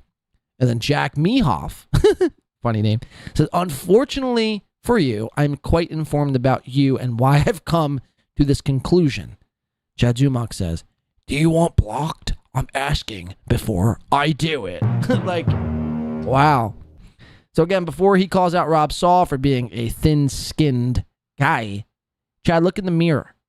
I mean, you're literally threatening to block people. You've blocked me. And again, before you blocked me, I never even added you. I mean, maybe if I did was like once promoting the Kill Kevin event, but I don't even think then. I don't think I've ever added Chad Zumock on Twitter. Like I said, maybe once. Maybe once. It was from this show that he tuned into, watched, didn't like my thesis and analysis on him, and got so, again, triggered. I gotta go block that win by 2 on Twitter. If I could block him on YouTube, I definitely would. But the next best thing is Twitter. I'll never see his tweets again. The sticks and stones may break my bones, but tweets will never hurt me. See you, man. Out.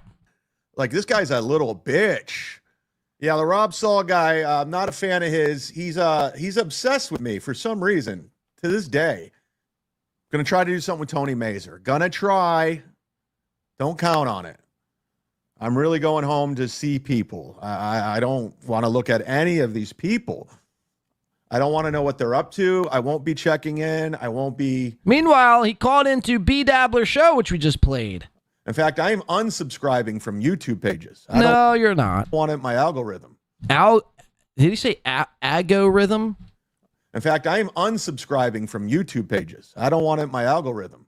Algorithm. I didn't know about this. I actually got this information from J-Mo. J-Mo! Just wanted to address the baddest Mo in this motherfucker. Felicia Gillespie, who struck PYB podcast from Friday, the one that I was on. Whoa! I did not know that. I was not aware of this until, I swear to God, until I saw this clip from J-Mo. I'll let it play out, and then I'll give you my thoughts. So I guess from what I gather from that clip, Felicia struck BYB. Wow. That's what you gathered, Chad? Excellent listener. Now, let me weigh in on that. Wacha. Buying himself some time. He's got nothing, folks. I mean, that's why he plays these meaningless sound effects in the most random times. It's to buy himself some time. Much like Aaron does with the applause sound drop. Yes. It buys himself like 5 seconds to like come up with something clever. Let me weigh in on that. Wacha. First and foremost, I'm not a fan of BYB, Quadfather. He's always been a prick to me. I don't find him talented. I don't find him funny. He's not good looking. I get more pussy than he does. And a show engaging. I refuse to click on his stuff. But with that being said, I agree 100% with J-Mo that Felicia J-Mo should be striking channels. It reflects poorly. I'm telling you right now, as you know, the show I did yesterday is no longer. I deleted it because people said they were going to report it because I brought up violence with Gino and Carl. Since you not only brought it up, you offered Gino money to attack Carl physically. And people say they were reporting the channel. I said, okay, well, I'll just delete the whole thing because it's not worth it.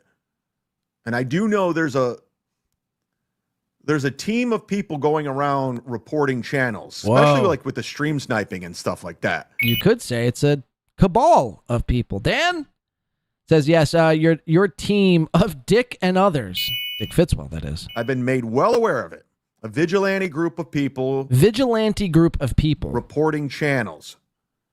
And I'm against it. I don't encourage it. I'm not telling people to go do it. Wrong. This is going to be fun right now. So this was a callback, July 10th, 2025, episode 11 of the World War Z program, which is a direct ripoff of Brad Pitt's World War Z movie, which is a movie about a zombie apocalypse. It's a callback to when Chad is live on the air and he gets told that Melton is, in fact, stream sniping. To which Chad then reports and tries to flag Melton's channel. Now, he just said he's not into this sort of thing. He doesn't like it. But yet here he is doing it like a couple weeks ago. This is going to be fun.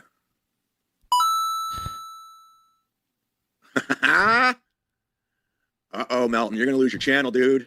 Uh-oh. I'm telling you, buddy. Look how much joy he gets out of this, too. I love it. Again, these people don't learn. If you remove, guys, look, there might be a vigilante group, there might be a cabal out there trying to strike channels and take channels down. You do the exact opposite. It's the Alex Jones effect. I mean, have we learned nothing? You take away a channel, you get a channel removed and copyright stricken or removed for harassment or breaking TOS or whatever. It does the exact opposite. It makes people want to go see that person more wherever they're at and support them more. Because now they could frame it in such a way that people are attacking me, they're after me, we need your support more than ever, and people will then begin to support them more than ever. Look what happened to Alex Jones. He got, so much bigger from when the globalist took him down and censored him off of every fucking platform, Facebook, YouTube, Twitter, everything. You name it, he was censored off of. But in turn, it did the exact opposite. It's the Streisand effect. So, again, these fucking, small-minded, pea-brained fucking imbeciles, they think by silencing their detractors will be a win for them and a win for the toe. But in fact, it does the exact opposite. I love it. But Felicia, that is a bad move. Because when you do decide to do something, it's going to come back and haunt you. Now, I saw the clip that she struck, and it was fair use. They were, they were making fun of her appearance and what she looked like, which is hilarious. I'll leave it at that. So I'm with Quadfather on this, or JMO or whoever. Wow, Chad, you look very retarded. Clearwater Chad looks okay. Now, again, this Queefer Aaron's butt stomach. Wow, Chad looking very retarded. Clearwater Chad looks okay. Instead of Chad being like, hey, Queefer Aaron's butt stomach, why don't you go fuck yourself? Thank you for the 20 MX. Chad gets so emotional and loses his mind. Sound effect incoming. So good. Like, he gets so sad about this. So good. So funny. So funny. Shout out to the Clippers. Let's give them their just due. Their just due. This is their Venmos if you'd like to support them. If you want or not, I'm here to hit the goal today, guys. I want to hit the goal. That's my goal. Got to add Chad Buzmock in there. The goal. But you can support these Clippers because they do the work.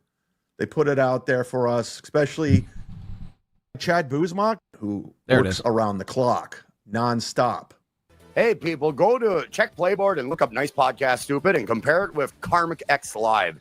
And then you'll see the level of shit cover up that is out there. PayPal thing. You'll get a good fucking whiff of it on Playboard. So compare Nice Podcast Stupid with Karmic X Live, and let's see who can fuck better. Now, I'm on record by saying I had squashed it with Dan. We got it squashed. Hell yeah. But this is what Dan does. Dan trolls you with the $2 super chats. Not me. He drops fucking 5 gifted and $2. It doesn't do that here. But in all seriousness, Dan is a $2 troll that shows and chats he don't like. MO, that's what he does. Now, Karmix is in a really bad position right now because he's supposed to be this man amongst men. And he's pretty much admitted he can't come with sexual relations with a woman. And it makes Karmic's brand null void. He's not that guy, Karmix. This is where the men go. This is where the men... It's a bad... You're not a man, dog. I'm sorry, Karmix. It's nothing personal. But you're not a man. You're not that guy anymore. So line your fucking numbers up against mine, bitch. Playboard's not actually accurate with gifted memberships. So it's not... The Playboard thing, I don't know. I know Kevin subscribes to that, and that's his thing. That's his measuring stick. But it's not actually accurate. Yesterday, I counted the money, and I went to Playboard. I counted the money. It says I made $50 more than what Playboard's showing. Wait, then Playboard's showing? But so, because it says here, according to Playboard, you made 85, 62, and $47. So you made 50 more, or you've made 50 less than that, is what you're saying? It says I made $50 more than what Playboard's showing. But I digress. So look, you lost it, man. You lost credibility, man. You can't play tough guy. Garmix anymore. It's over. Your run is done. Your run is done. Your run is done. So you lost the respect of your audience. I haven't checked the free chat out, so I don't know what's going on. Of course over there. not. God, but why do these people think smoking on camera is cool? I don't get it. It's so cool. It's not. Chad has brought this up multiple times. Anytime someone is smoking or vaping to kill time. Yeah, and furthermore, Chad Zumock too, it's like nobody thinks smoking is cool. I mean, there might be like 1% of smokers that think what they're doing and the reason why they're doing it is because it's cool to do it. It's not. Smoking is disgusting. It's a disgusting habit. It stinks. It smells. You're killing yourself slowly. I'm a smoker. I don't do it because I think it's cool to do. I don't vape on cam because I think it's cool to do. I do it because I'm severely addicted to nicotine. And I need to hit something. I need the oral fixation of something. And I'm not going to smoke indoors. I mean, that's disgusting. So the next best thing is vaping because it doesn't smell your couches and stain your walls yellow. Unlike Gino Bisconti, who will smoke a cigar indoors, and I mean, how gross. Everything just smells like a cigar. His TV, his ceiling, his lamps, his old CDs of Marilyn Monroe. No, I mean, I would never. It's just so fucking disgusting. Once, and I'm saying once in a blue moon, will I smoke indoors. Like once in a blue moon. And maybe if there's like a blizzard outside, like that's maybe. But even then, it's like just go outside. Stop being lazy. It's off-putting. Is it just me? Like these people want to look cool and they think this looks cool. Let's go back in time. I think I'm gonna grow a mustache. Who's with me on that? Would I look cool? Do everything off. Imagine flying to get laid. How desperate are you? Remember when you flew to New York to only be rejected by Kate Meany? We do. To get laid. Yep. What's beautiful is I'm not friends with any of these people. It's great. I'm not friends with any of these people. I don't want to be. Go to Mr. P's office, meds, everybody. Okay, so goes to Mr. P. I mean, I'm glad Zumock put this in there. It says, now this is when I think Sunday, Goes to Mr. P was asking me would I do this Chad Zumock challenge, to which I said yes, of course. I'm not backing down from no challenge. I ain't no bitch. But, I mean, good luck trying to get Chad to Atlantic City to face me face to face. He'd never do it. Goes to Mr. P puts in a simple chat, which reads, Chad, I got a G. You won't face, now he misspells win by 2. It says win nigh 2, but anybody, again, with a brain and an IQ over fucking 15 knows what Goes to Mr. P is trying to write. Chad, I got a G. You won't face win by 2 in New Jersey. Right? This sends Chad into a fucking, I mean, he don't know what's going on. Chad, I got a G. You won't face Winnie 2 in NJ. Chad, I got simple to understand. Chad's scared. Exactly, Zumock. I'm glad Zumock pointed this out. I am glad Zumock pointed this out. It's very anybody with a fucking IQ over fucking 12 could understand this. Got a G. You won't face Winnie 2. So I have $1,000. You won't face win by 2 in New Jersey. Very simple. NJ. Chad, I got a G. You won't face Winnie 2 in NJ. Type it out again. Goes to Mr. P. Take your time. Spend more than $2. What is going on? What am I missing today? I felt some sort of weird obligation to go live for you, the consumer, to put content out there. And I don't get these super chats at all. I don't even want to look at the free chat. I don't know what's going on in there. What am I missing? It's great advice. Are you going to take it? No. The toe doesn't listen. Yeah, just like you with the audio advice. It's not even a troll. Like, here, fix your show, dog. Hey, Chad, fix your audio, dog. No, dude, I don't care about my audio. Fuck you guys. That's just what it is. My audio and the stream. So everyone gives Chad advice. He never takes it. But now again, you're in zero position to give steel toe advice. Zero. When your audio sounds as bad as it does. Zero position. I saw a couple of things yesterday to follow up with your dear friend Mersh. I saw a couple of things yesterday. That crystal crocodile guy is back clipping him, and I didn't know. It's so funny because him and Mersh used to communicate. He looked up to Mersh. He thought Mersh was great. Mersh liked Steel Toe. Now, steel toe. They feel like they all, like Carl, have to cash in on it because Milton made a fortune off of it. I made some good bucks off of this guy. But they're all like, they're just backstabbers. All of them. Let's go back in time. You never talk bad stuff about them. Love you. Thanks. Yeah, I get screenshots. I could give a fuck. I could honestly give a shit. I mean, whatever. I mean, they're mentally ill. That's all I can say. I met Reels in real life, and he is pretty disingenuous. He can't pretend he's like a big fan and everything. And he's like a little dude. He's like 5'4". He's a creepy guy. And he goes to these chat rooms and he hits on all these older women. There's one person in my chat was telling me, like, he's sending these creepy DMs and bragging how, I don't want to get into it. I don't want to out this person, but it's a weird fucking dude. Yeah, let him talk shit. Who cares? Bye. Nice knowing you. Go fuck yourselves. I love how awful these people are. Yeah, you did. You watched the video, and then you read the comments. See, the difference between me and the toe is, when I say I don't watch something, I legitimately don't watch it. Yeah, okay. Just like you never are in the free chat. You get caught constantly. Anything Cardiff puts out, I never click on it. None of it. If he happens to be on Rocco's show every now and then, yeah, I may catch that, obviously, but I don't click on that stuff. The Chad Buzmock never clicked on his stuff. Not one time.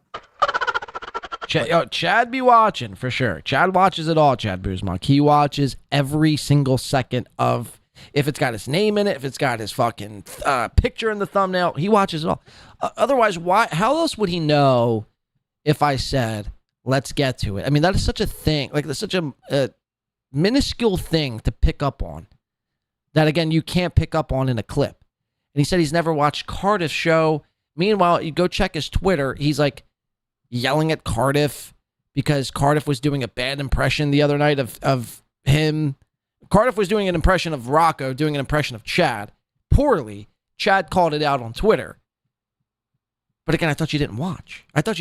Aaron does. Aaron pretends he doesn't, but I don't. Consider gifting a membership.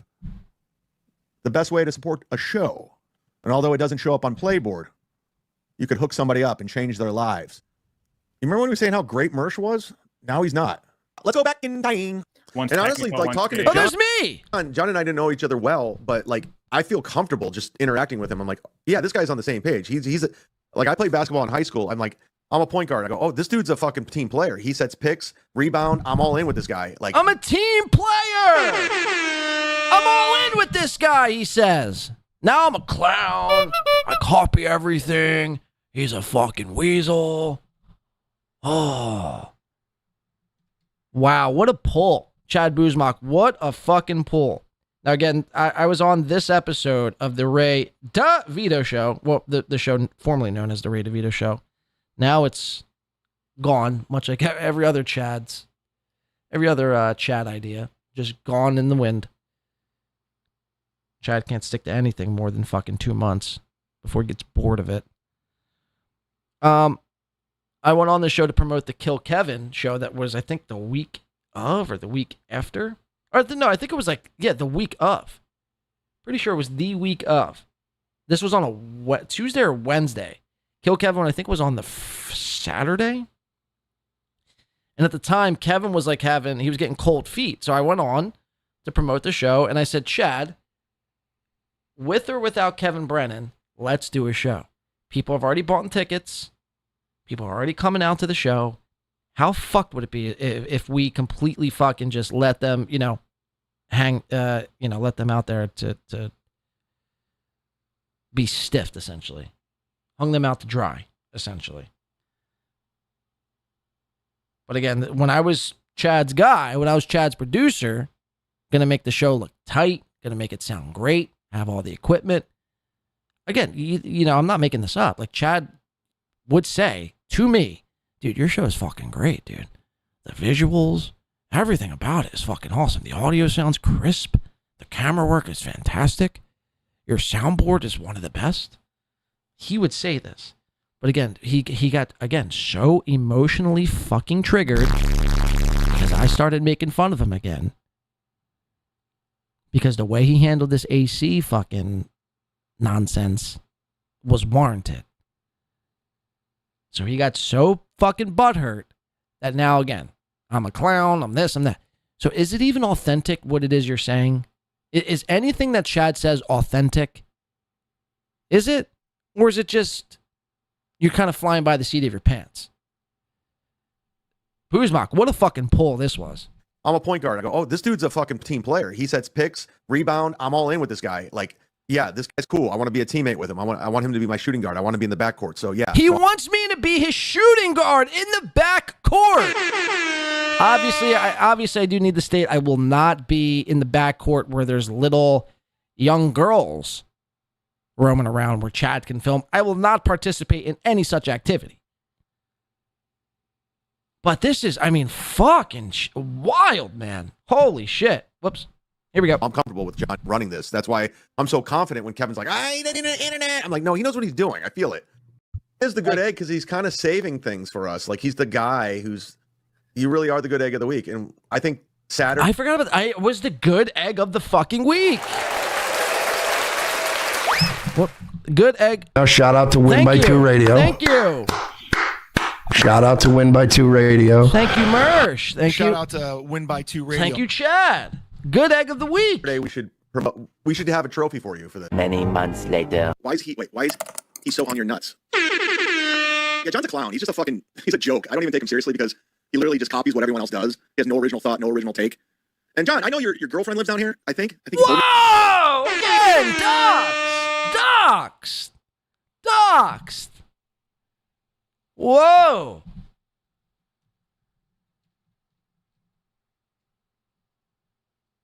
This is insane. Copies what everyone else does. He has no original thought, no original take. And John, I know your girlfriend lives down here, I think. I think you told me that. You remember when you were shit-talking Melton to me? Saying how he's a piece of shit and all that, now you're trying to kiss his ass. But I know she lived down here because you came to my show like a creep and filmed my set, which you're not supposed to do. You're not supposed to have any kind of recording whatsoever. But John, any place, any time, man. Like, you want to talk your shit? Tell me where. You won't because you're a little bitch. That's what it is. You're a bitch. Any place, anywhere, name it. Name it. YouTube's terms of service. I'll be there. And let's see you talk your shit. You fucking Red Bar Melton wannabe. Jesus Christ. Which is it, Chad? Which one? Red Bar or Melton? Which one is it? Or is it Chad? You fucking Red. And see, Chad doesn't even believe this. Chad heard this from a guy, from a chatter. I was like, you know what? That's a good one. I'll use that. Chad has zero original. Everything Chad says, much like everything Aaron says, is pure projection. Pure projection. And it was in this moment right here, I tripled down on the Chad coverage, and I knew I needed to take him out by any means necessary. Remember the big red button Joey C was talking about earlier in today's show? That's what I'm doing with Chad here today. And it'll be my life's mission to watch this motherfucker implode and buckle.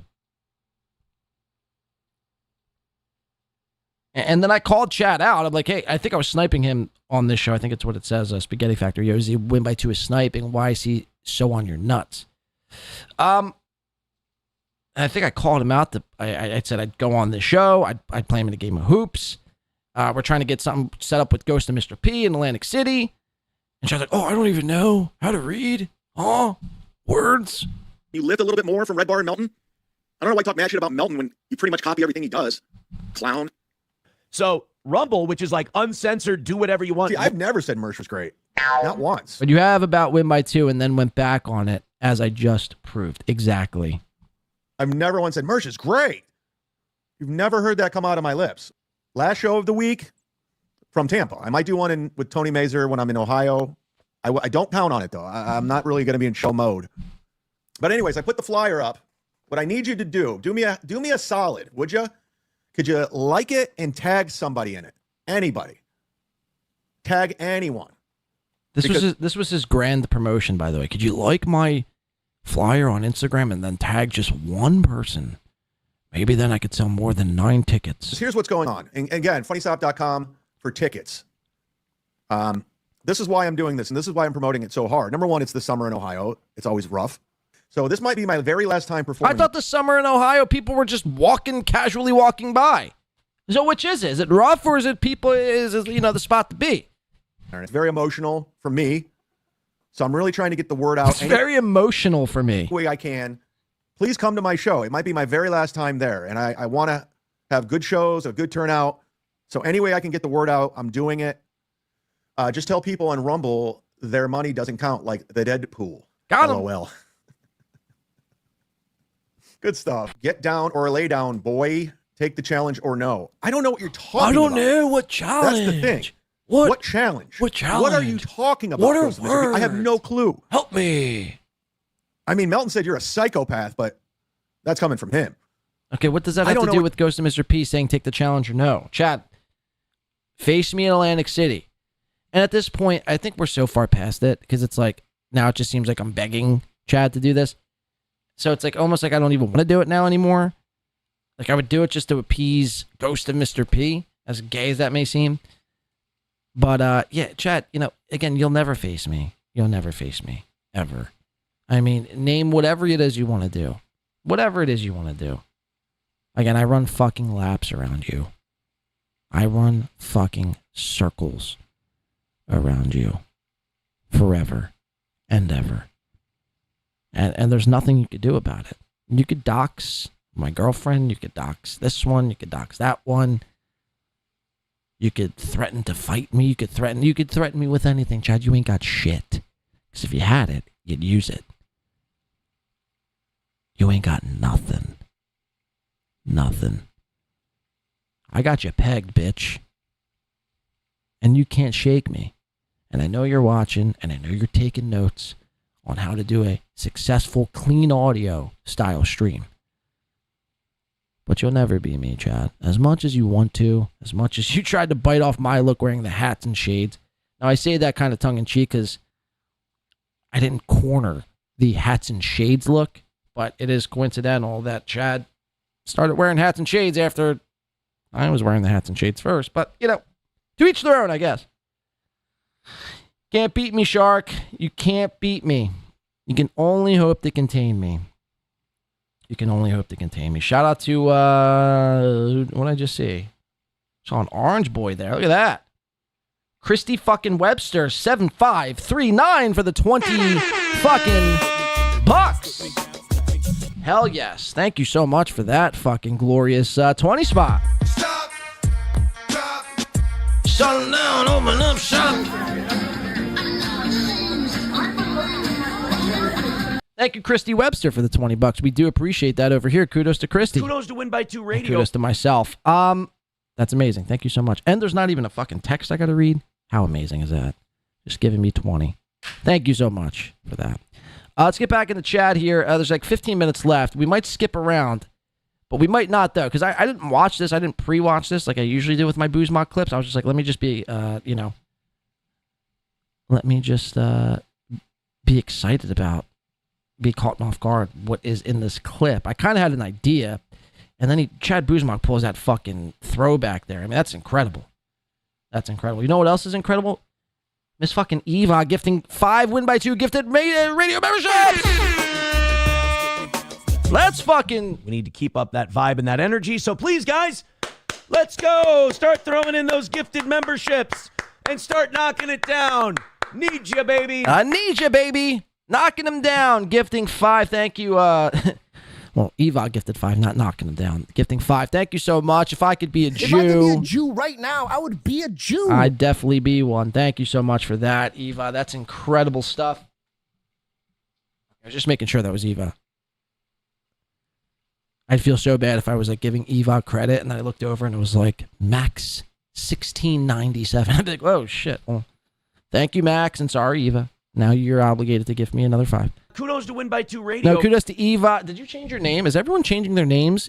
Eva O2Z. O2Z. Shout out and welcome in to the new 5 Win by 2 Radio Stubtoe members. Again, you could check out last week's members only, what's today? Sunday? Wednesday's members only show.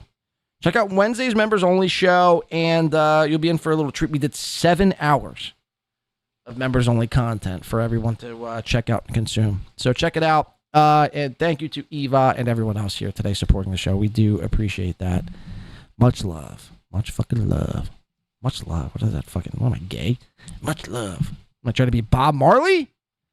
I'm biting from Bob Marley, Red Bar, Melton, and Chad now. Great, great. God damn it. One of these days I'll come up with an original idea of my own. Son of a bitch. You're talking about. Makes sense. I'm begging you to make sense. Please make sense. And talking shit about me and how I was the next stuttering John. How'd that go, Aaron? It's going great. Speaking of which, we have a poll. So that I may talk, squirrel. People perfectly and I end up nailing it more than I thought I did. No, you don't. No, you don't. I'm the one who called out these people. You're just copying what I'm doing. Right. You see what the Z-Man's doing. You're like, I'm going to do what Chad does. That's what they all do. Yep. They see what I'm doing and they just copy. Of Mersh talking about, they're smoking on camera. I don't know what this is. Everyone's smoking on camera. I don't get it. Do they really think they're cool? It's just weird. They're not cool. They're not cool. They're not good. They're not cool. You're not good. And they're not cool. Yeah, Mersh is another guy like Cummings. He's lost all credibility with his audience. He was shitting all over Melton. Listen to this. Doom put that clip together perfectly, saying he never called him a pedophile, and he did. He was a danger to children. And then he's using a super tip system, and he's shitting on Aaron. These people don't stand for a fucking thing. Let's go back in. Yeah, I was going to say, I hope Zumock goes back to when Chad a month ago was on super tips. Like, what, dog? You know, Melton, Mersh stands for nothing. He lost all credibility to his audience. He was like shit talking Melton and then joined super tips. So did you, Z-Man. What an idiot. $5 from Eva. You could see our TV handle. Wait, you could see our YouTube handles, Blade. Some silly StreamYard crap or something. I can see your handles. Oh, you're saying, okay, I see what you're saying. Because the Eva O2Z, but I don't use StreamYard. So unless you're using StreamYard. Yeah, that is weird. I don't know why I'm starting to see everyone's. Well, I guess that would make sense. Because I guess Mr. Z never changed his name. What was it, like the Arctic _monkeys or something? Like, that's an insane name for Mr. Z to change it. From going from Mr. Z to, like, the, Beluga monkeys _97 is kind of insane. Yeah, I don't know why that's happening. Can you see my name? Very strange. But thank you for the $5 nonetheless and pointing that out to the rest of us here on today's show. And here's the thing, the people that hate Melton. Chat's hypocrisy with super tip and losing cred with audience. Don't have to use it. I've never used it. I'll never use it. I mean, it sounds dumb considering I said I'm going to use it. But I'm saying I don't super tip other shows. I won't do it. Talking about business, with feelings aside, you got to make a decision. And I know a lot of people are going to be upset and angry at me, like, how could you? I thought you were loyal, this, that, and all that. That's cool. No, what I'm trying to say is, like, you got to admit when you're wrong about things. And I was very stubborn. That's how I am. I look at things. I'm very loyal to a fault. And when I believe in something, I believe in something. But you also got to understand there's logic to things. There's not emotion. Now, Patrick Melton and I, we met, what, maybe 2 years ago and some change in Tulsa. And we were fine. We got along fine. I thought so. And, we kept in touch a little bit throughout the year, a couple texts here and there, nothing crazy. I wasn't paying attention to anything he was doing. And then the whole steel toe thing happened. And at that time, I was at the bottom of the barrel, drunk, depressed, out of my mind, coming out of California into COVID. Lost a lot of excuses. money. Patrick Melton was following me on social media. He saw what was going on, and he got into it, and it became a thing. 2.5 years later, here we are. Ups and downs, turbulences, everything happened. And this is where we are today. And I'd be lying to say if I didn't, say I was wrong about a lot of things. Because at the same time, I talked to a lot of people. I was really against the super tip system. I thought it was, and a lot of it had to do with my relationship with Patrick Melton at the time. It was very territorial, very, very tribal. I was very against him. A lot of animosity for things he said to me and things he did. And just a lot of things building up. Obviously, the chat, communities, people taking sides, it became a thing. But when I lost that monetization after my Patreon, it really was an eye-opening. I go, what the fuck am I going to do? So I wanted to say, let's look at everything. And then Patrick sent out a message to me. I go, okay. I hadn't blocked on my phone from years earlier, so I never got it. But I saw the screenshot. I talked to Jim. I said, let's just see what he has to say. And he was sincere. He was forthcoming. At the same time, I was like, I don't trust you. I ain't trusting you. But from there, we looked into it. I read a lot of stuff about it. I talked to enough people. And Melton, to his credit, disarmed the situation, made me feel welcome. Said, listen, this is nothing. This is business. Let's talk business. This is how it works. Showed me the system. Honestly, I fell in love with it. I go, this is fucking amazing. And this is just honest, man. It's saving my life right now. It's saving my life.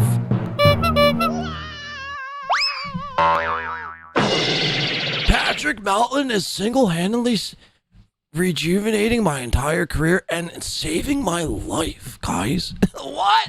The system. Honestly, I fell in love with it. I go, this is fucking amazing. And this is just honest, man. It's saving my life right now. 3 weeks later. So, I'm not going to talk about And then he shows up with the QR code, the stamp of a bitch. I'm just kidding. I mean, some people who have super tip are fine. I don't hate all people who have super tip, but it's just, I despise Chad over this. And the fact that he tries to rewrite history, but yet calls out Aaron and Melton for rewriting history. But Chad does this. Look, you'll come to learn. If you're new to the anti-Chad stuff, which many people may not be, or even if you watch this show, but you don't really follow along with the Chad stuff, the reason why I really just truly despise Chad, and I view him as like basically like an ant under my shoe who I would squash any day of the week. I would squash this motherfucking bug if given the chance. I swear I would. The reason why is because this moment right here, all the way leading up to his alleged demonetization from YouTube, how he would motherfuck Patrick and call him basically a pedophile and all this and that, right? And then he claims that he stands for something and everyone else doesn't stand for anything. He joins Super Tips, uses it for about a week, fucks it up, is the only one to date to have been kicked off of Super Tips, and now is back to saying Karmic and Mersh, that these people lost credibility, which, I mean, look, is debatable, sure, for joining Super Tips. But again, it's like, Chad, do you think all of us forgot like a month ago when you were claiming Patrick Melton saved your life? And you joining Super Tips? Again, and if you really truly believe that Patrick is a shady character, why you would want to work with him is beyond me. Is really beyond me. And again, there's so many other avenues. There's so many other approaches you could have taken in this. And I've gone over it ad nauseum, so I'm not going to get into it. But to really bend the knee and to go work with Patrick when you were in this position, and then you want to point the finger at everyone else and say, oh, they stand for... Chad, you stand for absolutely... I mean, really nothing. You stand for fucking absolutely nothing. So the next time you call somebody out for standing for nothing or acting like, you're Mr. Morality over here, understand, first of all, just take one hard look in the mirror and realize the thing you're calling out and the person that you're calling out is not Mersh, is not Karmix, is not Pat Dixon, it's not this one. It's you. It's you. Chad. You understand? It's you. Much anymore because he needs content. Because after this weekend in Minnesota, he went out for Aaron's trial. It's done. He's done. He's going to do exactly what he did to me with Aaron and AC. He's going to go up to him, disarm it, kiss his ass. Oh, come on, we're having fun, man. Yeah. And then as soon as he touches down in Vegas, he'll be going after him again. It's just what he does. He's a piece of shit, and it is what it is. We are no longer on Super Tips and never will be again. And so much insane. Like Melton being the liar that he is, he's the one that took him away. He said on Monday, I go, I'm waiting for him to do it, and he did. He did. I never contacted. Yeah, and Chad said after continuously calling him a PDF, harassing him and his family, begging to be kicked off, etc. Victim. Again, Chad's always playing this. What do they call him? Cry bully. Chad was begging to be kicked off of Super Tips after. I mean, just go back and rewatch any of the episodes from me. I mean, I've covered this at length, but it's just so insane. And shout out to Zumock for highlighting this and continuing to show the hypocrisies of Chad. I never contacted Moody. They just took him away. So if they say anything else, they're lying. Yeah, so we won't be talking about that much anymore. We're going to let Melton go away. It's time. I don't need him in my life. I'm good. Fool me once, fool me twice, fool me 3 times, fool me 4 times, fool me 5 times, fool me 6 times. We're done. Wait, that's not the saying.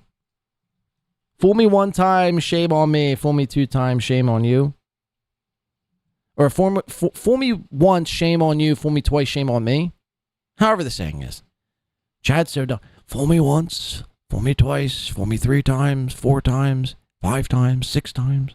Fool me at a youth basketball game, a youth girls basketball game where I'm filming little children shooting around at a basketball. You could fool me there. Fool me 5 times. This guy's fool an me idiot. 6 times. This guy, I mean, really is a fucking buffoon. That's a soft weekly for the $2. I still haven't been kicked off of Super Tips. Well, congratulations. Yeah, Soft and Patrick are having, or they were having a little spat. I don't know what the conclusion of that is. I guess Soft is also trying to get kicked off of Super Tips, or maybe isn't. I don't know. Maybe I'm speaking out of school here. But well, no. You know what? Let me just rephrase. Let me rephrase. Take that back. I'll cut that out in post. Soft Weekly, a person who doesn't even do shows, is still on Super Tips. Chad Zumock, a guy who does sometimes 2-3 shows a day, is off of Super Tips. So think about it that way. We're done. They're the worst of the worst. They have no code. They live by no code. Carmex included. Mersh, you're all the same. You're all the same. Boozmock, if you're listening, what you should do is next time Chad goes off on one of these rants, these guys live by no code. They live by no morals. They have no code. What you should do is split screen it and put Chad like Chad calling himself out and saying that. Does that make sense? Like you should split screen Chad, put another Chad on the screen and have him talking to himself. Because that's, pretty much what's happening. This is a free plug for Melton. Just go watch Melton. Everyone's stealing essences. Rocco's doing my impressions of Ray and Carmex. Reward me. You're welcome. I'm glad to be your inspiration. Z-Man, do you ever feel like you're on the wrong side? Nope. No. What is that currency, by the way? No, I don't want to be friends with these people. I'm friends with very successful people. These aren't successful people. These are losers on the internet. Explains a lot why you're able to sell 9 tickets. MX. Oh, Mexican peso? Shout out to Mexico, huh? You look like a feta pile cheese, Zumock. Oh, no. These $2 super chats are going over very, very, very, very well. Most boring show ever? Most boring show you ever seen? World War Z? Cumia, your show stinks. Yeah, it also helps. Your show stinks. My show, nuh-uh. If you take a And then I'm going to get married to a Woods girl in Vegas in a shotgun wedding. I don't have kids, but if I did, they wouldn't show up for it. My family wouldn't show up. What's going on with my mouse? Yes, okay, there it is. I'm so glad he pointed this out. I'm so glad Boozmock, again, on the money. Boozmock, he deserves a raise. Somebody give this guy money. For real. Fucking the hard work this motherfucker does. I'm so glad he pointed this out. Chad's watching an Aaron clip and I guess hovers over the next up video. Now remember, Chad doesn't watch anything pertaining to, according to him, he doesn't watch anything, only steel toe. That's the difference between Chad and Aaron, is that Aaron watches this shit and lies about, him watching it. But Chad actually doesn't watch it. He lives a life. He's out playing kickball and horseshoes on the weekend. Maybe, whatever the other games they got going on in Tampa. Soccer, lacrosse. Chad ain't got no time to be watching any of this, right? Well, then why the fuck is your next up video Patrick Melton sniping you? Make that make sense. Holy shit.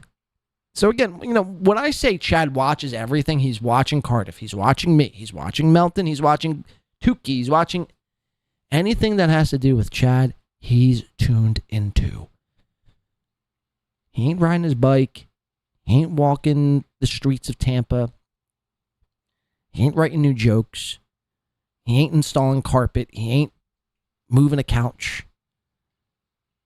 He's not show prepping. He's watching and getting madder and madder and madder. He's becoming more triggered by the second. What's going on with my mouse? What's going on with my mouse? Got him. Godfrey, but he won't give you gigs. Whack. I can jump on Godfrey gigs whenever I want. I don't want to.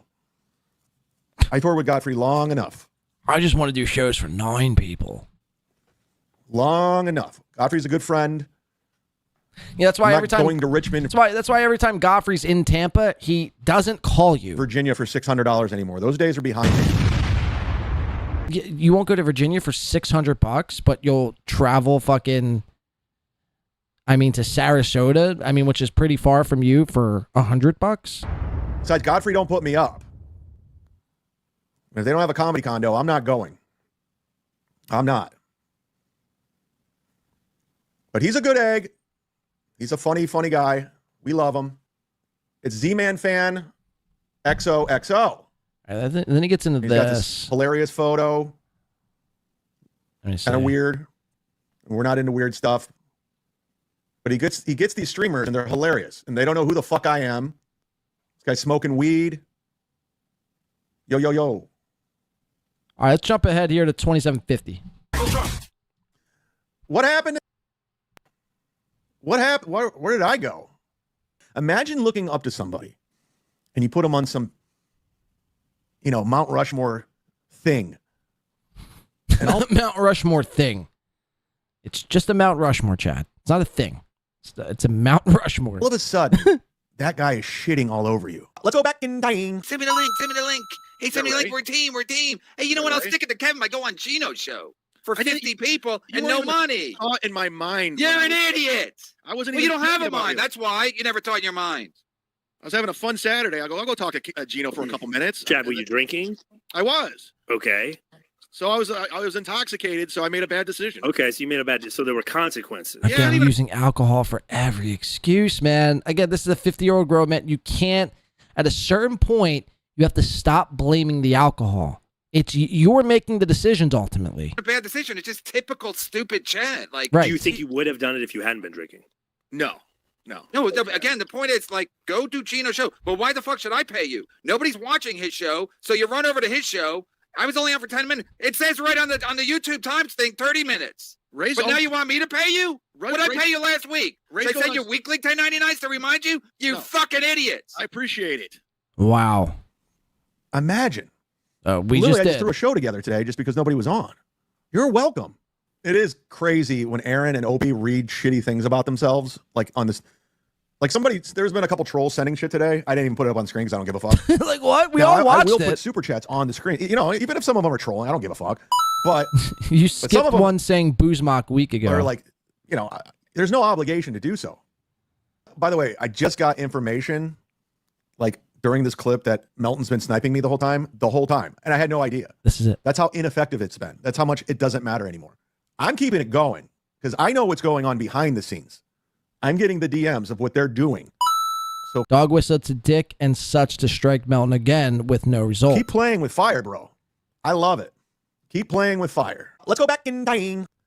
There's a team of people going around reporting channels, especially like with the stream sniping and stuff like that. I've been made well aware of it. A vigilante group of people reporting channels. And I'm against it. I don't encourage it. I'm not telling people to go do it. This guy. Does anybody want to interpret this for me? Would anybody like to did I get anybody email me? Because I'm looking for a Ghost of Mr. Pete interpreter. I will take the job. Mr. P is saying hi. Chad Zumock, CK, DK, Balmert, Riles, Taz, Melton's mom, your brother. I need somebody to like explain his super chats.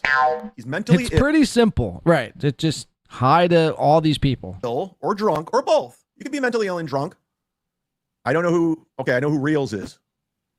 Well, it's Reels, Chad Zumock, Serial Killer, DK, James Balmer, Reels, maybe Tax's Steph, and Melton's mom. And your mom and your brother. Tax, Melton's mom, your brother. That's hilarious. He's so slow. This is really, really funny stuff. RP says Reels is a Shuli ball washer. Reels used to come around. He used to be on our team. He's very childish with it being territorial. Like he thinks you need to be team Melton or you can't beat somebody else. He's very, very. I met him in AC. He was a nice guy. I mean, for some reason or another, he feels like I got to show Melton I'm loyal. Okay, have fun on Thursday, and I will be refilling my Perry skincare. Part of our refueling my Perry skincare agreement. Be refueling my car along with my perfume from Perry Skincare. Use the promo code Chad10, get 10% off your order. This guy, Steve S says, I bet Chad never goes to Stoney's. You want to bet? You think I took that shitty gig out there for nothing at the Laughing Gas camp? Caught in free chat again. Reporting. It's called. Bill must be really stuck at reporting channels. He's not reporting. Bill's not doing the reporting. But there is a small group out there, and they're doing it. There's a and cabal. Felicia, that was a bad look, striking Quad's channel. but you shouldn't be doing that. It's going to come back and bite you in the ass. You know, earlier in the game, when I first started this, I didn't know the rules. I didn't know what was going on. We had that controversial strike. I was in a dark place. Not because of my alcoholism, but because I was under Godfrey's taint and I was sucking his cock. So it's very dark under there. On Cardiff until I removed it. As a nice guy, I should. But I had no idea. I didn't realize until I lost my channel and my Patreon how fucked up it was. Okay, until it affected me, exactly. I learned the hard way. That Patreon is still hurting because they signed up for 2 Patreons and they were both stricken. Okay, so removed. But this one's on the up and up. We're good. I got it cleared. I talked to the brass. They're good. All right, shout out to Chad Zumock again. Another epic one. The Wet Brain Follies. Go check it out on your own time. Now, look, again, I do need to. The best part about that, and like Zumock kind of highlighted this in earlier on in this Wet Brain Follies, but the best part, or one of the best parts, is where Chad finds out about Melton stream sniping him, and when he finds out, here, let me show you. Let me just show you. Let's go back real quick. When he finds out about Melton, right around here.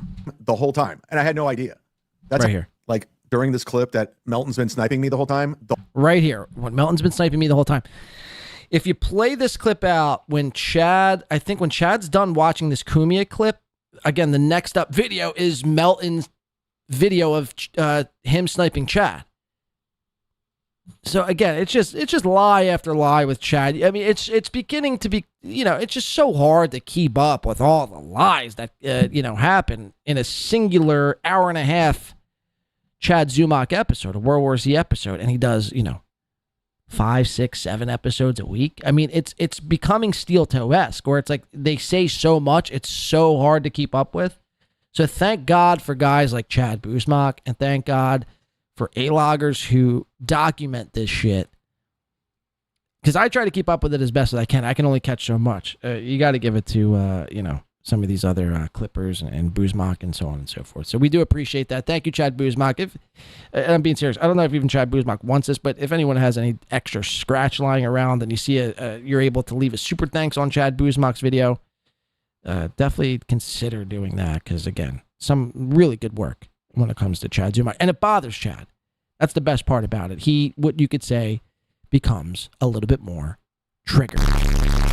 All right, let's finish up here today. I want to jump into the Steel Toe morning show, if you'd allow me to. I just want to basically cover a few things, a tweet, some pictures, and Friday's Rumble only link Friday, whatever the fuck he's got going on there.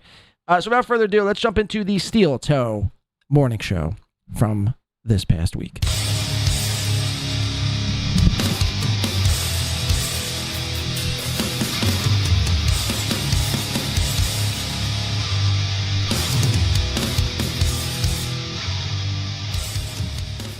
So we're going to start, I don't know how, Pretty Antisocial, shout out to Pretty Anti-fucking-social. Streaming, I think, on Wednesdays and Saturday nights for members only content every now and again. But if you don't catch that, definitely check out their Wednesday afternoon streams around 11 p.m. Now, sometimes that coincides with Win by 2, which happened this past Wednesday, which I even tried to go on at like 8:30, but turns out I did a 7-hour fucking show. So we kind of overlapped, but to each their own. Check out Pretty Antisocial. They're pretty rad. I don't know how they obtained this. Sometimes they obtain some of the most insane Aaron things that I didn't even know. Like, I knew existed, but I just didn't think would ever be brought into the, zeitgeist of what we're talking about.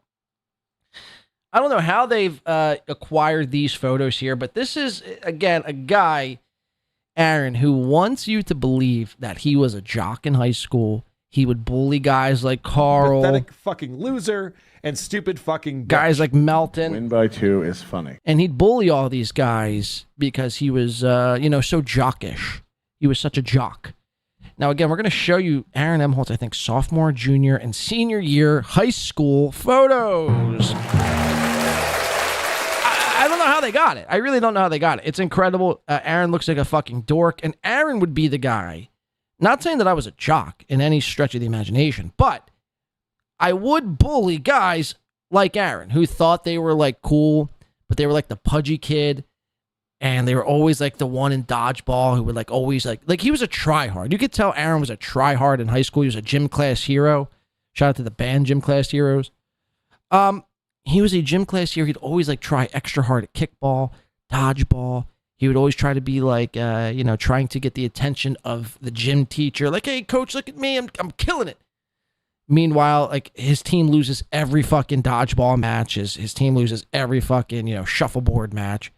And his coach hates his guts. The coach and the gym teacher and really everyone around him hates his fucking guts. They hate him. They despise him. This is the type of person I would bully in high school. Not because I'm a bully, because it's warranted. Because you think you're a bully, so I'm going to show you what a bully is. Bully meets swirly. Shout out to Is That a Treat for the $2.99 super sticker. Thank you so much. We appreciate that. Thank you so much for the super sticker. It goes such a long way. I think I could afford dinner tonight. Thank God. I was so scared. I wasn't going to be able to eat a meal today, but thank God for some of you here today. Whew. Now, what should I eat? Ramen, noodles, or PB&J? That's the question. Just kidding. It's going to be raviolis and garlic bread, motherfucker. But no, seriously, thank you for the $2.99. Kudos to Is That a Treat? And kudos to me. Kudos to Win by 2 Radio. Let's get into Aaron from Pretty Antisocial. You might not like it, but this is peak jock form. Yeah, exactly. Again, I think this is Aaron from sophomore year. And we're just going to go through these. I mean, you could pass your own judgments and pass your own fucking things to say about him. I mean, again, this guy wants you to believe he was some sort of jock. Shock jock.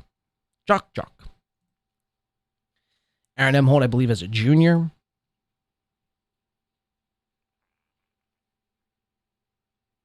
I mean, look at this. This picture is almost as insane as his mugshot. Yikes. He's got the gel, the spiky hair gel. You could see he still had somewhat of a hairline, but he almost looks exactly the same. Like some people from sophomore, junior, senior year, like if I were to show you my picture, you'd be like, yeah, okay, I could tell that's you, but you've definitely grew and you look a little bit different. Not Aaron. He looks almost exactly the same. Same weight. This is him, I think, his senior year. He looks exactly the same, folks. He has not changed whatsoever. The only thing that has changed is his hairline has gone backwards instead of remaining the same. So that's, again, this is the guy who wants you to believe that he would bully guys like Carl and Melton in high school. And I would say that is completely false. We're going to get to this sentimental tweet. Again, shout out to Pretty Antisocial for, I don't know how you guys got that. Did you break into Aaron's home, steal his yearbook, take a picture, and fucking leave like James Bond? But either which way, thank you for that. Aaron had put out a tweet this past week, which is a bit nuts. Again, he's been feeling so much of the love from everybody. And he, again, has been going through a difficult time after the anniversary celebration weekend, the 11th anniversary show, where he, again, is out thousands of dollars. Everybody made money but Aaron. The show was a complete dumpster fire. It was filmed and recorded, which is eating at Aaron on a daily basis. The numbers from his show are in complete fucking free fall. I mean, again, this is a guy who at nighttime was like averaging 250 to 400 people live at night. The man can barely crack 100 live viewers anymore at nighttime. And in the morning time, it's like 230 tops these days. Now, look, I know you got to factor in Rumble, Twitter, and Facebook, Kick, WhatsApp, Telegram, and every other app, out there. But the fact of the matter is, YouTube, where everybody is, where all the audience is, Aaron at night is at about 70 to 100 live viewers, and in the morning is at about 200 to 300 max. After the fact, I mean, he can't even crack 1,500. And look, we waited a little bit of time here From when I first started covering Aaron, I thought there would be no shot I'd ever be close to blowing past his numbers. Turns out Win by 2 is now, blowing him out in the number category. Blowing him out. Overall views, live views, everything else in between. Furthermore, I don't have to beg, like, all show long for $6. So, that to me is a win right there. Another win for the toe. So he's been so fucking sad and depressed and in his feels and triggered the last 2 weeks. He puts out this tweet, which is kind of nuts. Let's just read it together, shall we? It says, this is from Aaron's Twitter. Thank you guys for everything you do for the show. I appreciate all of it. Almost 5 years. I took some stupid steps for temporary growth. But when you see how mentally ill those people are and how obsessive they can be, hey, I think being the St. Cloud morning show that transitioned online to be... Okay, so this is how he's framing this. Everybody who makes fun of Aaron, the Reddit, every show, all the detractors, the Twitter trolls, the Kiwi, everybody who makes fun of Aaron are now a part of cancel culture. This is how he's framing it. You're either stalking him or you're a part of the woke left trying to cancel him. Aaron, nobody's trying to cancel you. Not one single person is trying to cancel you. If it were up to me. Now, look, you can't stop the inevitable, being that you're probably going to be locked up, more than likely. You're probably going to lose the HROs. You're probably going to have a couple civil suits filed against you for some sort of defamation or libel and slander. But that's not cancel culture. You've brought that upon yourself, you see. From your nonstop mentioning of Nick Rekieta and Kayla Rekieta, from basically the time Nick showed up on stream all geeked out on fucking who knows what, till basically June of this year. Your nonstop mentioning of Patrick Melton. Now, I get it. Your argument was that the difference is Melton showed up in person. They showed up to my court hearing in person. Well, first of all, Nick had a right to be there because it's his wife who was affected in the matter. She's the victim, and he's there as a victim consultant. So you can't really say Nick is the stalker. Now, as far as Melton goes, again, I didn't know Minnesota isn't a public place. I didn't know people from the outside of Minnesota can't actually travel to Minnesota. Furthermore, they can't travel to public establishments, much like Stoney's, much like Coach Scott's gym, much like Wapakata Golf Course. Now, I get the argument where, oh, well, these are all places Aaron goes, so it's a bit weird that Melton would go there. Sure, but it would be weird if Aaron were there and Melton were to show up and, like, physically harass him, physically stalk him. So, again, that's why I just simply don't think the argument is going to hold up in a court of law. I mean, any judge, now, look, anything can happen. But I think any judge who knows and can view Aaron's track record will be able to see through the fucking nonsense and phoniness, in my personal opinion, in my personal humble opinion. So, again, this whole beating cancel culture, is insane the way you're framing it. Nobody's trying to cancel you. I want you to podcast forever. And I've said that before. But I'll continue to say it. Shout out to Permaseal fucking finishing for the 20 smacks. Who knows the Win by 2 radio? Says, I was Gino. I am no longer Gino. Well, shout the fuck out for that. Shout out to Permaseal finishing. And I can only assume that means, now correct me if I'm wrong, but I can only assume that means you're once down in the depths of an alcoholic obsession to which now you've broken free, maybe? Possibly? If not, if I'm completely off, just tell me, and I'll retract that statement immediately. But congratulations, Permaseal. Thank you so much for the $20. It does mean a lot here on this Sunday afternoon. And thank God you're not Gino Bisconti anymore. That's a fucking fact. Jack! Gino's a bitch. Gino's a bitch. So we get back into the tweet. St. Cloud Morning Show that transition online to beat cancel culture is great for us. Still fighting cancel culture. Still fighting insane SJW stalkers. Again, if you ever listen to Melton, like, politically, like, not that he does it a lot on his show, but he's been very vocal for being like not that he's like a Trump guy, but he's a Trump guy, if that makes sense. So, I mean, for him to frame this in such a way where Melton is or anybody is a social justice warrior stalker is out of control. I mean, I'm the furthest thing from a cancel culture social justice warrior stalker.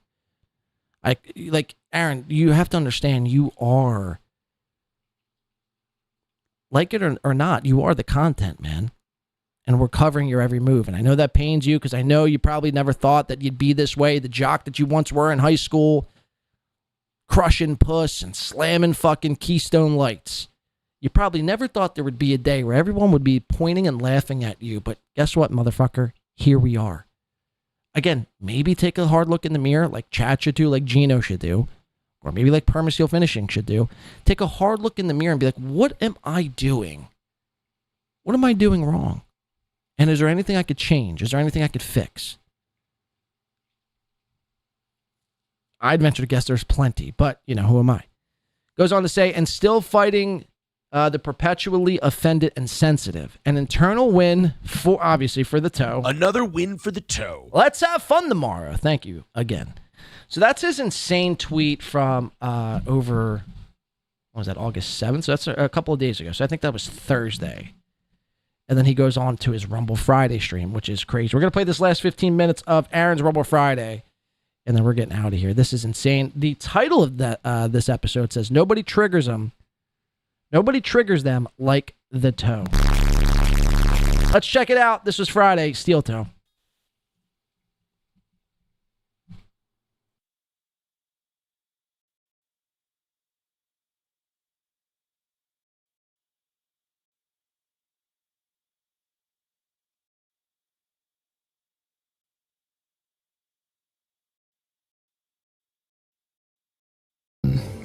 Extreme situations, the law is inadequate. In order to shame its inadequacy, it is necessary to act outside the law, to pursue natural justice. This is not vengeance.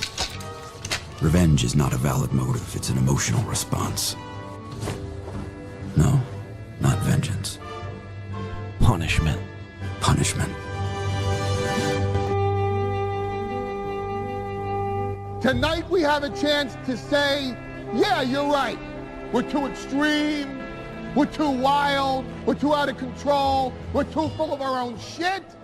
Or we have a chance to say, hey, fuck you, you're wrong. Fuck you, we're right. Because you have all made it to the dance. Because believe me, this is the dance. Start the show.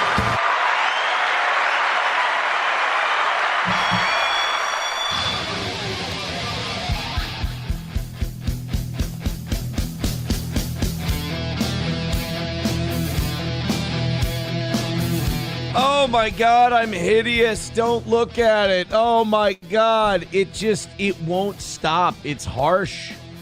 I'm turning to this side for a reason. So Wednesday, I showed you that Aaron was dealing with this horn that was sticking out the side of his head. It's a pimple. Now, again, what causes pimples? Greasy food, lack of sleep, oily skin.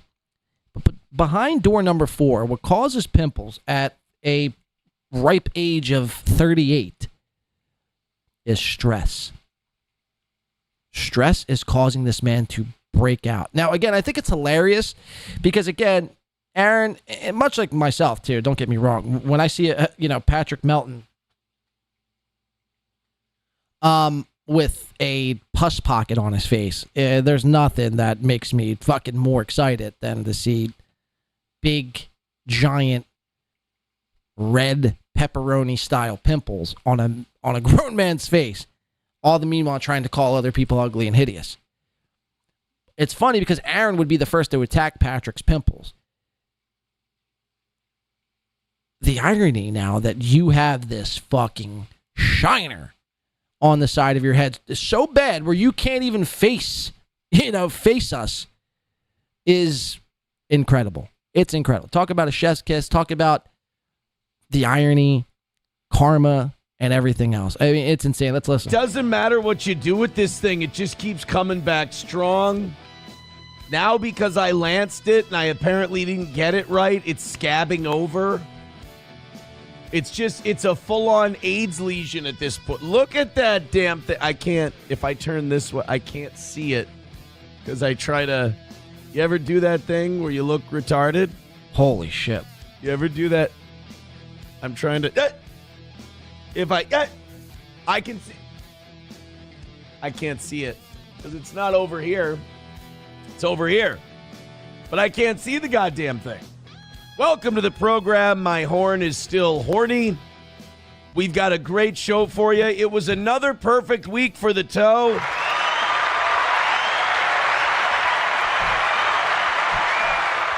Monday, Tuesday, and Wednesday morning were rough sledding to get there, but we got there. Thursday was nice and easy. Wednesday night was nice and easy.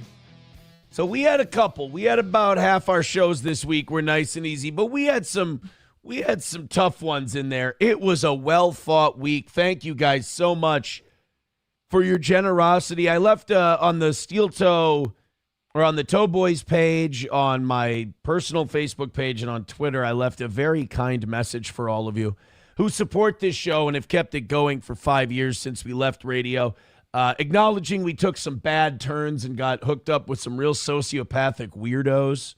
But we're still doing the thing we've done for 10 years, triggering the fuck out of people, offending all the SJW censorship class. They're still... SJWs. You hear that, guys? We're all a bunch of SJWs. We pick them up everywhere we go. We tend to find them. We sniff them out like bird dogs and we crush them. And we're still... we sniff them out like bird dogs and we crush them. Doing all the things that made this show great. And a lot of people sending messages again yesterday. Thanks for bringing the show back to what it used to be. Never been better. Fucking great. This and that and blah, blah, blah. And yesterday, what did I do yesterday? I know I was talking some shit. I know I was just being funny and being silly. I know I was being, of course. Like, just busting balls. But, like, in the internet, it's their life, so they take it very seriously. I got an email, I got a Twitter thing, there was a YouTube comment guy who, like, their whole accounts are like me, my picture, the names about me, and they're just triggered and angry about something I said and how bad of a guy I am. My favorite one is they're like, you need to do a retraction on your show.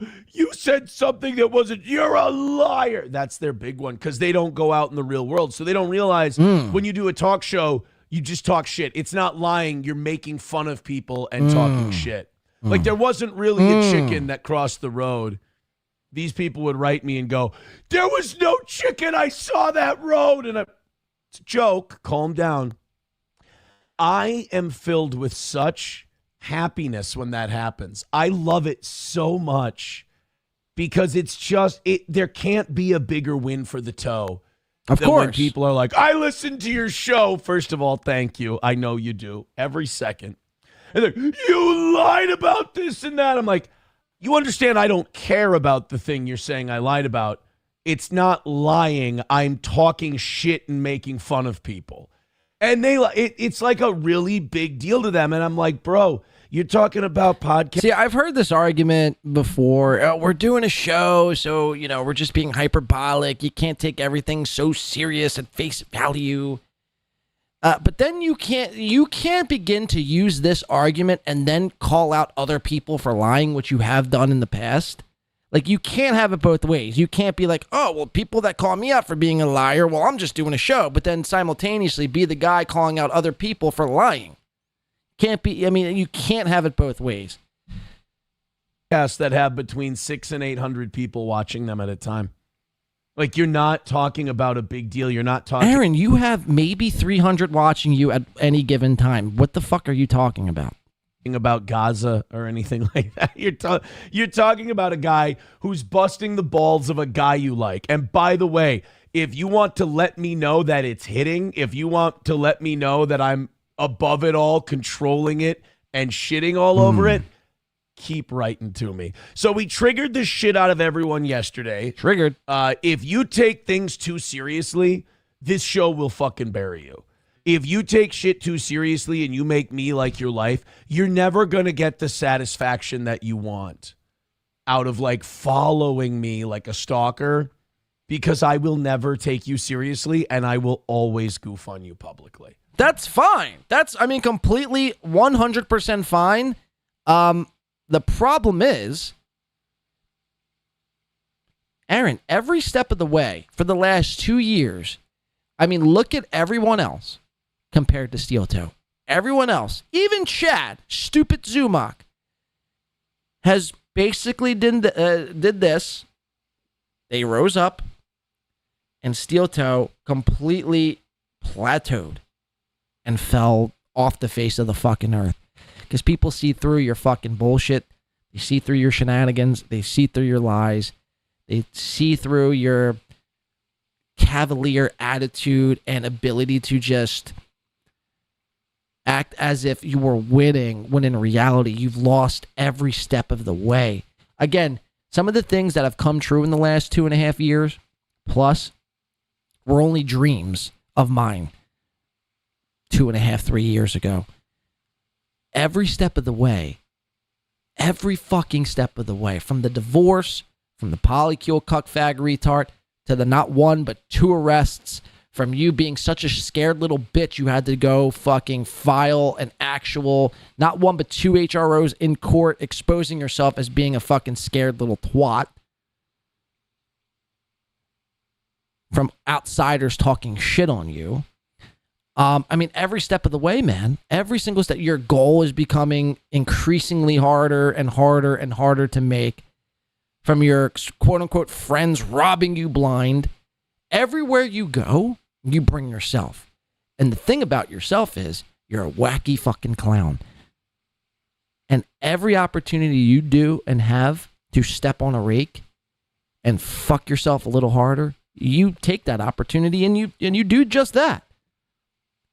So again, you can make fun of whoever you want publicly and shame them, and you don't have to take it serious. That's all fine and good.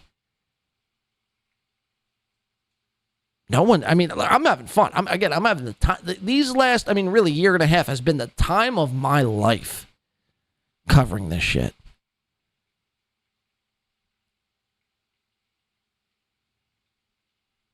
Could you say the same? Could you say the same? And I could probably speak for everyone else who's covering you.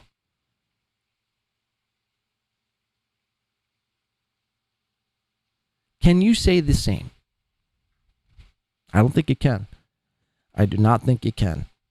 You could lie and say, yeah, I'm having the time, but you're not. You're not. It's so much fun. And if you don't think that this is going to light up the comments of people coping, you don't know that I purposely set these traps for you. Right. It's Mr. Trump over here playing 5D chess. Fantastic. Welcome to the show. If you don't take shit too seriously, you're going to have a lot of fun today. Now, mind you, all this shit that he's describing is from a universe, the Dabbleverse, which is a universe where he claims he's above and doesn't watch, doesn't pay no mind to, but yet everyone's opinion and everyone's comment and everyone's criticism and reaction, he has to go off on this fucking, I'm better than you, and we just laugh at you. Imagine giving a flying rat's ass about something you claim every day not to care about. Again, that would be like giving a shit about, homeless people or just random bystanders on the street having something negative to say about you as a person or your car or whatever the case is. And then you stopping and going off on this big tirade about how you're the best and you just trigger everybody. It's like, well, I thought you didn't care about it. So which one is it? Do you care about it or don't you care about it? If you're someone who thinks the internet is... See, he can't make up his mind because he's shook. He's out, again, thousands and thousands of dollars. And he's trying to maintain this public persona, this another win for the toe, another fucking, we're just killing it. We're just crushing it. All the steel toe haters are social justice warriors. We're prevailing over all of them. He's trying to maintain that without self-imploding. And that's what we're beginning to watch. I mean, we've already begun to watch it, but more recently now, over the last 2 weeks, he's really beginning to crack. Real, oh boy, strap in. I'm going to upset you. It's just what we do here. It's Rumble Link Friday. Welcome to the show. If you're on YouTube, you're gay and a loser. But the link is in the chat, and you can click over and come to where the cool kids hang out over on Rumble. It's Rumble Link Friday. It's the day where we let your money talk. I spend hours and hours every week putting shows together for you and everything else. You guys take what you saw this week and you go, I know how I want to spend my hard-earned money. I know what links I want to throw at Aaron. Or we also have a series of challenges. We will do a 5-hour show today if you guys want to take on those challenges. I decided that by the end of this month, we're going to get to 400 memberships on Rumble. We do a little over 400 every month on YouTube, so those are wonderful numbers. And if we do 50 gifted memberships today, I will go until 11 o'clock. Here's the rules of Rumble Friday. $5 if you want to throw a link in there. It can be whatever you want because it's Rumble. No copyrights, no content restrictions. $5, throw it in. You got it. $10, we put it on right away. It jumps to the front of the line. $20 jumps to the front of the line, and we got to play the whole thing if it's under 10 minutes. $30 karaoke. Thank God that one's rare. And every gifted membership you give on Rumble, you get a link, and the person you gifted the membership to gets a link as well. So it's a lot of fun. You guys kind of get to set themes. A lot of people were talking about pimple popping being the theme for today's Rumble Friday because of the giant horn on my head. It is receding like my hairline. It's going away. But I really tried to perform major surgery on it. So listen to this. It's in rough shape. Welcome to the show. We've got a lot of stuff to talk about in between your links. Oh, my God, they've already begun.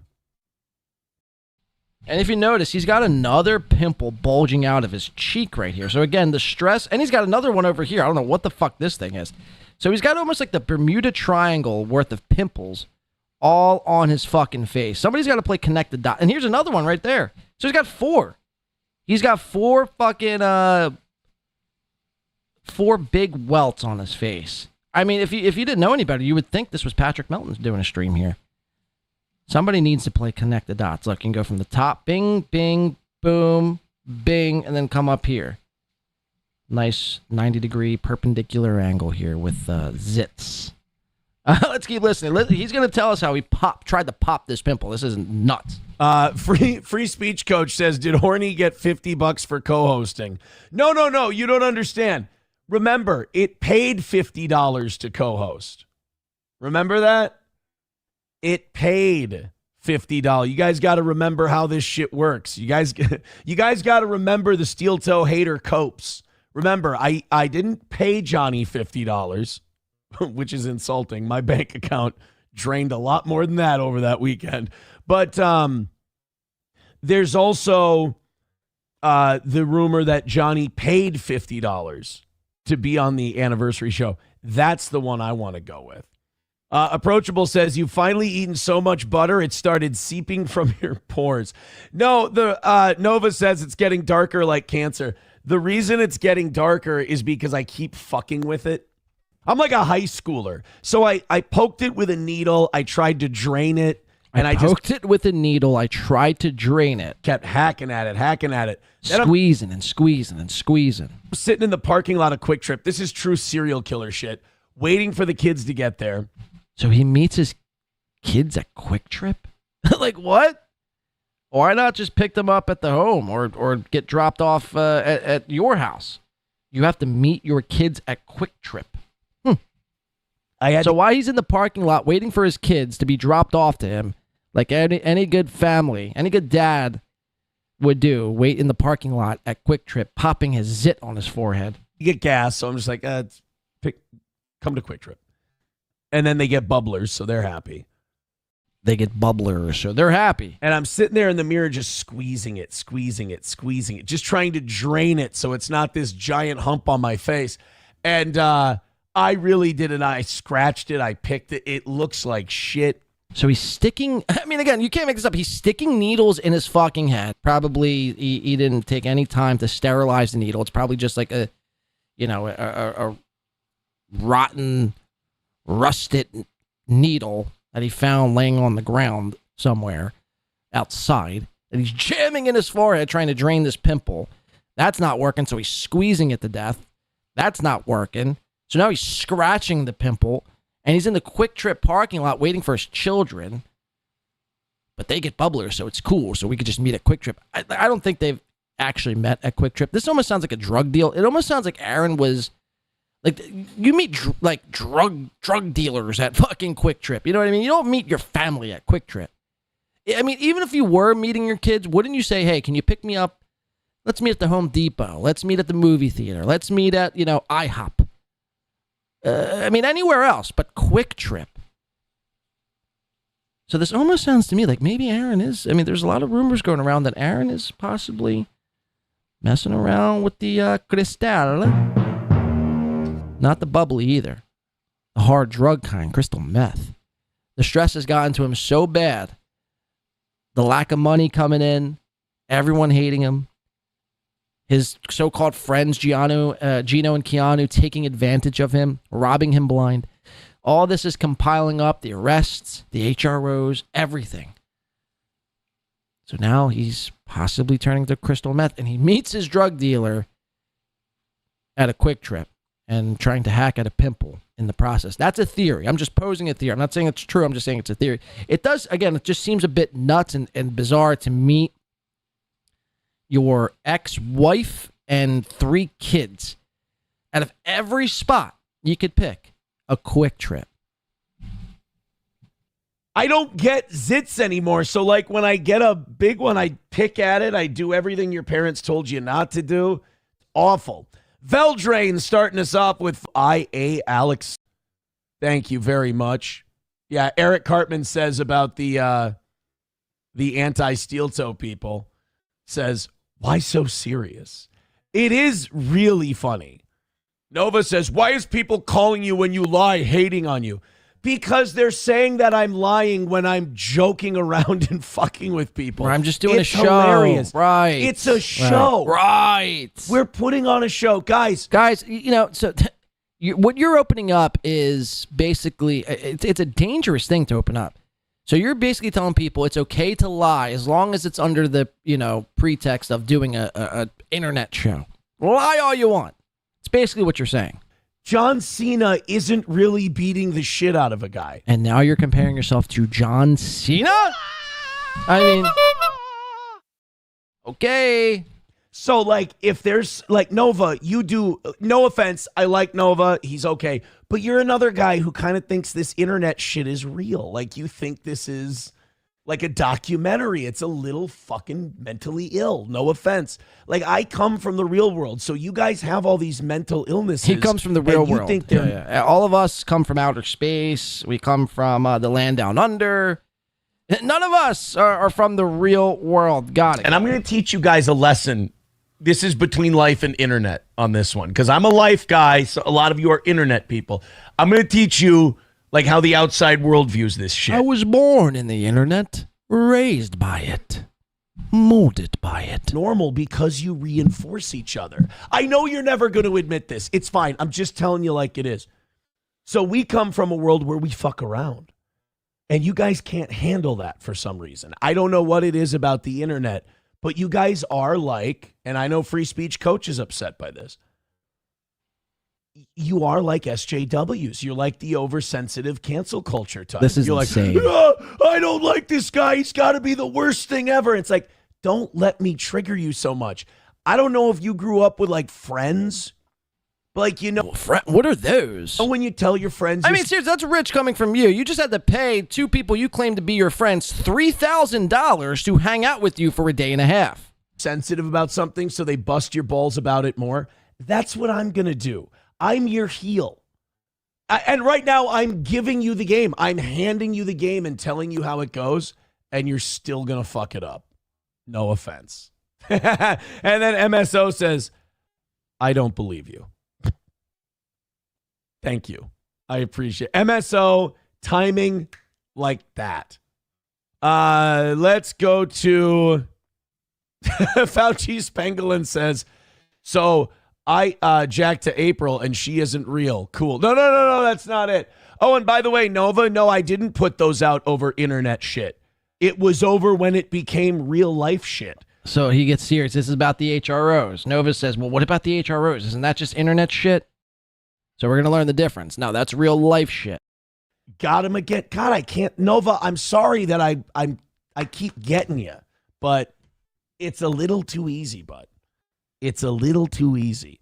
All right. Let's get in here. Let's get to some stuff. I'm feeling bad. I'm kind of picking on people. I'm kind of and you're kind of picking on people and your pimple. Wrecking people. I apologize. Aussie Mark says, so were you lying when you said you liked my jokes? Bro, that's very funny that you write that, but that is how these people are. Unfortunately, you kind of see it with Nova. They take me too seriously. It's like I'm their fucking dad. It's really weird. And then when they go, you were lying about that. I'm like, no, I was busting balls. I was joking. I was kidding. I was doing a show. They can't handle it. They just can't handle it. We're going to get out of YouTube. We've got our links coming in already. Thank you very much. Guys, I'm sure a lot of you over on the YouTube side are very upset already. I'm sure I've already got you worked up. Yep. Come on over to Rumble. Let's have a fun Rumble Friday. I'm excited. Let's do it. Let's have a great time. Thank you guys very much for all the links in advance. Let's have a phenomenal Rumble Friday. And boy. All right, we're going to do one more short little clip because I think to play this back to back, I think really is very telling. So this is, again, Stalin 19, Steel Toe Drama. This will be the last thing we do. Steel Toe Drama, viewership, and April. This is 8625. Let's listen. Says, did you see the dick beatdown of Vito? That phrasing, bro. Phrasing. Nova says, did you see the dick beatdown of Vito? That phrasing, bro. Phrasing. Keno Casino has it covered later tonight. I haven't. I know you sent me the link. I really apologize. When I say I don't watch that stuff, I don't watch it. I will check it out. The only thing is those two have done more works than WWE, so I don't want to believe you, and I don't really watch their show, so I'm not invested, so I don't know if I'm going to care. But at the same time, I've seen like on Twitter and stuff, it's like, oh, they're beefing, oh, they're feuding, and it's like, no, they're not. Again, when you have a show that's about nothing, you have to create drama. When your audience is malformed, malgrown, people who have arrested development and love drama, again, I think it's another psyop meant to keep men in the Peter Pan stage and make them like high school girls. But when your show is that, you have to create those things. Nobody's life is that dramatic. So I approached that with skepticism towards Nova, and Nova's telling me, no, dude, this is a real deal. So I got to trust that. I got to trust him. I got to trust him. Be one of the people that throws 10, 20 bucks at the toe, and let's get that 140 knocked out. We are doing dismal numbers tonight. Dismal. We have not even crossed 200 this evening. I think this show, look, I'm going to be very honest. I think this show got away from drama. We've become the show we've always been before we got involved in drama when April was here. And we're going back to our, Mind you, he just feuded with Mersh this past week. He's feuding with, he's back to sticking his nose back into the drama. And he's kind of been teetering along that line, kind of making little pock shots here and there, taking his little, swings here and there, but not really completely leaning into it. This past weekend, again, Mersh, Carl, the who's who. I think Melton even got a little mention. I think he brought up Melton being a pedophile again. I think Melton said the first time since like June. He's back into it. He's back into it. All the meanwhile telling all of us he's above it all and we don't do drama. The show's back the way it was, which, by the way, the old show, the way it was built on drama, you fucking idiot. When I found Steel Toe, before others found Steel Toe, you were covering and doing drama reaction style content. How did you get fired from the radio station? Oh, that's right. Drama with another radio station. So, this argument this fake argument that you try to create, it's almost like a straw man argument. You try to create this argument that everyone else around you is doing drama. And here at the Toe, We just do a fun, quirky little news-oriented show, and everyone gets triggered, all these SJWs, and they come to me to die, blah, blah, blah, blah. But all the meanwhile, your main core tenet of your show is drama. And I know you have to tell yourself that it's not, but again, that's been tried and true for at least, I'd say, 10 years. I mean, again, you got fired from the radio station for beefing with another radio station. What would you call that? What would you call that? Fun, loving, caring, insightful news coverage? No, it's drama, you fucking tard. Minnesota audience from our Minnesota radio show. And we're losing viewers. It really, really sucks. We're losing viewers!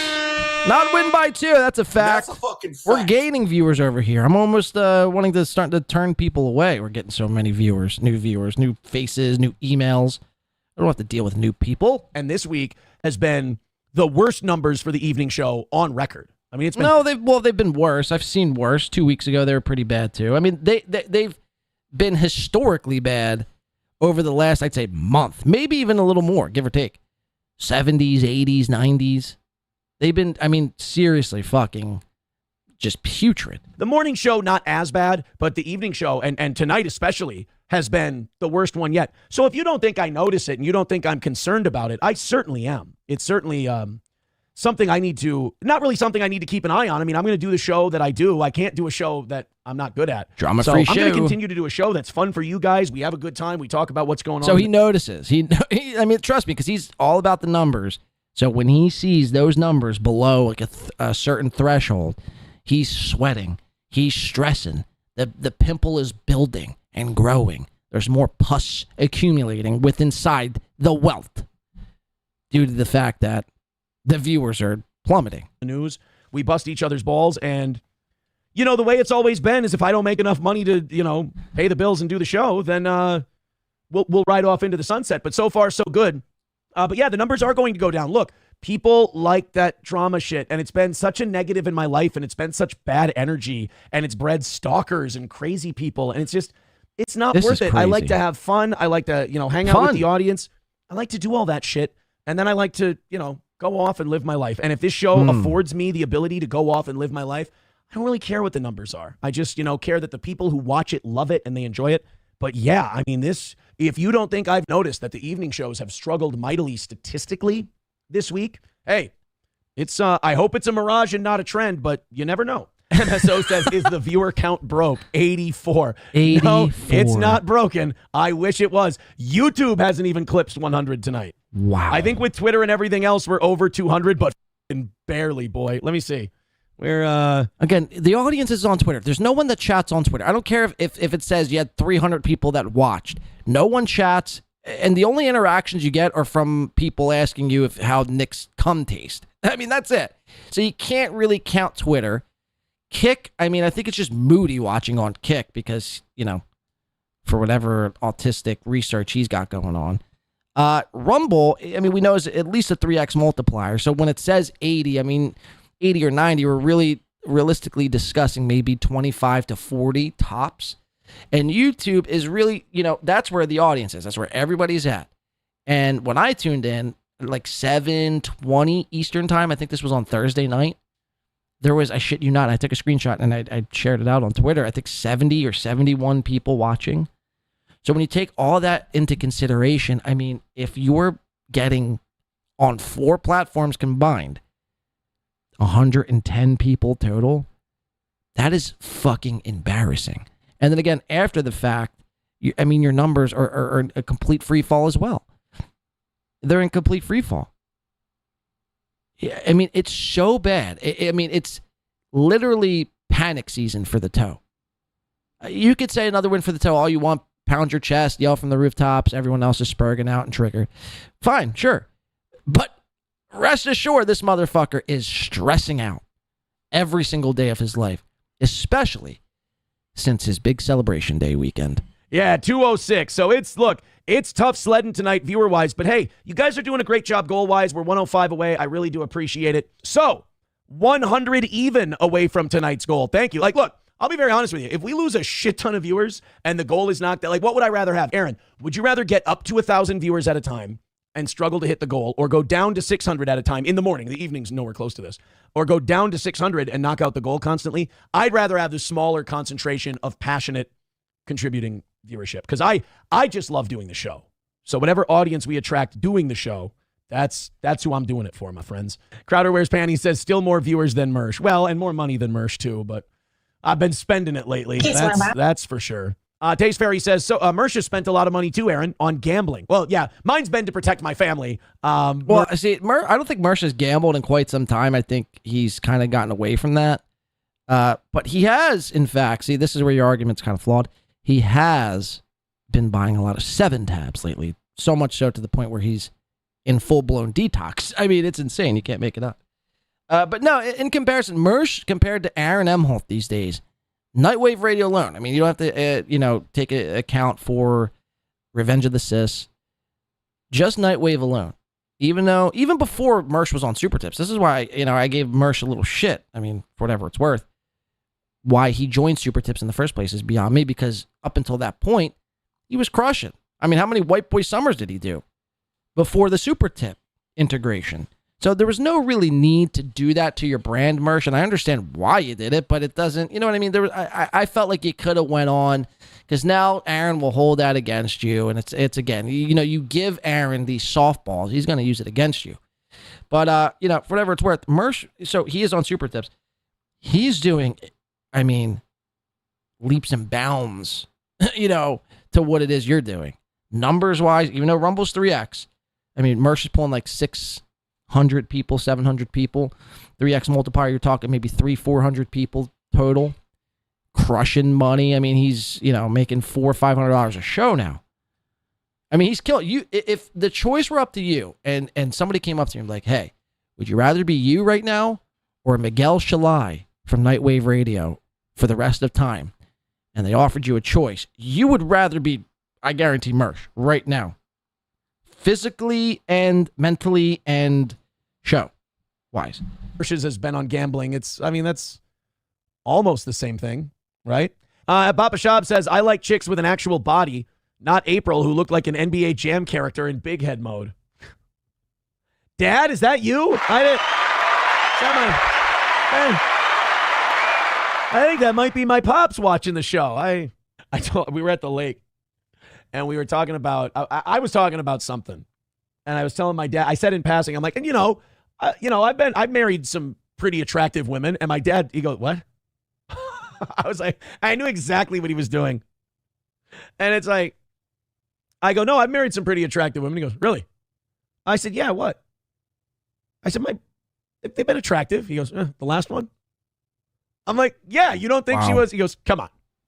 I'm like, what? She was good looking. He goes, not a chance. Like my dad reminded me of, like, remember when Norm Macdonald would play Turd Ferguson as Burt Reynolds? He was giving me those kind of vibes. It was like he might as well have been chewing gum. He goes, you think she's attractive? Yeah, I don't think so.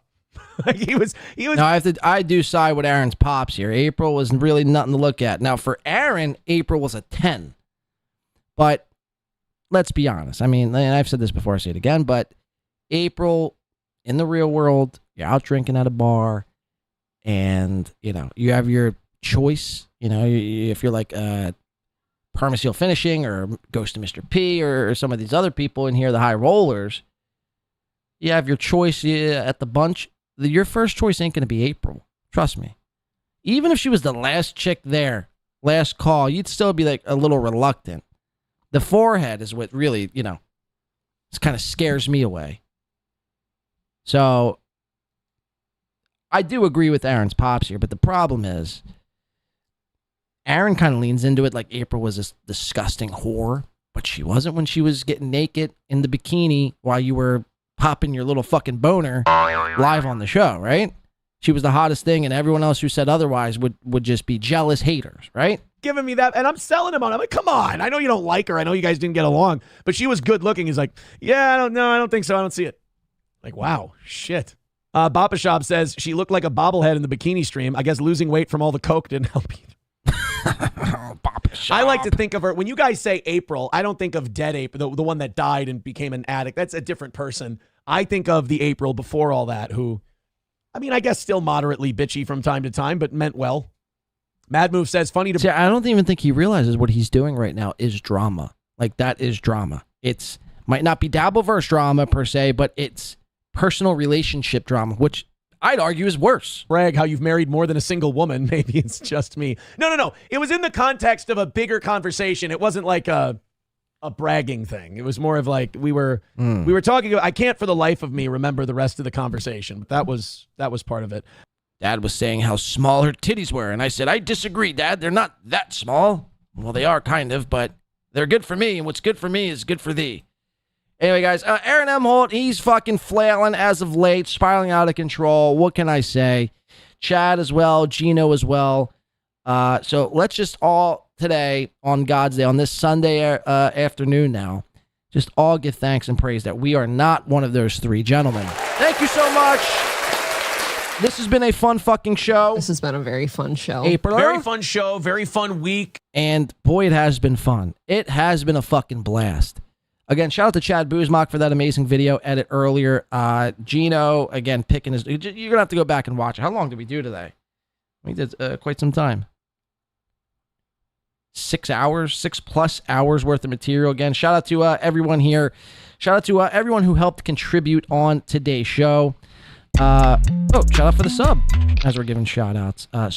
Stu Nods. Shout out to motherfucking Stu Nods coming in. And shout out to everyone who helped support the show monetarily. My main man, Delco Lou. Dayla, thank you so much. Soft Weekly, thank you.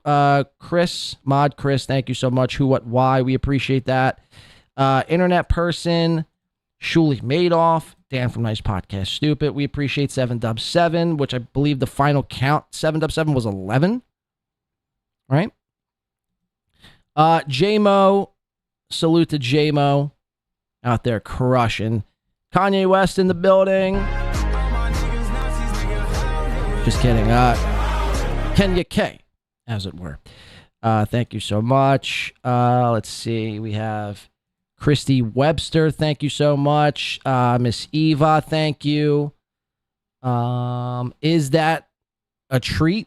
And Permaseal Finishing. Thank you so much to everyone who supported the show today. We appreciate that. Thank you. Kudos to you guys. Kudos to me. Kudos to Win by 2 Radio. We'll be back here, I believe, Tuesday or Wednesday. More than likely Wednesday morning. Early morning. We'll get it in and get it out. We're going to keep our eyes on all these fucking crazy bastards. These spiraling fucking lunatics. These out-of-control whack jobs. Because that's our fucking job here to do. That is our fucking job. And I wouldn't trade it for the fucking world. I would not trade it for the fucking world. And again, look, I need to say this. I don't encourage anyone. I encourage everyone to watch all of this. I don't encourage anyone not to watch anything, not to watch Chad, just because I don't necessarily like them, or I think they're clowns, or I don't think they're entertaining. I don't think anyone should. Again, watch it for yourself. Make your own decisions. If you like it, you can like both things. That's fine. But again, we're gonna watch the complete spiral and meltdown of, these three idiots alone. I can't get enough of them. Even though we've been watching for so long, I just can't. I want to see the conclusion to these three storylines, and I think we're approaching that sooner rather than later. So I'm excited for what the future has in store for these three gentlemen, and for my show included. The numbers have been reflecting otherwise. Unlike Aaron's show, my show is continuing to grow, and I have everyone at home and all you guys at home to thank for that. So it doesn't get lost upon me. And I do have to say thank you one more time. So kudos to me and a kudos to you. Shout out to Win by 2 Radio. Thank you for that, Shad. One more time. Thank you to everyone who helped support the show. On your way out, hit the like button if you'd like to support the show after. Links are in the description and instructions on how to do that. We'll be back Tuesday or Wednesday. I believe our main man, Tom Chilstrom, has a word. Tom, where you at, Tom? Tom. No, hey, everybody. Thanks for hanging out with us. Thanks for being here. Pretty solid effort all around, I would say, mostly from Corey and I. Luke had some good points. But all in all, a good show. Thanks for everybody for being here. Let's call it a night. Call it a night. Thank you to all our moderators. We have Chris Dayla here today, Jeff Closer, thank you so much, and Mr. fucking Z.